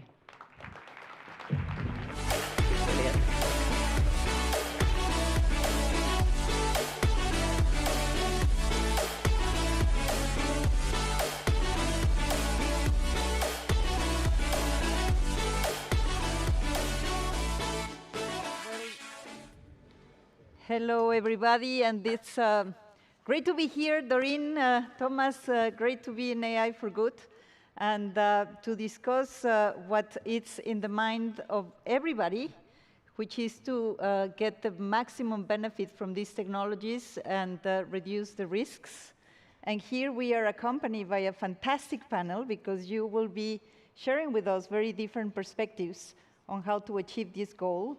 And I'm sure that by the end of this conversation, we will be able to learn a little bit how the way you handle the things can deliver good outcomes, because I guess that's what we are all aiming at.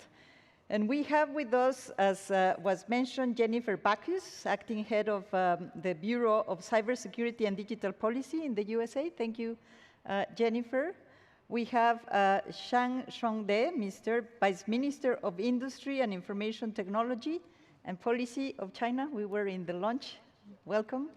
And we also have Chuen Honglu, Chief Executive Officer of Infocom Media Development Authority of India. So it's great to have you all. And great to have you, Anne Bouvereau. You know her. She's the tech envoy of France. And maybe I will give you a little bit of time, and to get your breath, and we will start with the US. So Jennifer, we know that there has been a change in the scope of how the current administration wants to deal with AI. We know that now priority has been given to continue with the innovation ladder and try to minimize the question of, this is very noisy, the question of regulations. So given that these technologies are global, I want to know, how are you going to handle the fact that the other areas like Europe or Japan, China, might have different approaches, and you will need to engage with them. So how would you do that? Thank you, and really what an honor to be here today and to be at this event, which actually I heard a lot about last year, all the excitement over the robots, the sort of fun and exciting, and to be at really an event where you get to see the forefront of how multi-stakeholderism can play into AI governance. And I think ultimately, that is the point of view of the US government, is that this needs to be a multi-stakeholder process. And the United States has always been at the forefront of AI innovation, driven by the strength of our free markets, our world-class research institutions, and entrepreneurial spirit, ultimately driven by the multi-stakeholders. So it's the policy of the United States to protect the US private sector innovation and technological leadership, and to sustain and enhance America's global AI leadership in order to promote human flourishing, economic competitiveness, and national security. And that's why President Trump took very strong executive action to sign executive orders to roll back previous regulations on the AI industry. The Trump administration believes that AI will have countless revolutionary applications in economic innovation, job creation, national security, healthcare, free expression, and beyond, all of which actually we keep hearing about every day at this conference. And we think that restricting its development now would mean essentially paralyzing one of the most promising technologies we have seen in generations. America wants partners. That is my message here today. We want to embark on the AI revolution before us with the kind of spirit and openness and collaboration. But to create that kind of trust, we need regulatory regimes around the world that foster the creation of AI technology rather than strangle it. We need all of our friends, including here in Europe, to look to this new frontier with optimism, because that is why we are here today, AI for good. The administration is troubled by reports that some governments are looking at tightening the screws on US tech companies with international footprints. We won't accept that, and we think it's a terrible mistake. We need to focus now on the opportunity to unleash our most brilliant innovators and use AI to improve the well-being of our nations and that of our peoples. The administration will assure that American AI technology continues to be the gold standard worldwide, and we are the partner of choice for other foreign countries and certainly businesses as they expand their use of AI. Excessive regulation of the AI sector could kill a transformative industry just as it's taking off, and will make every effort to encourage pro-growth, deregulatory AI policies worldwide. We really face an amazing, extraordinary prospect of a new industrial revolution. But it won't come to pass if over-regulation discourages innovation from taking the risks necessary for achievement. Nor will it occur if we allow AI to become dominated by massive players looking to use the tech to censor or control users' thoughts. Thank you. Thank you very much, Jennifer. I'm very pleased that you use the word over-regulation, because that qualifies the whole debate. And of course, it's the societal choices of where do we want to put the limits, but I think that this is where we want to put the current debate. And now over to you, my dear Anne. You were exceptional in the managing of the AI Action Summit. We all were there. I think that the way you frame it, President Macron framed it, was exactly to see how much we can join forces to get AI for good and to deliver good outcomes. So I would like to bring this French perspective into the broader European perspective. And how would you connect with what is happening in Europe, and what is the French position between this regulation, innovation, which for me is a false dilemma, but over to you. Thank you so much for, can you hear me? Can you hear me? Yes, this is better. Thank you so much for having me. I'm sorry I was a little late to get on the stage. It's such a pleasure to be here and to be part of this panel and of this day. And I really want to thank ITU and Doreen for this invitation. And I'm delighted to be on this panel with you all. In terms of the the Paris AI Summit that we held in February after the previous summits that were held in Bletchley Park and before before the next one in India. We didn't really want to focus on regulation. We really wanted to focus on actions and practical outcomes and bringing people together on discussions and announcements on what we can do to make AI something that benefits people and societies. So we made a few announcements, some at European level, some with different parameters. There was a Europe announcement, which was 200 billion euros of investment in Europe by companies and by the European Commission on European AI champions to promote the development and the deployment of AI in Europe. But we also launched initiatives such as the current AI Foundation or initiatives to help develop public interest AI, and in particular data sets or tool sets that will help make AI something more concretely there for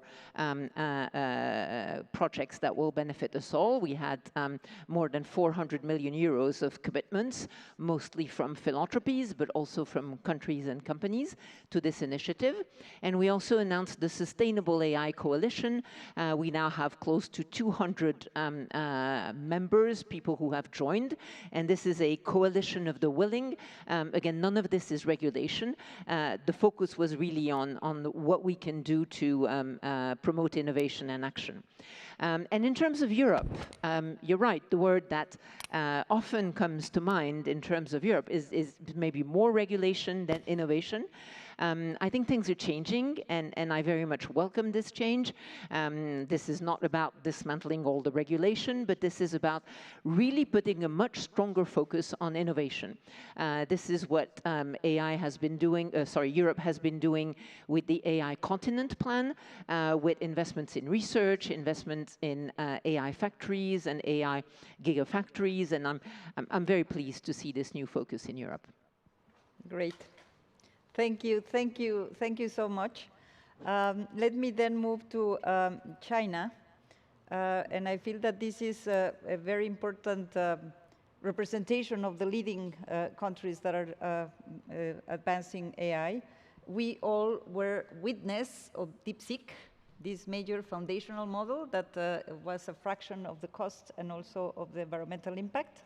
And we know that this is being used for many applications, Deputy Minister.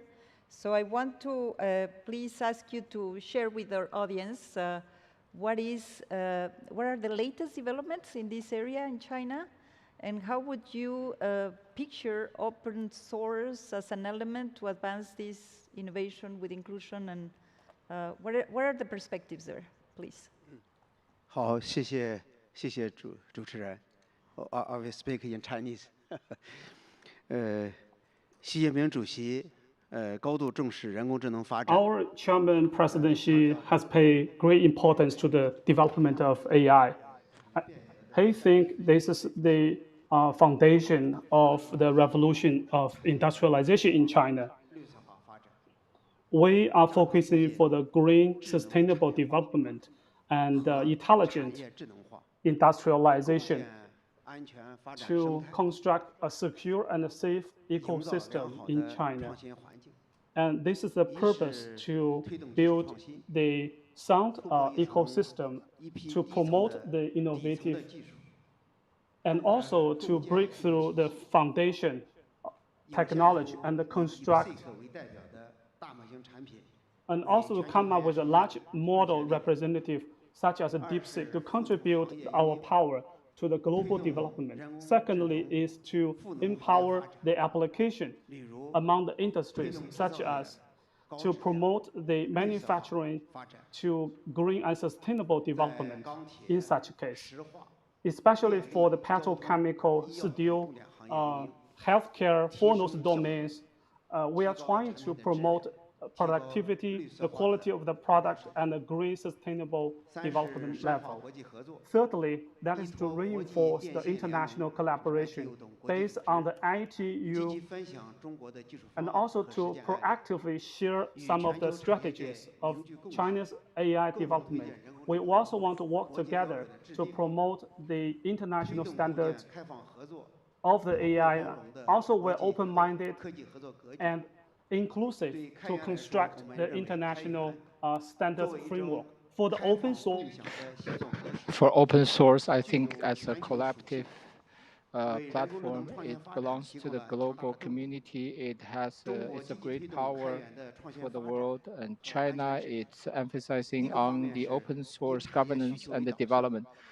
First, it's the industry need driven, and it's for the academy and the research institutes, and working together, we have a series of open sources, the systems through iterations coming out with new solutions.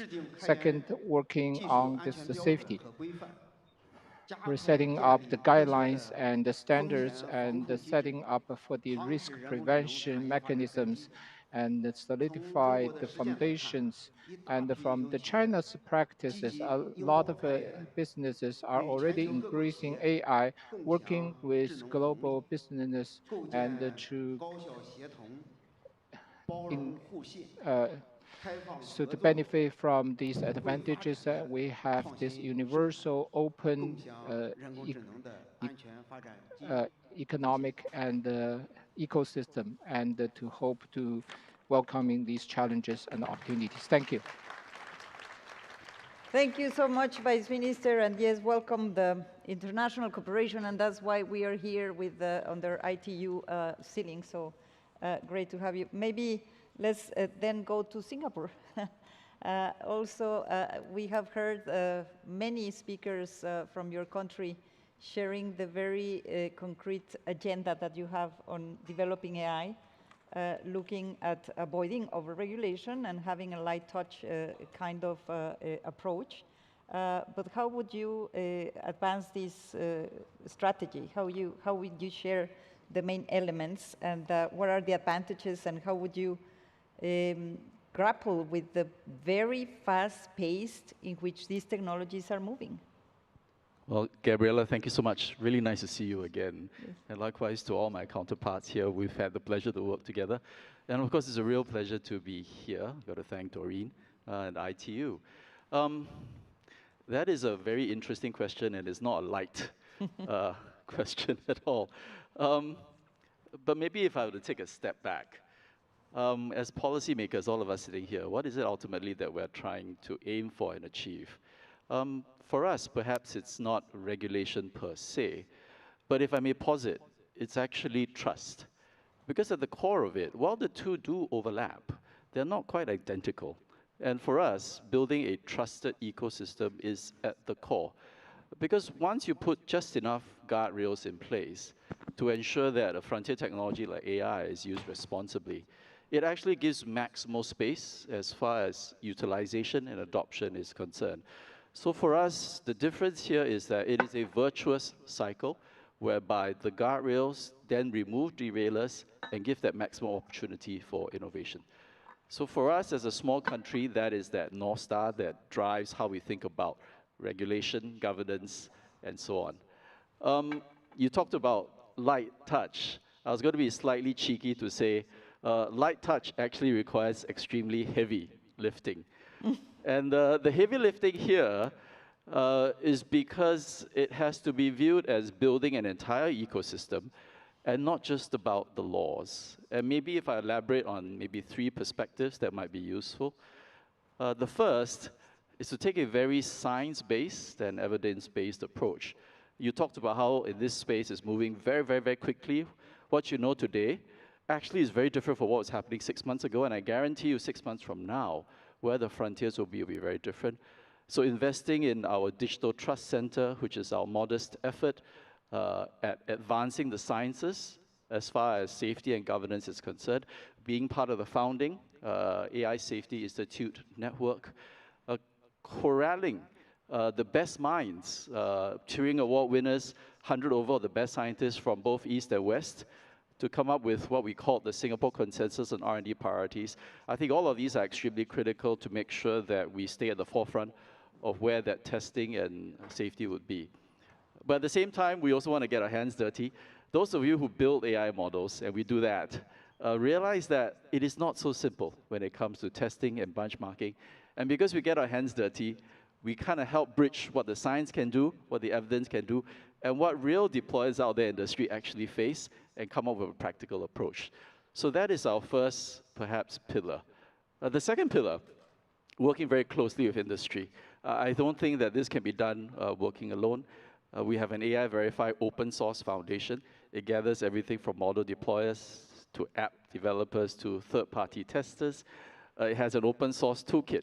We think an open source toolkit called Project Moonshot is extremely critical, especially from a capacity building perspective, as there are many other very, very small countries like Singapore that may not have the full wherewithal.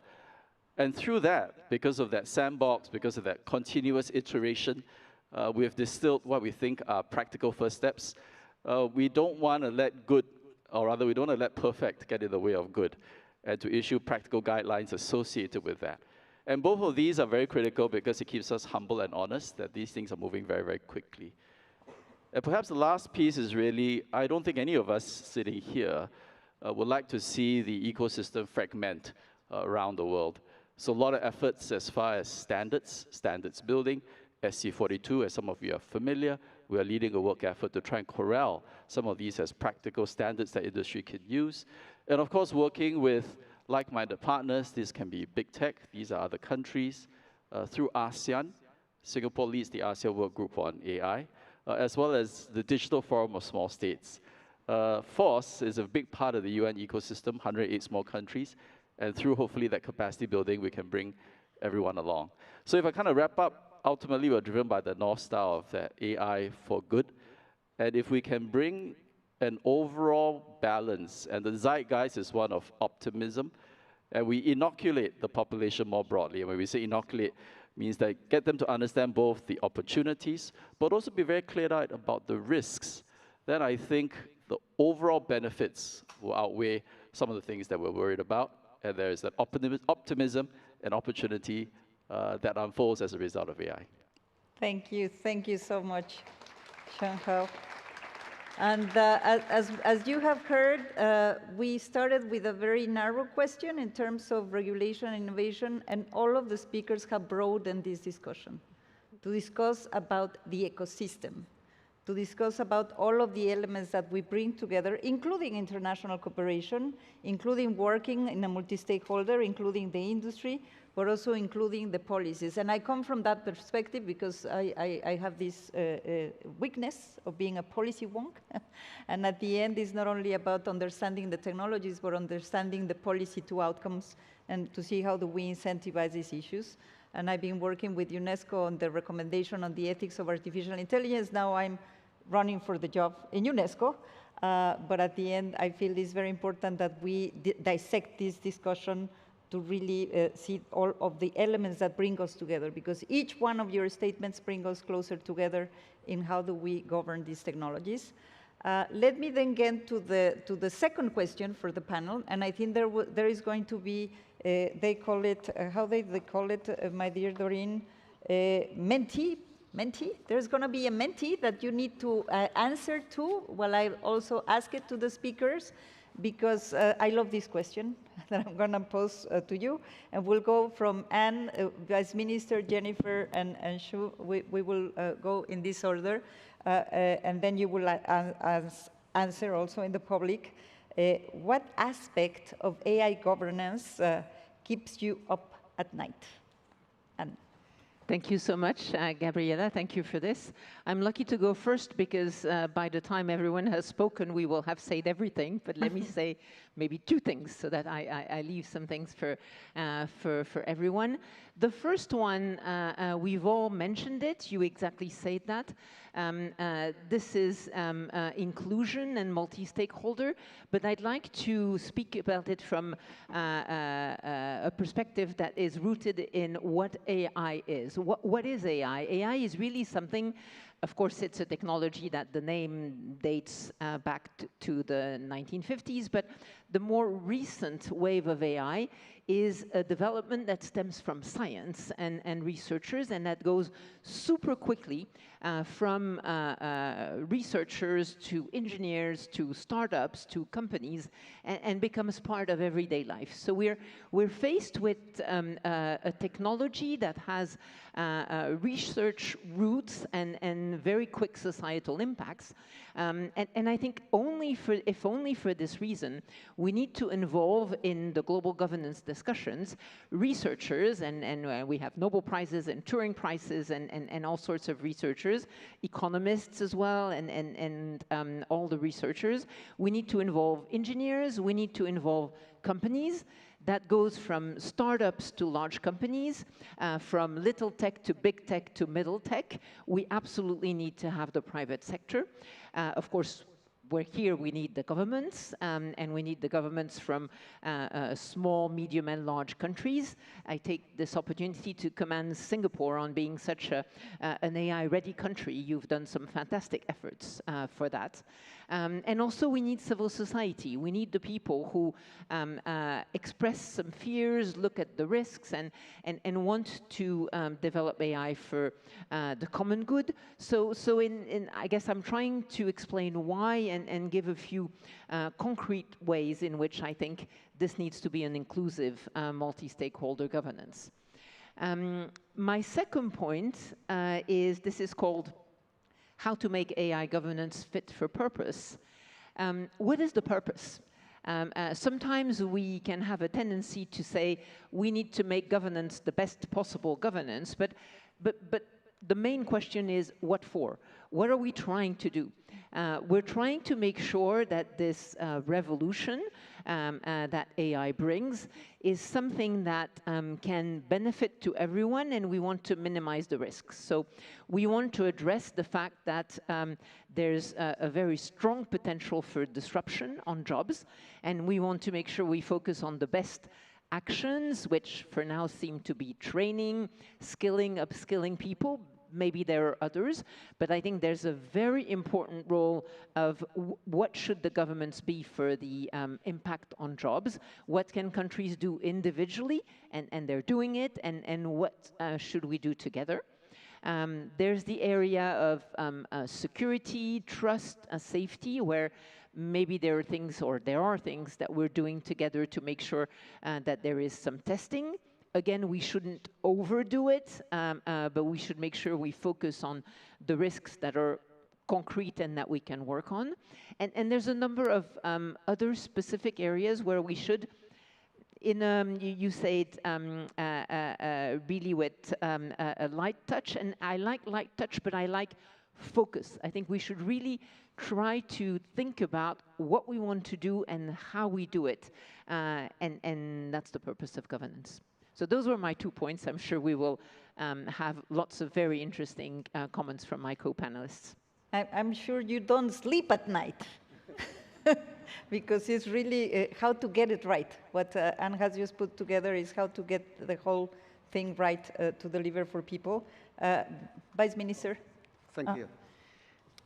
近年来，大模型的出现啊。 And LLM existence has largely increased the AI's capability for handling complex jobs, and the AI's applications used in different sectors, and there are several aspects of the AI governance for the future. One is how to balance the development and the safety. AI has becoming, and this is an advanced technology, and coordinated the development. It's very urgent, and it's also a long-term plan.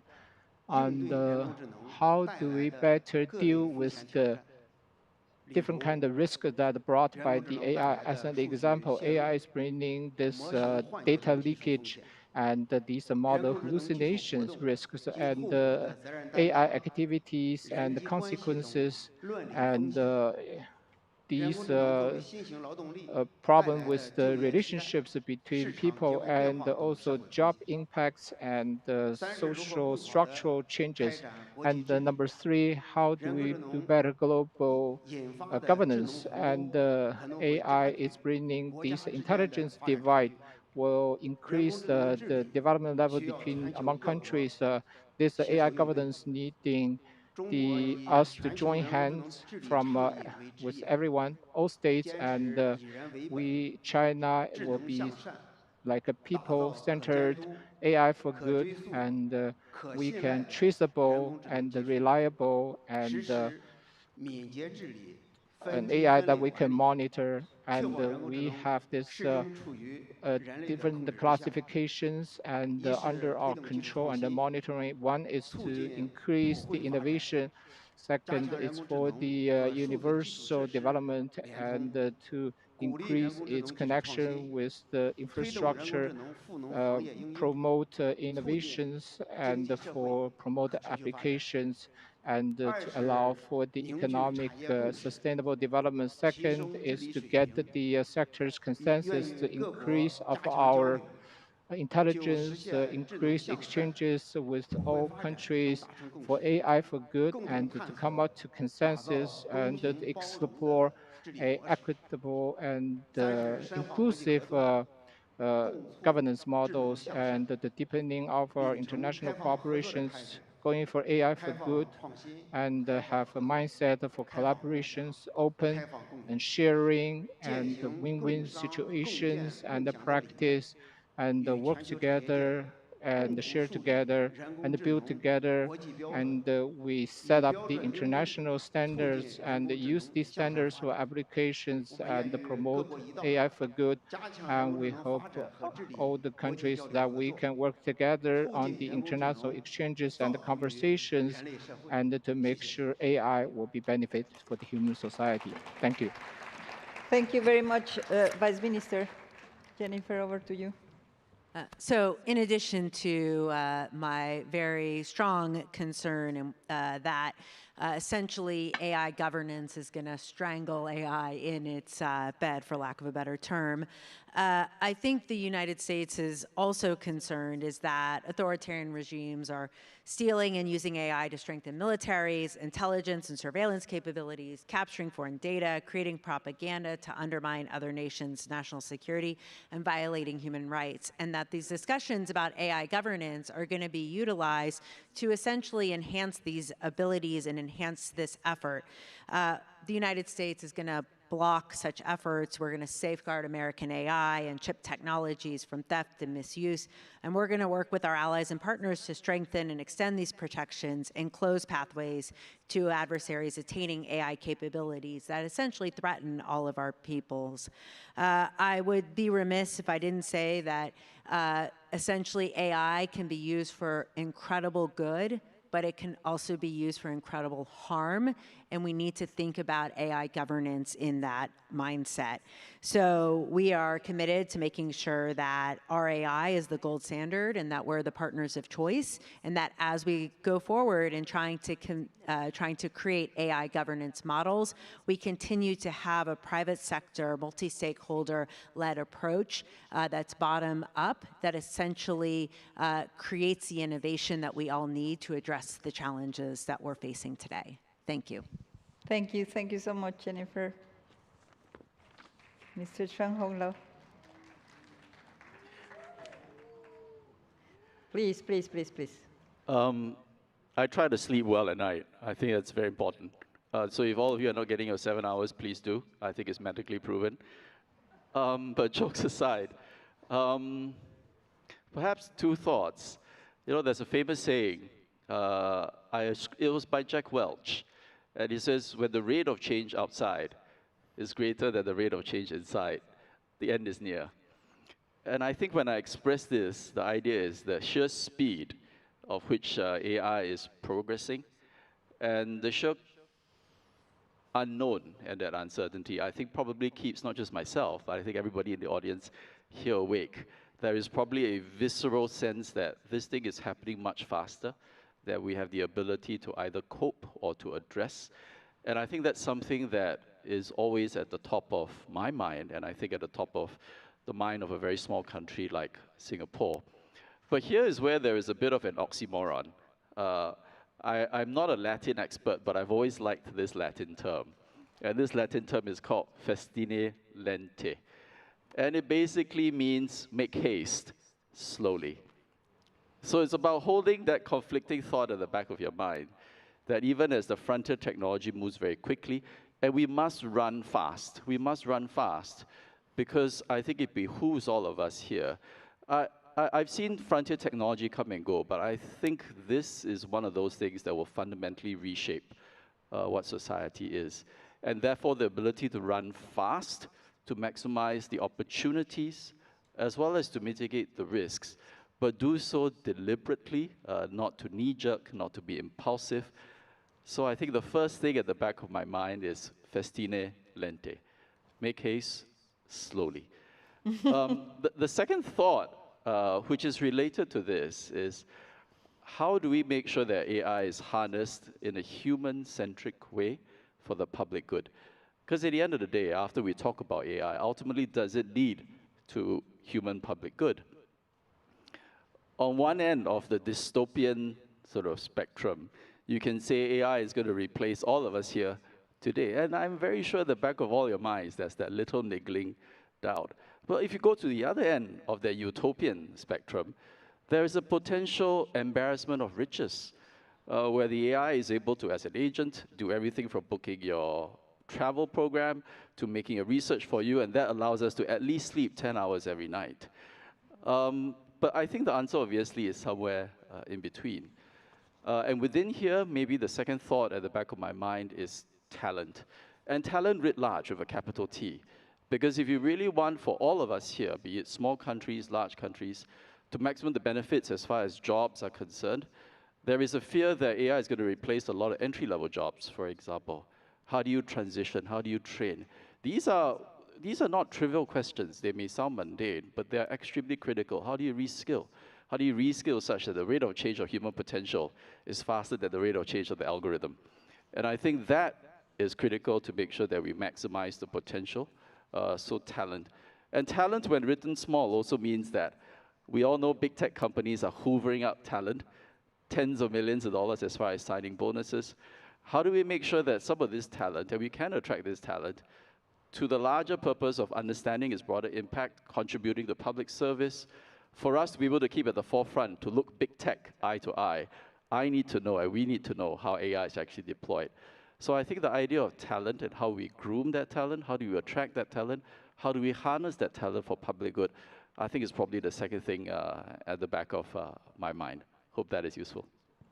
That's very, very useful, and I want to thank you all because at the end, with very different perspectives, what we are hearing in this conversation is that we need to be better fit ourselves to deal with AI. It's not about the AI, as you said. I feel that we have seen the pace in which this is developing. You all mentioned the impact in labor markets and skills. At the end, we were thinking that it was going to be the routine works that were going to be replaced. And now we know that with generative AI, a higher level of functions are being in danger. We know the question of those that are lagging behind. We still have 1/3 of the world that doesn't have access to a stable internet. We know that there is this dual use, the misuse, the manipulation, the abuse, the intentional using of AI for producing harm, which we should not neglect. But we also know that the AI revolution is challenging the structures that we have in the governance fields as we know it. And at the end, I feel that one of the real questions is how much we invest in those governance structures in the very same, in the sovereign way in which each country wants to determine their own purposes. But at the end, is this adaptability that we need to get together. But we are very pleased to have this very impressive group of speakers, because if each one of you can show, no? Where do you put the emphasis? Do you put it in the investments, innovation? Do you put it in the multi-stakeholder? Do you put it on the frameworks? do you put it on making sure that everybody benefits? And I feel that this is the kind of reflections that we want to have. And just to conclude, I don't know if we need to see the results of the question or not. Do we have it? I'm calling on the technicians. No, maybe we will be looking into that when we how to make it. No, we don't have them, but we will look into it. In any case, I feel that we have a lot of very interesting comments from our speakers. From my perspective, it's about incentives, it's about investments, it's about institutions, and I think that each one of you have contributed to these debates, and I just want to finish by thanking ITU, Doreen, and all of you for joining us in this conversation that will continue. Because as you mentioned, the pace is very fast, and we need to learn, and mention also the question of research, understanding better, and the collaboration that we all need to bring all countries together to work to get it right. So thank you so much, and let's continue with the other panels. Thank you so much.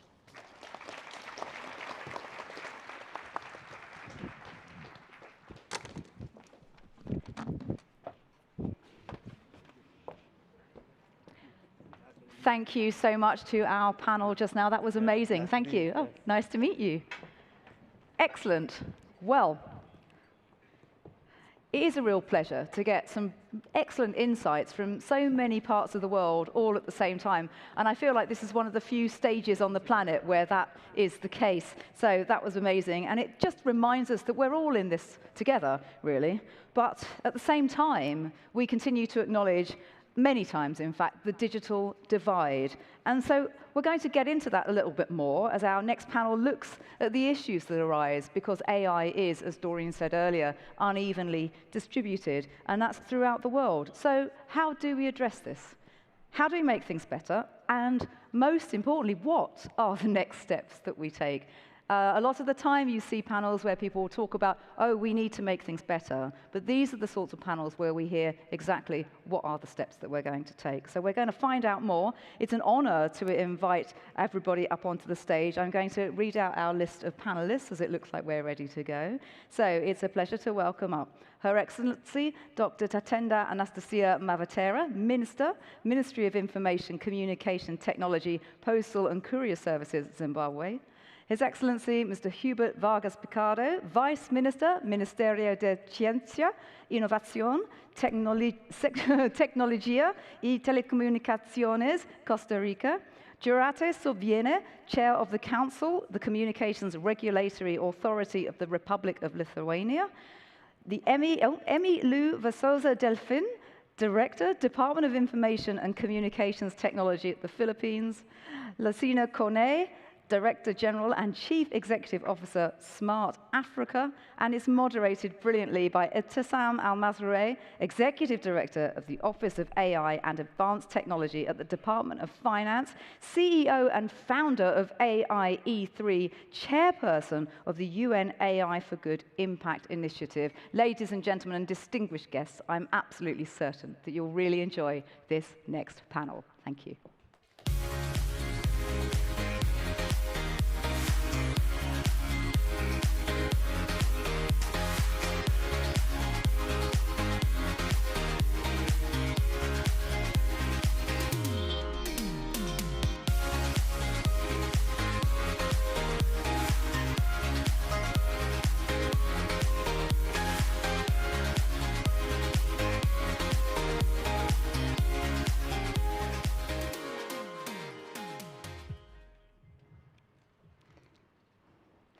Good afternoon, everyone. It's our pleasure to have you here today with us again and discussing very important topic, how we can bridge the AI divide across different nations and regional countries. I am delighted and honored today to have Her Excellency Dr. Tatenda, the Minister of Zimbabwe, Ministry of Information, Communication, Technology, His Excellency Mr. Hubert, Vice Minister, Ministry of Science, Innovation, Technology in Costa Rica. Urata, Chair of the Council, the Communications Regulatory Authority of the Republic of Lithuania. Welcome. Emi, the Director of the Department of Information and Communications Technology from Philippines. And Mr. Lassina, Director General and CEO of South Africa. Smart Africa. In today's session, it is very important to discuss how we can bridge the AI divide as a nation.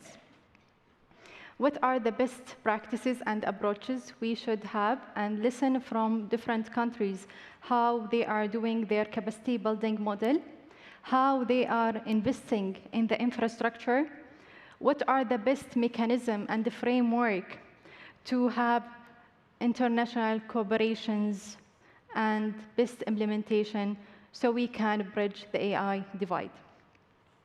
I would like to start the session by asking each one of you today, what does bridging the AI divide means for your country or for your regional context? So we start from the left.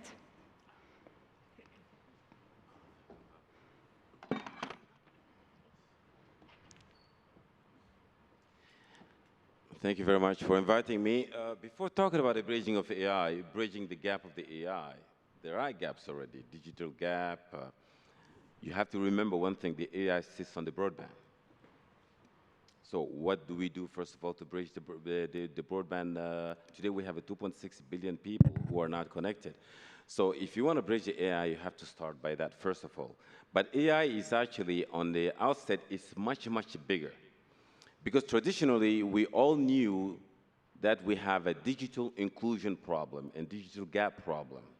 But the AI goes all the way to the cultural, because now with the rise of the LLM, the rise of the medium large language and the small large language, it basically means that even people who have not been to school, they can also access the technology. So there's an impact.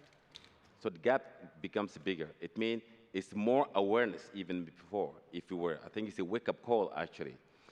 And to be able to bridge that, first of all, of course, you know that the AI sits on computing power. You might say, you know, oh, in Africa, we don't have the energy, we don't have this. How are we going to compete? OK, we have a data set. The data set, we have 1.4 billion people living in Africa, young people, which represent 70% is actually less than 30 years old. We have algorithm, because when you talk about AI, it's all about bias as well. So how do we overcome this? Because these are all bridges. There is no AI for us, success in AI, if there's no collaborations, because we have over 2,000 languages. It's our responsibility in Africa to actually train large language models in our language. Otherwise, we will be basically riding in someone else's future, which is not ours. And the best way for us, that's why at Smart Africa, we launched the AI Council in April 4th in Kigali, Africa AI Council, which comprises of 15 members of the council, 8 coming from the private sector and 7 coming from the government sector, because it has to be private sector driven, to look into the computing power, to look into the data set, and to look into the algorithm, and to look also into the AI governance itself. Because when you talk about AI in the West, you're talking maybe French, English, Spanish, but we have over 2,000 languages. How do you deal with that? This is how we think that we can bridge the AI gap. Thank you. Thank you. And to Her Excellency, what are your views about the AI divide from your perspective and from your country perspective? Thank you very much. I really want to thank you. I want to thank ITU for giving us this opportunity as Zimbabwe to come and say our story. When we're talking about bridging the AI divide, we are making sure that we want to make sure that we're leaving no one and no place behind.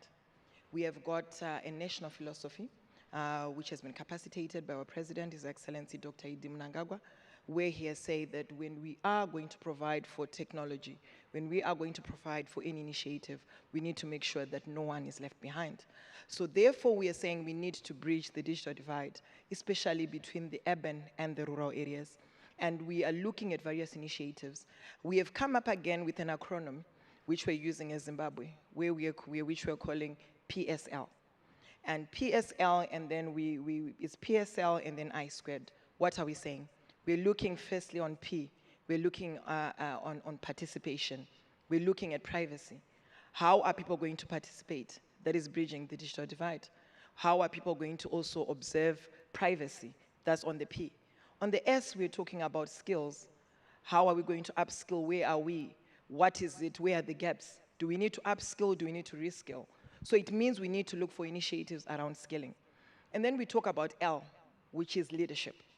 Leadership, the political will, how we are going to relate, how we are also going to come up with policies, sound policies, which are conducive and which would also allow for an AI revolution is also very prudent. And we're also looking at L again, which then becomes legislation. As Zimbabwe, we have come up with an artificial intelligence framework, and now we have concluded our artificial intelligence strategy. So it means that when we are looking at all these initiatives, let's find out the legislation, what regulations we need to put in place. And we're looking at AI local solutions. It's not only about looking at what everyone else is doing. Let's customize it. Let's make it relevant to Zimbabwe. Let's make sure that all privacy concerns are addressed.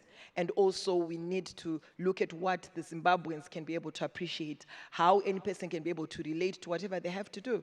So for us, when we're bridging the digital divide, bridging the AI divide, it's making sure that no one is left behind. When we're talking about connectivity, infrastructure, it has to be the same. When we're talking about how we can have our data centers, how we can talk about even the tools, AI tools, the skills, all that has to be in place. That is what we call bridging the AI divide. Thank you, Your Excellency. And now we will move to Costa Rica. Well, thank you for this opportunity. It's quite timely and convenient to be part of this discussion in such a representative panel. Just for context, Costa Rica has an 85% connectivity coverage in Costa Rica, but in terms of use of AI, the percentage is much lower, right? And so for us, bridging the AI divide is fundamentally about equity. For us, artificial intelligence is not an end in itself, but it means to close structural development gaps, and that's why we're not only focusing on terms of infrastructure or talent, but we are closing these gaps in terms of socializing values like inclusion, ethical governance, and technological sovereignty. Our national AI strategy that was launched just 10 months ago embodies this vision. It was co-created with 50+ institutions, and it is aligned with UNESCO recommendation on ethics of AI and OECD AI principles. We're prioritizing digital inclusion for rural communities, indigenous people. We have important areas to cover in this, and youth specifically.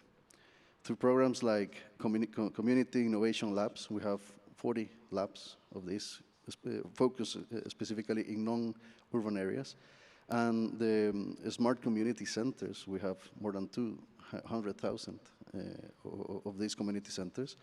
We bring basic AI literacy and problem-solving tools to underserved areas, which have internet, but the meaningful connectivity now includes AI.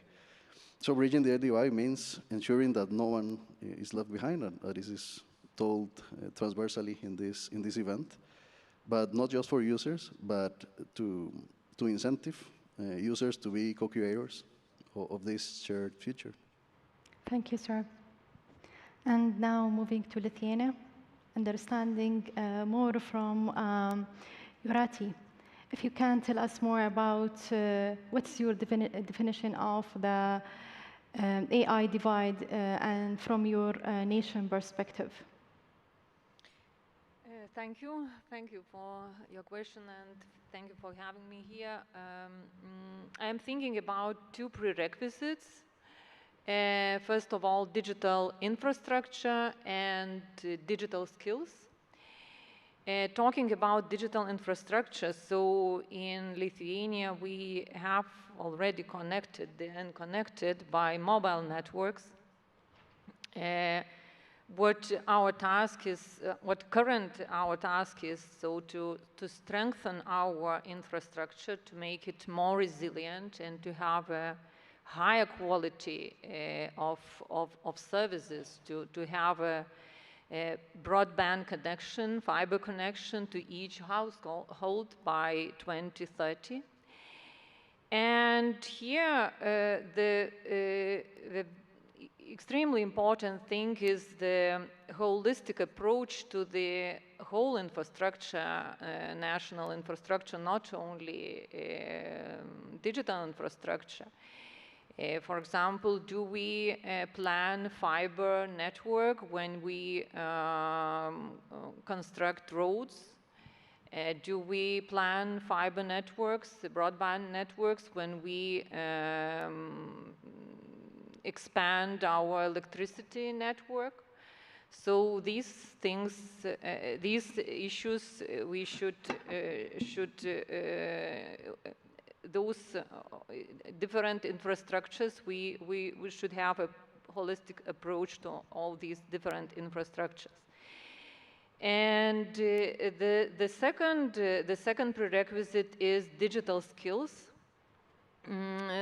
which is extremely important, and people of this era, digital era or AI era, they are sorted into 3 categories: digital natives, those born with digital tools; digital immigrants, it's us. We find digital tools and digital issues interesting and find them helpful. And the third group of people, which is quite large, is digital refugees, those who find digital tools scary and not trustworthy. So, and these are our parents.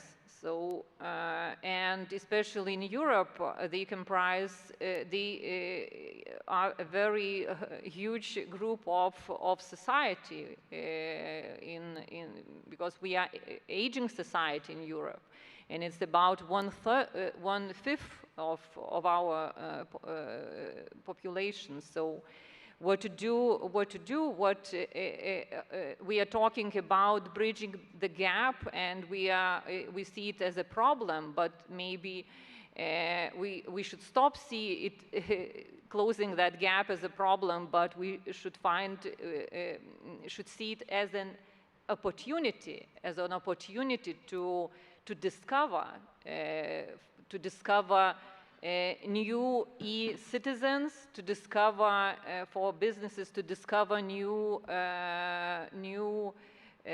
clients, customers, and this is extremely to discover new employees in an aging society. So these things are extremely important, and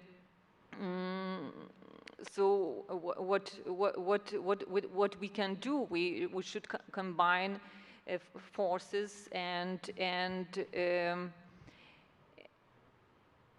yes, and grant opportunity for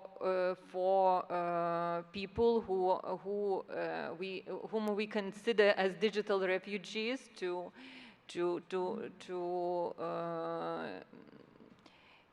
not to be excluded from the society, from the life we live, digital life. Thank you. And to Amy, we'd like to hear more and understand from your country, Philippines, what is exactly it means for you, digital divide. Thank you. Hi, first of all, good afternoon, everyone. I'd like to thank ITU for inviting the Philippines here to be part of this panel. It's really a great honor to be here.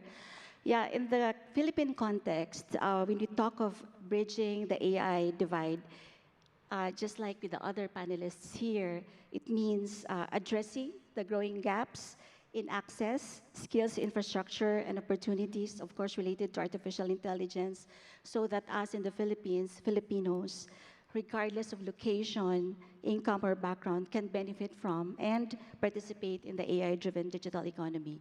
And you know, the Philippines is composed of more than 7,000 islands. Yes. And it's really about bringing the opportunities, may it be digital literacy, of course, connectivity, to those people outside of the metros. So right now, actually, we have crafted also our National AI Innovation of the Philippines. We call it NAIS. And it's good that, you know, it's our president that's actually taking the lead very actively. It's composed of different government agencies and, of course, together with the private sector to make sure that, you know, addressing the digital divide, particularly the AI divide, should be addressed. Thank you. As we can see here, there are many efforts around the world from different countries, from Africa to Philippines. And all of these efforts, we are trying to put the best international cooperation mechanisms and also the best practices for the capacity building models to uplift our nation and try to bridge the AI divide, not to deepen it. And my question to Mr. Lessina from Smart Africa. From your expertise, what is one practical step African countries can take together to boost the AI access and innovation across the continent?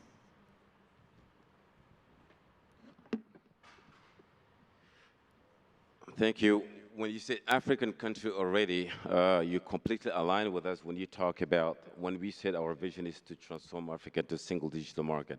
There's one thing is to deploy the AI in one nation and under one country, and there's a different thing when you say you want to integrate it within Africa. So the number one is the collaboration. The collaboration and access to the high power servers, that's one thing. Collaboration in creating clusters to looking into the data sets. Collaboration in de-risking the algorithm that we all talk about.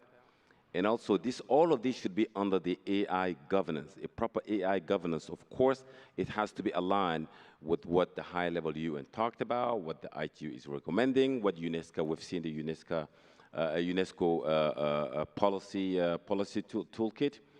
And all of this has to be coordinated also by looking at the African Union AI strategy. So if one thing I need to talk about, we need a collaboration across all of these, even if you look at the national level. It is not one size should fit all, but all the sides should fit together. You have to look at it. It's not like only one way read to Roma. So when I'm saying this, it means that also requires a coordination. Technology is not the limit. Political will and the leadership, it is. Thank you. Thank you. And my question is to Yorata. What is one lesson from Lithuania that could help smaller countries get ahead in AI without over-regulating? We understand that today we are at the point where we are still negotiating. Should we over-regulate or should we have soft guardrails? Yes, small and over-regulating is a poisonous mixture, I would say. And how to turn our size into advantage. I think that we can share one good example we had in fintech sector in Lithuania.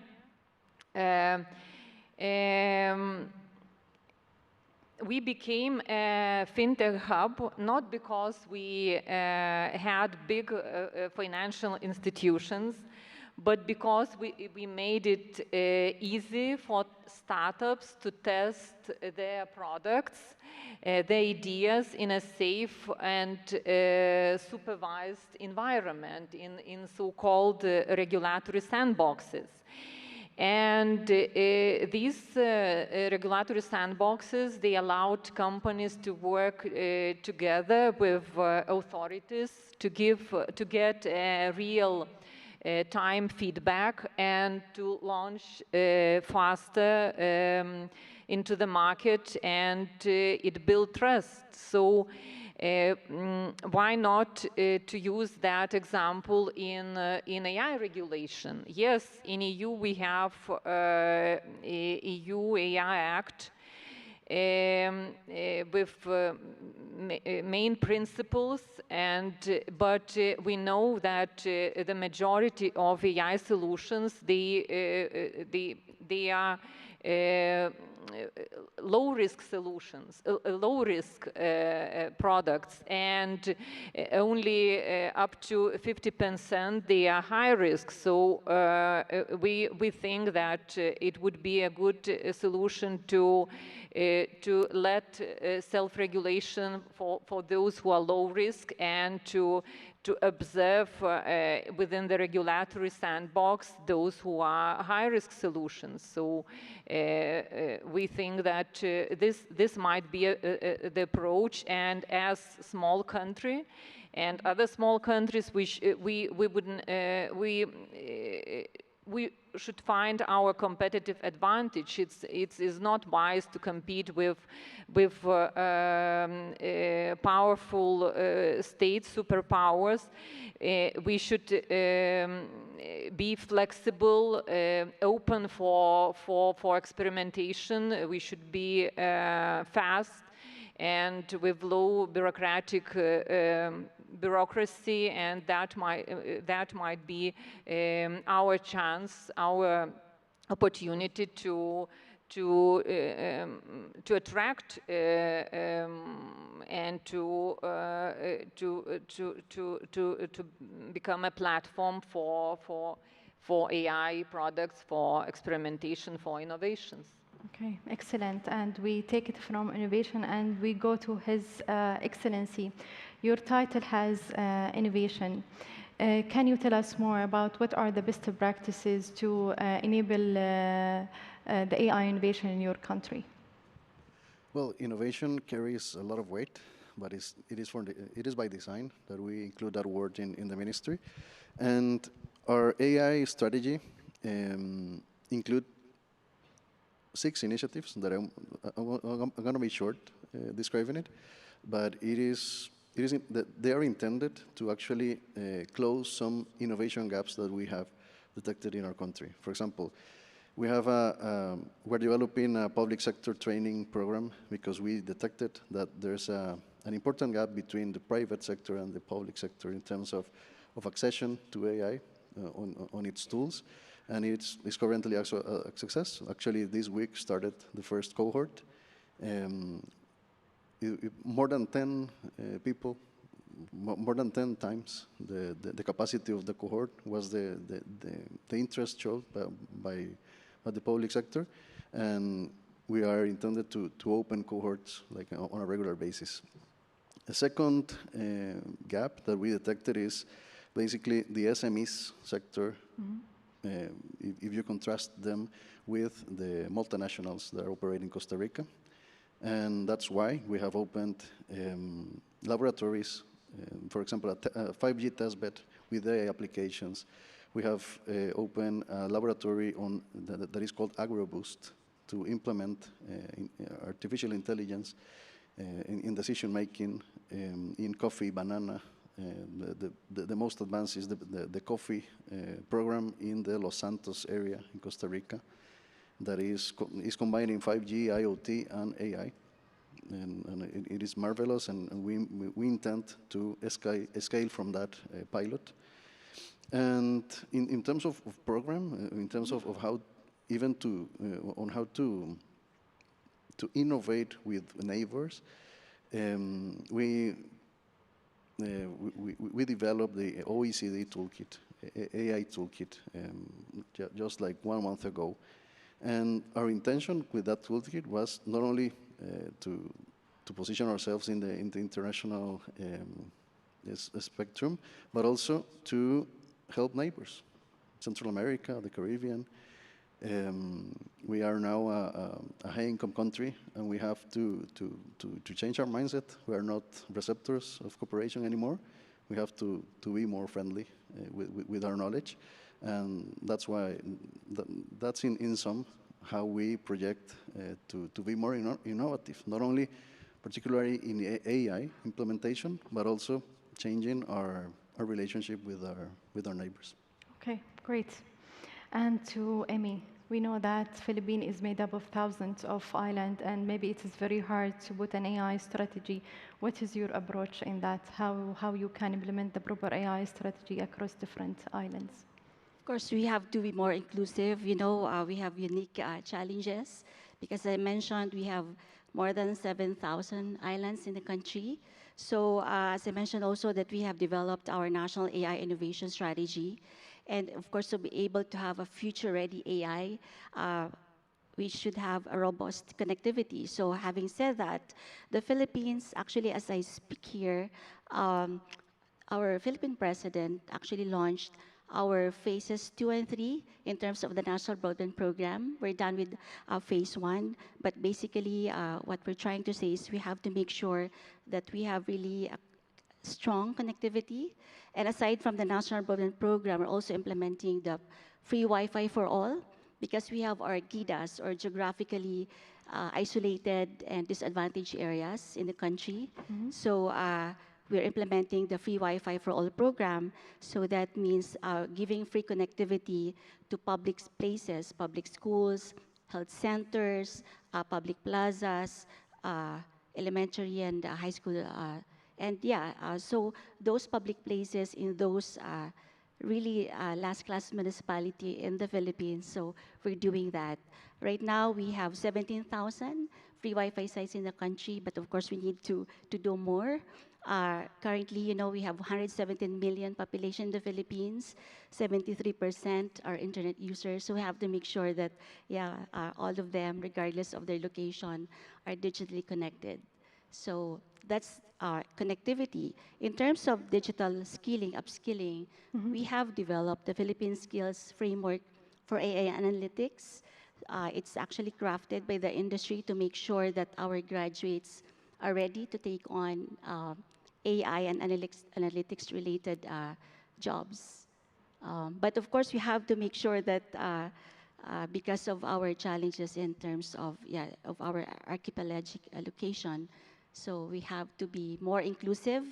And there's also another initiative that we have in the Philippines, actually patterned after ITU.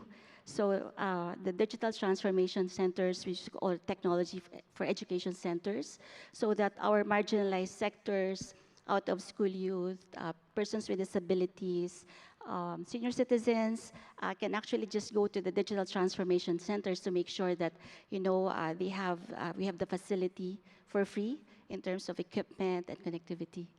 So, but of course, there are a lot of more things that we have to do to make sure that we have to cover all the 7,100 islands that I've mentioned. I'm sure it is a tough work to do, and you are up to that challenge, Amy. Your Excellency, Dr. Tatinda, what is Zimbabwe's biggest opportunity today in the AI divide, and how you are trying to bridge that gap, and what is the opportunity there that you see today? Thank you very much. I really want to appreciate that. I'm spoiled for choice. We have got quite two big opportunities that we have in Zimbabwe. The first one is agriculture. Agriculture, Zimbabwe is a country that has got agriculture being its greatest pillar. Even through our development blueprint, which we call NDS1, agriculture is the backbone of our economy. So there is a lot that we really want to appreciate that has been done together with ITU. Firstly, we have got a partnership that we have with the UNDP, which has seen us install 30 automatic weather stations across 13 districts of our country. And also we have managed to also install 10 automatic rain gauges and many more other products that have come.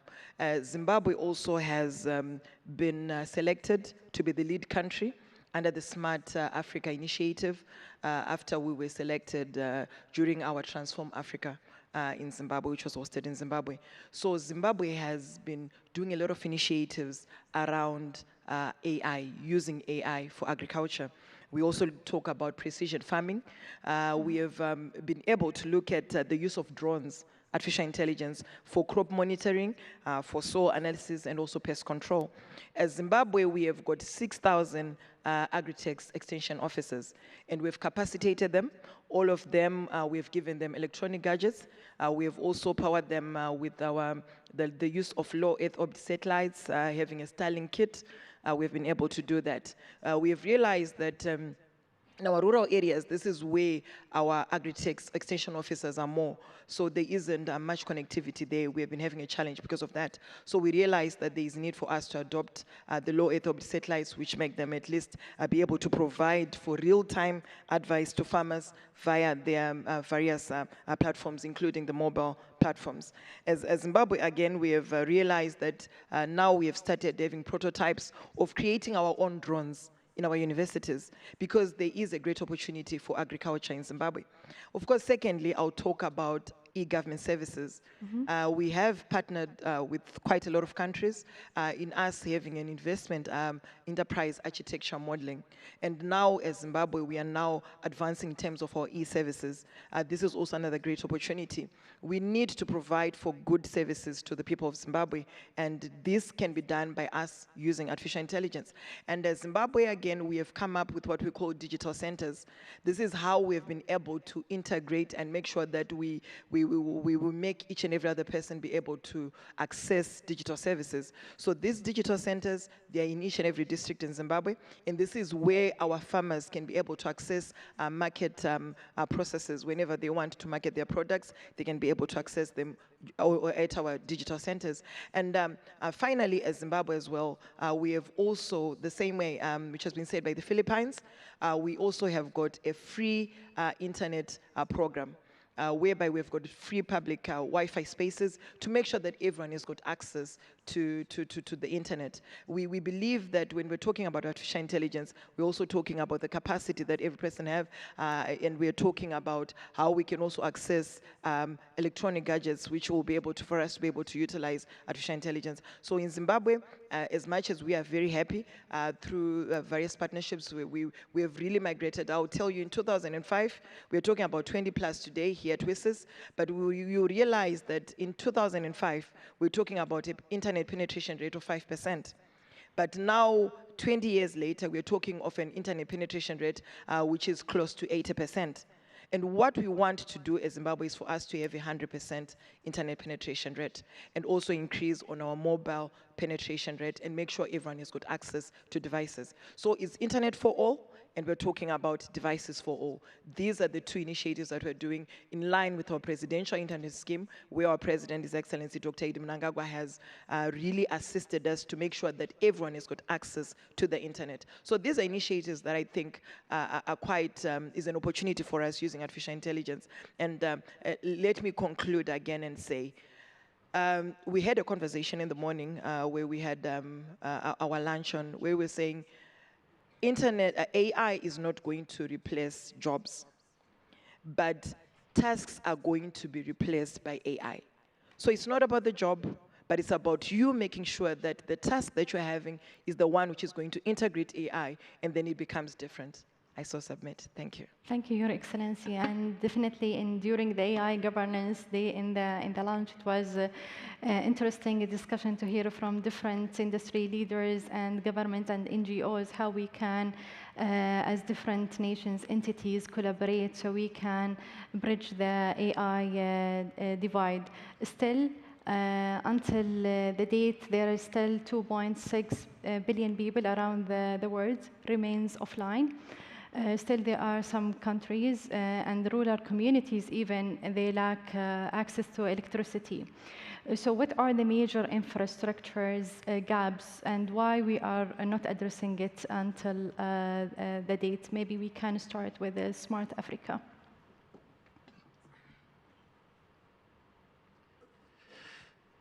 Yeah, as I said in the beginning, I said AI sits on the broadband, the infrastructure. I think one of my colleague commissioners said it yesterday. He didn't say connectivity gap, he said dignity gap, because we are all responsible. 2.6 billion, and we need to cover it from now, 5 years. That is a big challenge. One thing we ought to omit, when you look at the continents in Africa, for example, that 2.6 billion is translated to about 46%, I believe, according to the ITU last report, 46% of people using the internet. What happened to the remaining 54%? It is not because of the lack of coverage. By the way, the coverage today gap is around 15 to 20% in terms of covering the population. We have something called usage gap, which is killing our continent. It means that the infrastructure exists in the area, the broadband, mobile broadband is deployed, but people are not using it for 4 reasons. Affordability, the cost of the internet. By the UN recommendations, the internet should not be more expensive than 2% of your monthly revenue. 2, smart devices. Average cost of smart devices in Africa. Should I choose to have a phone or to pay my rent? Third things, local content. Why am I using the broadband? So this has to be addressed by our startup. Number 4 is the cyber hygiene. All of these actually are policy levers for the AI. The infrastructure, there is no AI if there is no meaningful connectivity for our population. Because guess what? We talked about digital divide today in 2025. 2020, so we've been talking about it for the past 15 years. Now we're talking about AI divide. It means you might well be educated, you might well be connected. If you don't know how to use the AI, you're still considered to be illiterate. So, more we push the urgency of connecting everyone based on the UN Broadband Commission recommendations, more we push those decisions, more challenges will be coming from now to 2030. So this is to call for everyone in this room here. Time is not on our side. If you look at what we achieved in the past 15 years, and the remaining 5 years to cover 1/3 of the planet's population. Thank you. So looking 1 year ahead from now, what would success in bridging the AI divide look like to you? One word or one sentence? 1 year from now, what would the success look like to you in bridging the AI divide? I'm a true believer. I'm not a believer in a centralized AI. I do believe truly in the decentralized. You will be seeing a lot of proliferation around the world. People will be heading towards the small language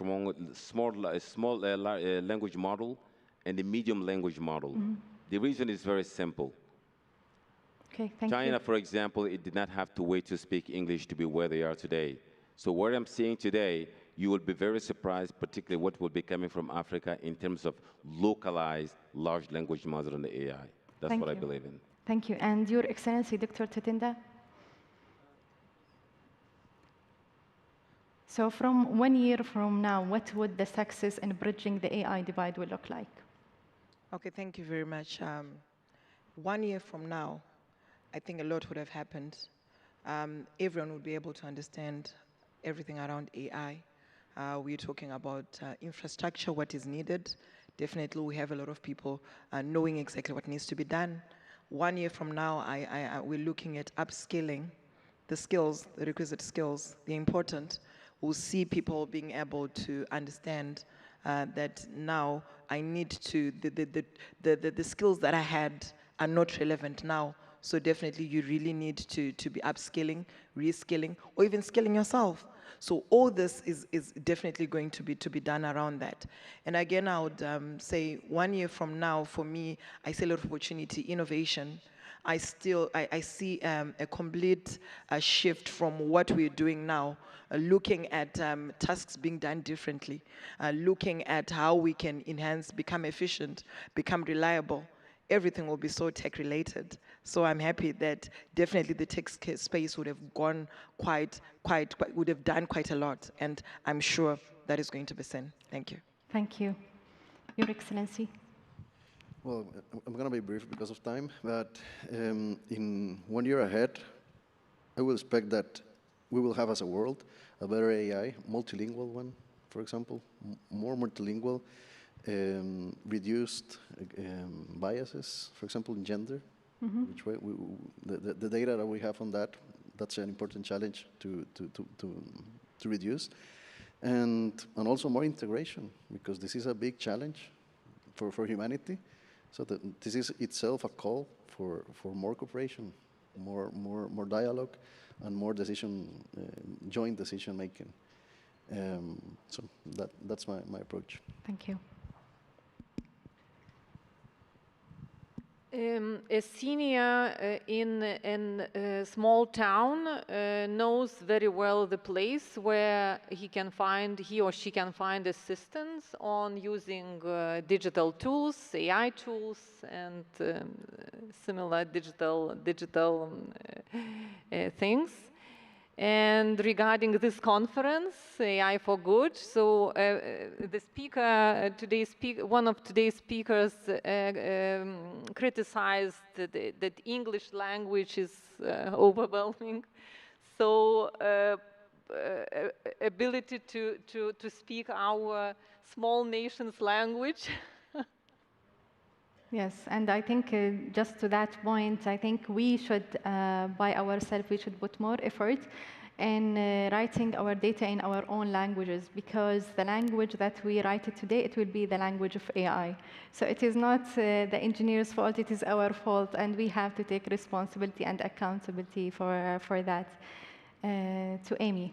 Yeah, so 1 year from now, we're hoping that the implementation of the strategy will be, of course, started and will be continued. Much improved connectivity in the rural areas. More Filipinos, millions of Filipinos will be upskilled, of course, using our skills framework done by the industry.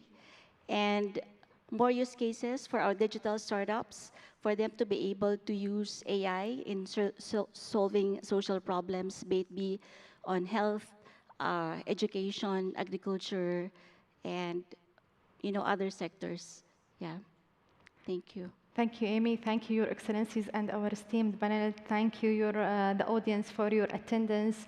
It is very important to leave you with one question. What is your role today in bridging the AI divide? Thank you, everyone.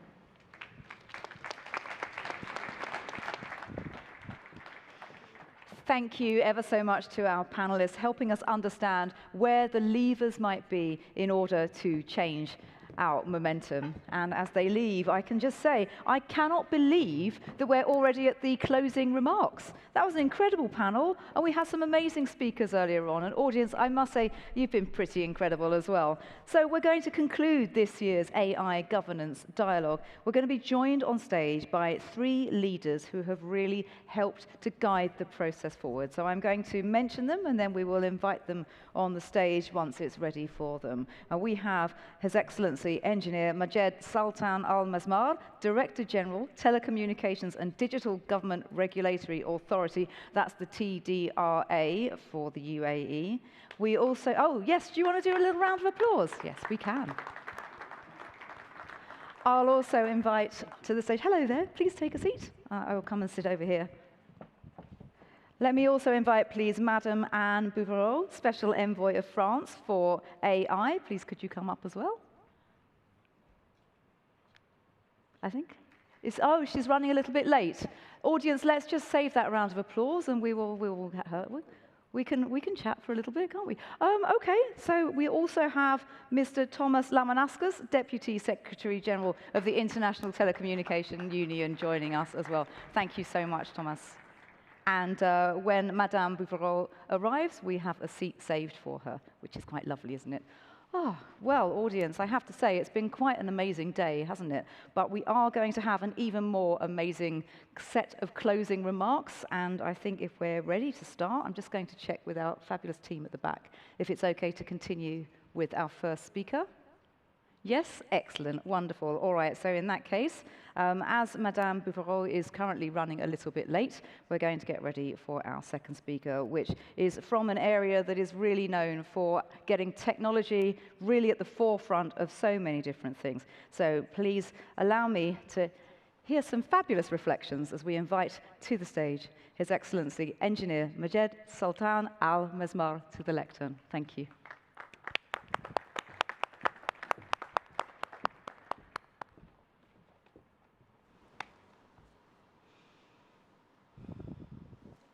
Thank you. Good afternoon to all of you. Excellencies, distinguished guests, colleagues.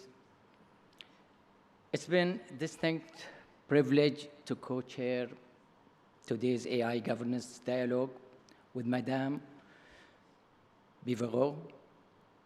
I echo her sentiments. Our joint leadership today is a testament to the critical importance of this AI governance dialogue and its impact around the world. This is a partnership we have been committed to and deeply value.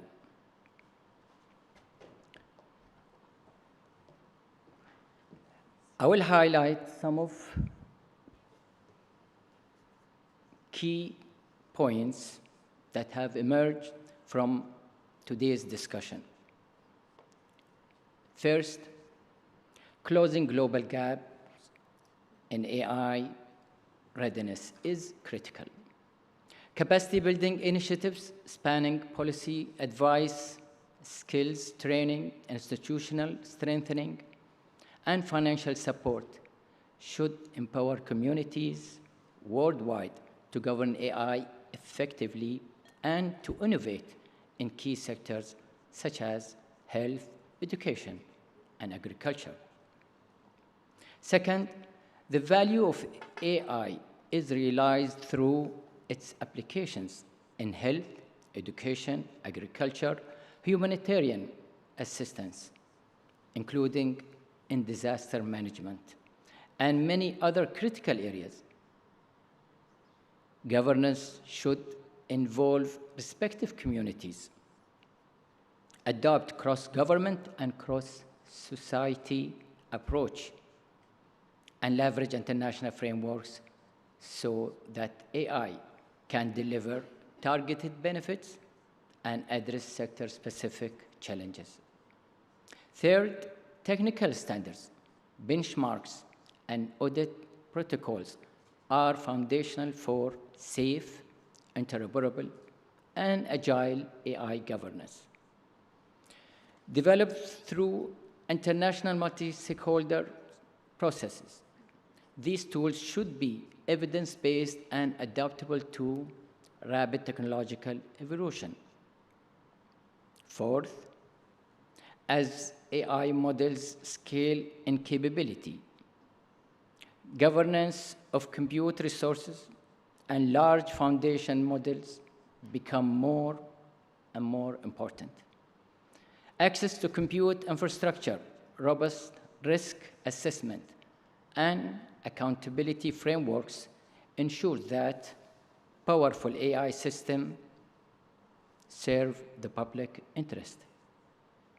Finally, which is the fifth, coherent and interoperable policy frameworks prevent fragmentation while providing clear policy direction. Agile governance, integrating adaptable rules and inclusivity, develop technical standards, enable flexible adoption to technological evidence. And with that, I end my remarks. And I would like to thank all who contributed in the dialogues today. Thank you very much.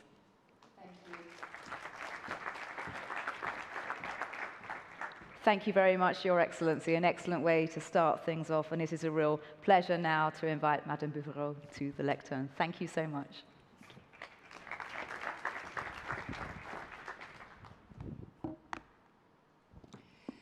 Your Excellencies, distinguished guests, colleagues, ladies and gentlemen, it was really a great honor for me to co-chair today's AI governance dialogue alongside His Excellency Engineer Majed Al Mesmar. Thank you so much. Our co-chairing, I think, even strengthens the collaboration between France and the Middle East in general and the UAE in particular on AI, an effort that I am personally committed to continuing in the future. In a time of geopolitical uncertainties, it is important for us all here to be at the AI for Good Summit with more than 350 participants from over 170 countries across governments, industry, academia, the technical community, and civil society. I really applaud this multi-stakeholder, multi-perspective group of people gathered here today, and I want to congratulate ITU and in particular Doreen Bogdan-Martin for making sure that this is the case. I would like to focus on three key themes that I have heard at the meeting today. It could be more, but I've decided to pick three. The first one is the call for inclusive global governance. Many of us have underscored that AI governance must involve all countries, not just a few. And we've had numerous examples of countries not being included in various governance forums. This is the spirit that France promoted at the Paris Summit back in February for inclusive and sustainable AI. We need to include everyone in the discussions. This means countries, of course, but, and I explained it earlier, this also means researchers and scientists. This also means innovators. This also means, very importantly, civil society. And our diplomatic efforts will remain deeply committed to this holistic approach, which will continue to spread in future meetings. We also very much hope that this will be the case for the AI Impact Summit, which India will be hosting at the beginning of next year. Second, I think we need to not only focus on principles and just the ways we want governance to align with values. Of course, this is very important, but we need to, this will remain hollow, and we will need to make sure we're much more focused on practical solutions and tools and technical standards and specific initiatives so that we get practical impact. I think this moving from principles to specifics is extremely important for our multilateral work in general and for AI in particular. This is harder, but this is what will bring practical results. This was at the core of, for example, the current AI Foundation that we launched at the Paris Summit to provide access to technology to everyone and for the benefits of all. And the third point, which I have to speak about because I think it's extremely important, is the environmental impact of AI. The environmental footprint of AI cannot be ignored. AI governance must include sustainability through energy efficiency, through green infrastructure, through policies that align technological progress with climate responsibility. With the ITU and with a number of you, at the Paris Summit, we launched a coalition for sustainable AI. This coalition had about 90 partners at the time of the summit in February. It has now close to 200 partners. I think this is a specific examples of people joining for an initiative when they want to join it. And the objective, of course, is to bring the quality to align the development of AI and its use that can be very beneficial with also caring for the planet and ensuring that we align with the global climate discussion, which is also very important. There are more points, but those were the 3 points I wanted to highlight. Our discussions today have benefited tremendously from the expertise and capacity building efforts from the ITU. And I want to thank the ITU for having this role of a platform bringing us all together. And I'd like to thank everyone at ITU, but in particular, I'd like to thank you, Doreen, for this role that you've been spearheading since a number of years. Let me conclude by reaffirming this.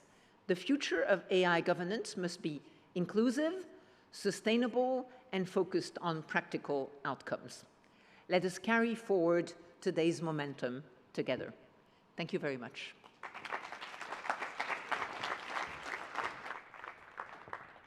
Thank you. That was absolutely lovely and really well thought out and beautifully delivered, like our earlier speech. And now it's a pleasure to invite finally up to the stage.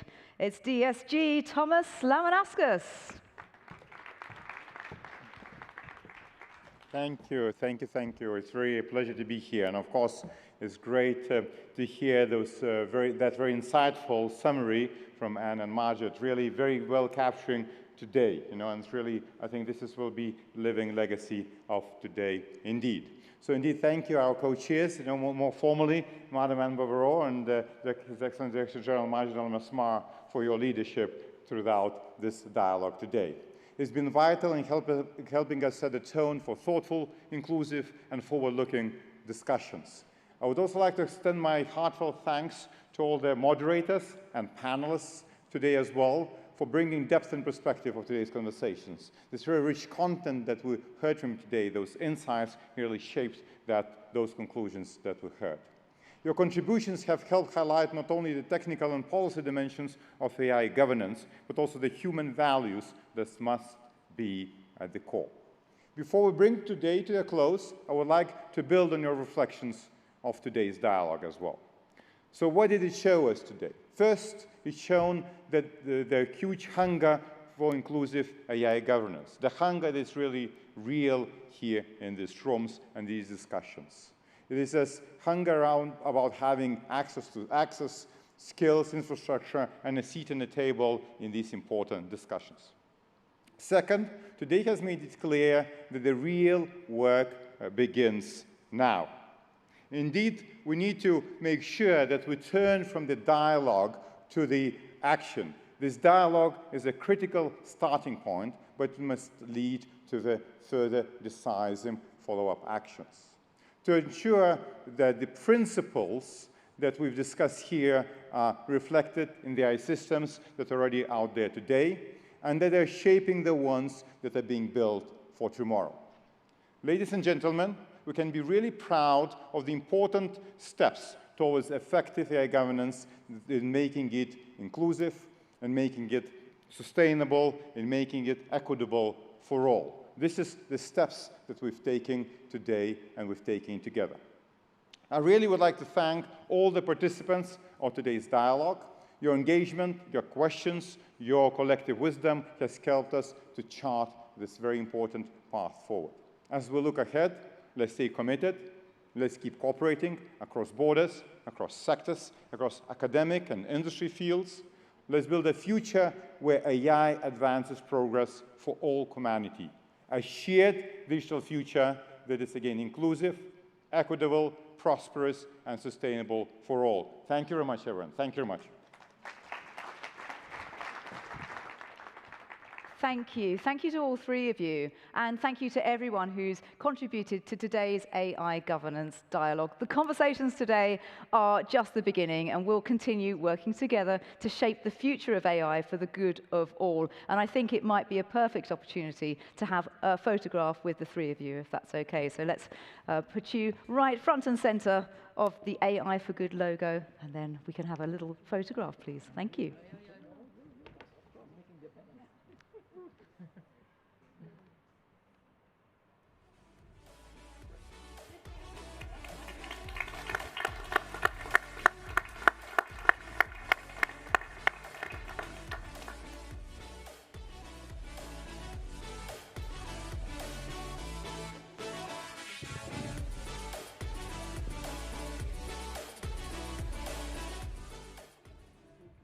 Thank you very much, everybody. And I think the conversation is probably going to continue off stage. We can see There's quite a lot going on here. Thank you, everybody who's contributed to the AI governance dialogue. The conversations today are just the beginning. And those of you, I'm just going to check if that's correct, that there's a reception that's going on in the Leaders' Lounge afterwards. Yes, so the evening doesn't have to end. The conversations don't have to end. Why not have them somewhere very comfortable, where there's possibly somewhere nice to drink, if you have, and something nice to eat, I should say, as well. So if you do have the Leaders' Pass, you are more than welcome to join us here.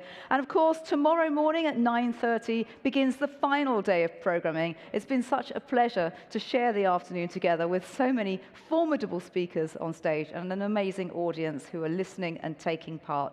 So with one final day left of AI for Good 2025, I want to thank everyone for taking part in a world-changing event. Thanks to you, we are changing the world for better. See you tomorrow. Thank you.